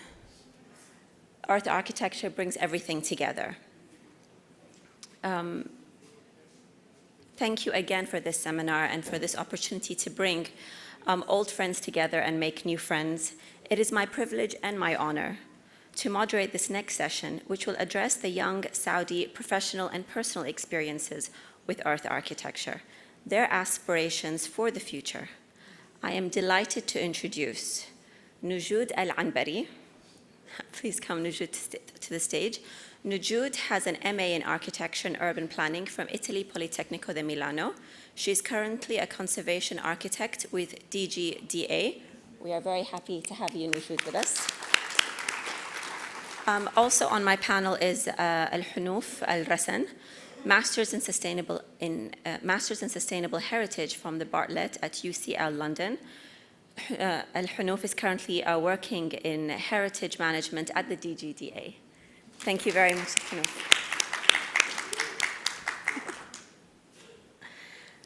Okay, so I'd like to start this conversation first with both of you sharing what attracted you to earth architecture. You're probably the youngest members of the audience. And I'm very interested, and I'm sure the audience is very interested, to hear some of your personal stories that perhaps you've had since your childhood, hearing from your parents or grandparents perhaps. What sparked the curiosity that led to this career path in earth architecture and in conservation or preservation? So, Al-Hanouf, would you like to start? Sure. Can you hear me well? All right, guys. So let's say for me, the experience wasn't right away. It wasn't a simple connection to earthen architecture, as my parents and grandparents didn't live there. So actually it was unusual for them to see me going into this direction. I found this passion throughout my studies. At the beginning, I leaned towards designing new built construction, but using some of the cultural aspects, something that reflects that we're in Saudi, we're in Najd. So I thought I found this in my designs throughout my studies. Then I moved into actually going into my master's and studying heritage, where doing sustainable heritage to me was like, how can we sustain the use of earthen architecture in Najd, and how can we bring it back? Because usually Najd is always associated by earthen architecture. We have a full Najdi architecture form, which is mostly in earth. So during my studies, I was doing it during the pandemic, so I wasn't really actually connecting to earth even then. But I was connected to it with my readings, with my research, with everything I've done, which was technical and we can say somewhat nerdy. Then when I came back to Riyadh, while my first job, I got to visit my case study, which was in Ushager. I chose Ushager because it wasn't very usual. It wasn't studied as much as Diriyah, let's say, as much as Tarif, and not everyone internationally would know it. And then when I went there, it was like connecting, finding my family, finding my friend that I haven't seen in a long while, even though it was the first time. And it was a very straightaway connection. It was closer to love at first sight, let's say, where I saw the building and I can remember it so well, even though it was the first time for me seeing it. So that was my passion coming together. Thank you very much, Hanouf. And then you graduated and you finished starting your career in earth architecture and conservation. What were your most defining memories, your contributions perhaps to this discourse? So especially for earthen architecture, I was lucky enough to get invited by the Royal Institute of Traditional Arts, who were presenting yesterday about their program, where I actually got invited to attend a workshop done by academics and the craftsmen who were going to be working on the program, such as Ustad Abdullah Al-Khazam and Majid and Abdulaziz. And the point of that workshop was very interesting because it was a way for academics and people who are working in the field for so long to connect and build the curriculum for the program. And this was very touching to me because for us it was, as Ustad Abdullah said, we study it, we learn it in a way that is very academic and it's right or wrong and so on. But when we talk to them, it's like it's their language. They're speaking the ABCs to us. So it's like we can ask a simple question of how you would find the right soil, and we would expect very technically you will find it in this location and it's very specific. And to them it would say, it feels right. I would touch it and and this connected to me, transmitted. So how they were so connected to earth and buildings as they're connected to nature, because in reality, some people would say it kind of grows, the building is growing out of the earth itself. So it has the connection of nature more than. Thank you very much, Al-Hunuf. Okay, Nujud, going to you. What about you? Do you have any stories that you can share with us, things that sparked your interest in earth architecture? Yes, of course. First of all, thank you for having me today. And I'm just going to read a little bit because I'm a bit overwhelmed until I just ease myself. So actually, I wrote this from my heart. So I always refer to myself as I am a student of nature as much of an architect. And this is the first sentence I wrote in my bio. I was always fascinated, zoned in nature since my early childhood. Through my observations with nature, I was inspired. Growing up, I was binge watching loads of documentaries in National Geographic, History Channel, and Discovery Channel. Archaeology was one of my favorite topics. Dealing with historical sites has a lot of scientific interaction and justifications. I started to understand how historical buildings is very well connected in harmony with its surroundings, very related to nature. Then comes my family influence, of course. My parents once lived in adobe houses. Growing up, I used to enjoy my elderly storytelling, sleeping in the rooftops, talking to each other, the neighbors speaking to each other through the terraces. Actually, my father and my mother used to love each other, and they were actually meeting behind the doors, and my father used to put my mother's picture in his pocket. Okay. And one of the most important things that inspired me for my career and this entire field and gave me the assurance was a thematic stone engraving. The guy previously was here, he was discussing Jubba. So it was a thematic engraving that had a wheel. It is in Hayel city. What was very interesting to me is that we were taught that the wheel was invented by Newton, and this engraving was dated even before he was born. Through this debate, I understood the potential of this field, and here the journey started. Yes, there was a lovely story you told us, I think it was yesterday or this morning, about when you first started to explore earth architecture at university. There wasn't much encouragement, so this is why this conference today is of significant importance to you? Actually, yes, and the timing, and because as a bachelor student, 2014, my entire senior project was made of mud, and it was related to sustainability. And back then, my instructors actually was thinking that it was a joke to be implemented in the real life. So being here today actually brings joy because dealing with mud and touching mud and playing with sand brings out your excitement, and it actually brings joy and brings back and invites your child behavior, you know? So, yani. Thank you. There was also something else that you shared with us, one of your earlier professional experiences when you were, I think, with DGDA as a conservation architect, and you were working with all the local vendors, experimenting, exploring different ways of conservation. Can you share a little bit about that, the importance of being able to see time in these mud brick villages and the way that they age so beautifully, and I would say so romantically, since we're talking about love? True. Okay. So I started at DGDA as a conservation architect since 2020, and almost it's my third year here. My first task was working on 3 areas in Al-Tarif: 2 palaces along the escarpment and a cluster of courtyard dwellings. I started to interact with the local vendors, which they had the full restoration mentality. So they used to cover fully the traces. Okay. So this was their approach, which eventually covers the actual trace of the past. Baby steps, we started to change the contractor's approach, speaking about the levels of conservation interventions, which is, to me, it's very genuine attempts. And as you can see tomorrow in the tour, you can find the Tarif as a huge laboratory of all of these genuine attempts. Because they knew, if they knew better, they will definitely implement it. We have the fully restored semi-conservation interventions, and what we are now introducing is minimal conservation interventions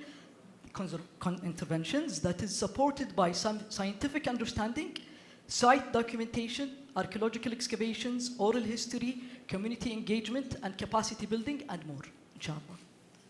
Brilliant. Thank you very much, Nujud.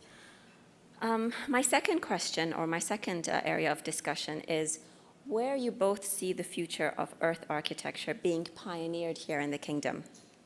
Perhaps until now, and particularly in Dar'iyah, we've witnessed how this material has been used in quite a traditional, recognizable way. You know, we've seen how it's been used, highlighting the Najdi architecture, the Najdi recognizable, prominent architectural features.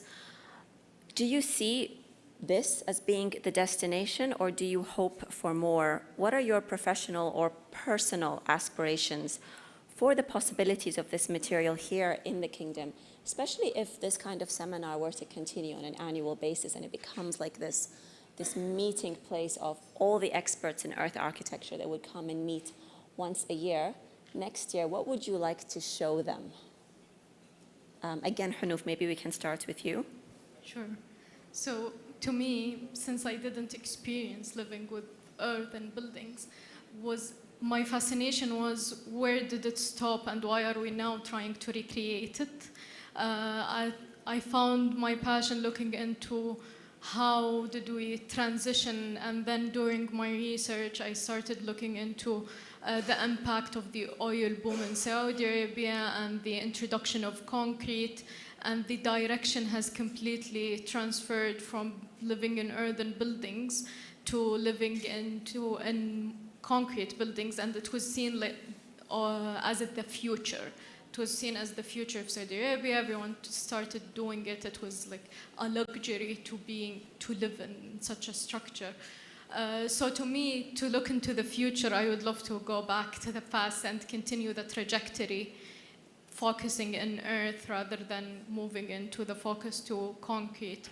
Because I imagine if the use of earth has continued, it would have advanced so much more, because you can see architecture advancing from the Stonehenge using into huge masonry buildings, and I would imagine it's the same thing to earth. It can be advanced, and Tarif is a great example, since this has been done 300 years ago. It's so sophisticated from its time. So if the same people were here today using the materials and technologies they would have today, I would imagine they would achieve something out of the norm to us.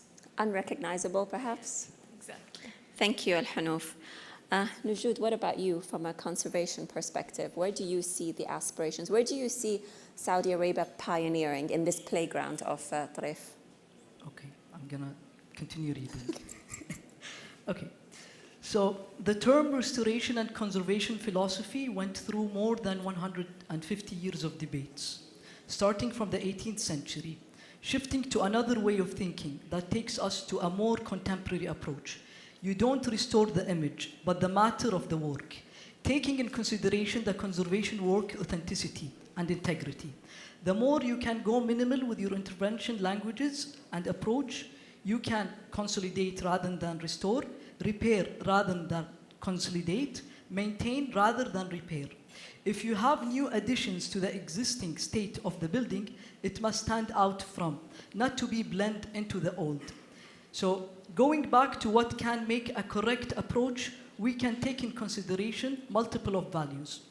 The historical value, by maintaining the original appearance of the historical monument.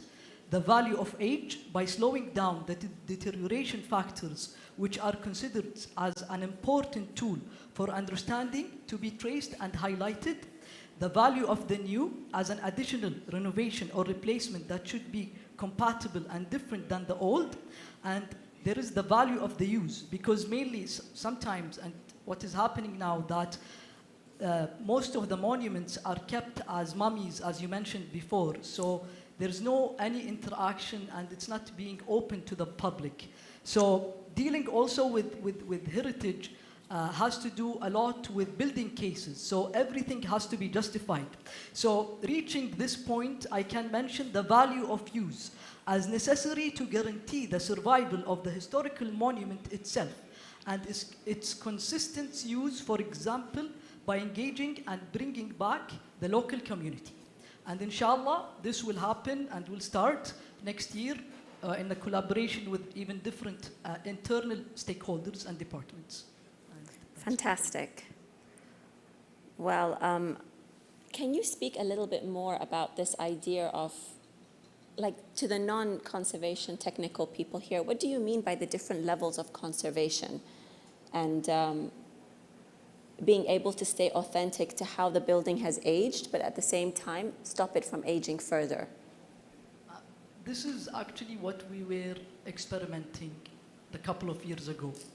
And as I mentioned before, the more you go minimal with your monument and antiquity, the more you actually maintain the authenticity and the integrity of the space or the place or the thing, the object that you are dealing with, whether it's a door, for example, Al-Hanouf is dealing with doors. So through this, through actually documenting first, understanding, maybe also involving the what do you call it? Oral history, because many of the information isn't written in books. So we have to extract this information from the local, simple, humble people. So through this engagement and through interacting with this context, we can, inshallah, achieve different levels, multiple approaches. And I cannot tell you exactly a specific thing now, because each monument is unique by itself, and each monument has to be addressed by itself. So I don't know if I answered the question. Yes, yes, you did. I think we have opportunity for questions from the audience. So I think there are probably 5 minutes for questions and answers. You girls are happy to take questions from the audience, right? Of course. If anyone has a question, please put your hand up.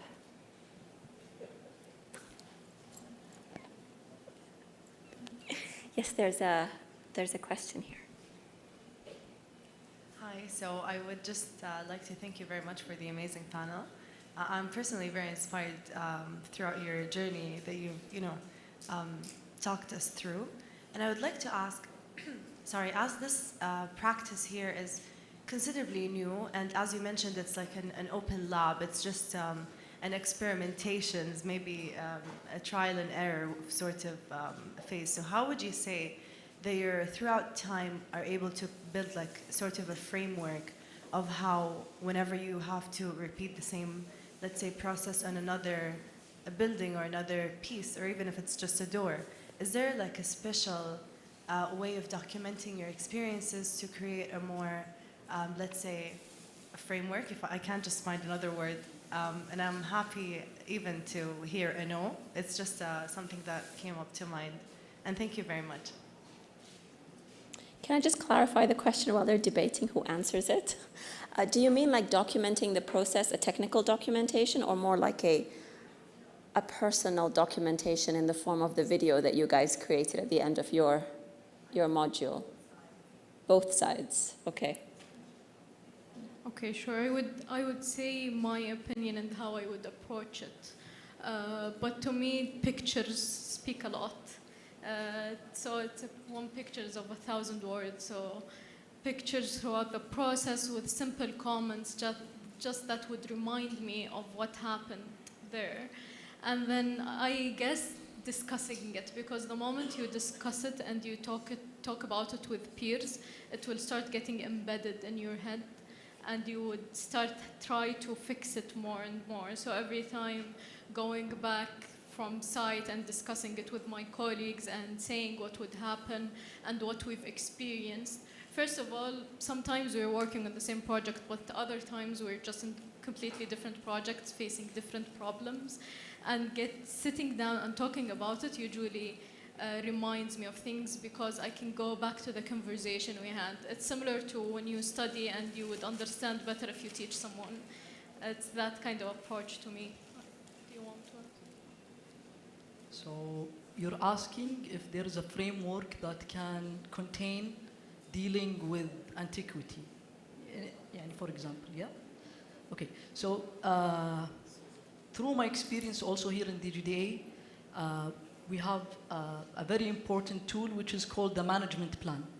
So through this management plan, you create the team that you need. Dealing with history and historical monuments needs to be addressed by having a proper team.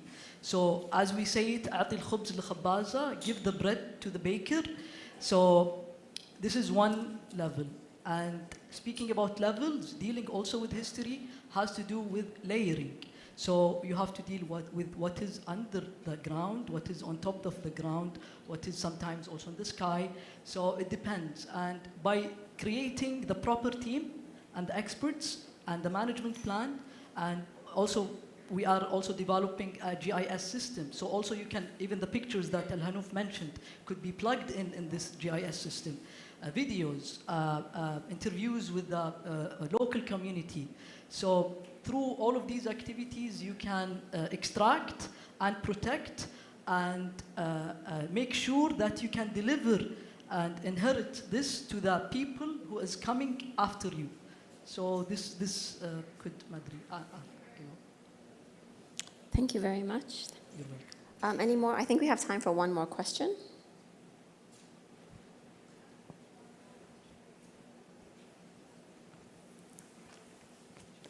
No, I guess not. So thank you very much for your attention, and thank you very much to Al Hanouf and Nujud for their sharing. Thank you very much to you for having us. Thank you.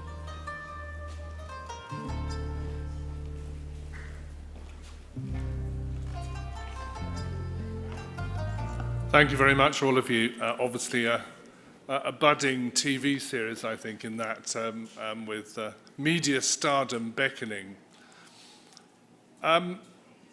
It's now up to me to draw the proceedings to a close. Can I just thank everyone for coming, both here inside Palace, which has been full today, and of course everyone online too.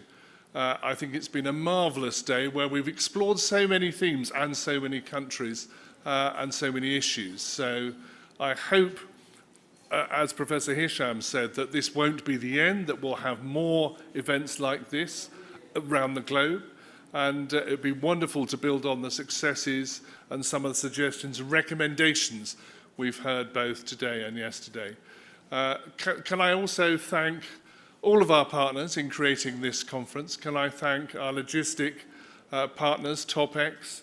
Can I thank the wonderful DGDA team, led particularly by the conference manager, Raid Kazi. Thank you so much, Raid, for your tireless work. Thanks to Zayad, too, for his magnificent assistance, to Shahad, to Sadis, who's been wonderful. The list goes on and on. Thank you hugely to our speakers. And please, let this not be the end. Please do also come back and see us again and explore the earthen wonders of Tarif. Thank you all very much.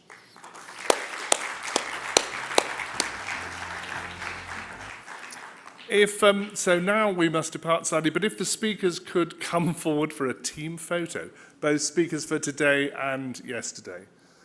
And yes, that means you too, Najud. You didn't speak. Thank you.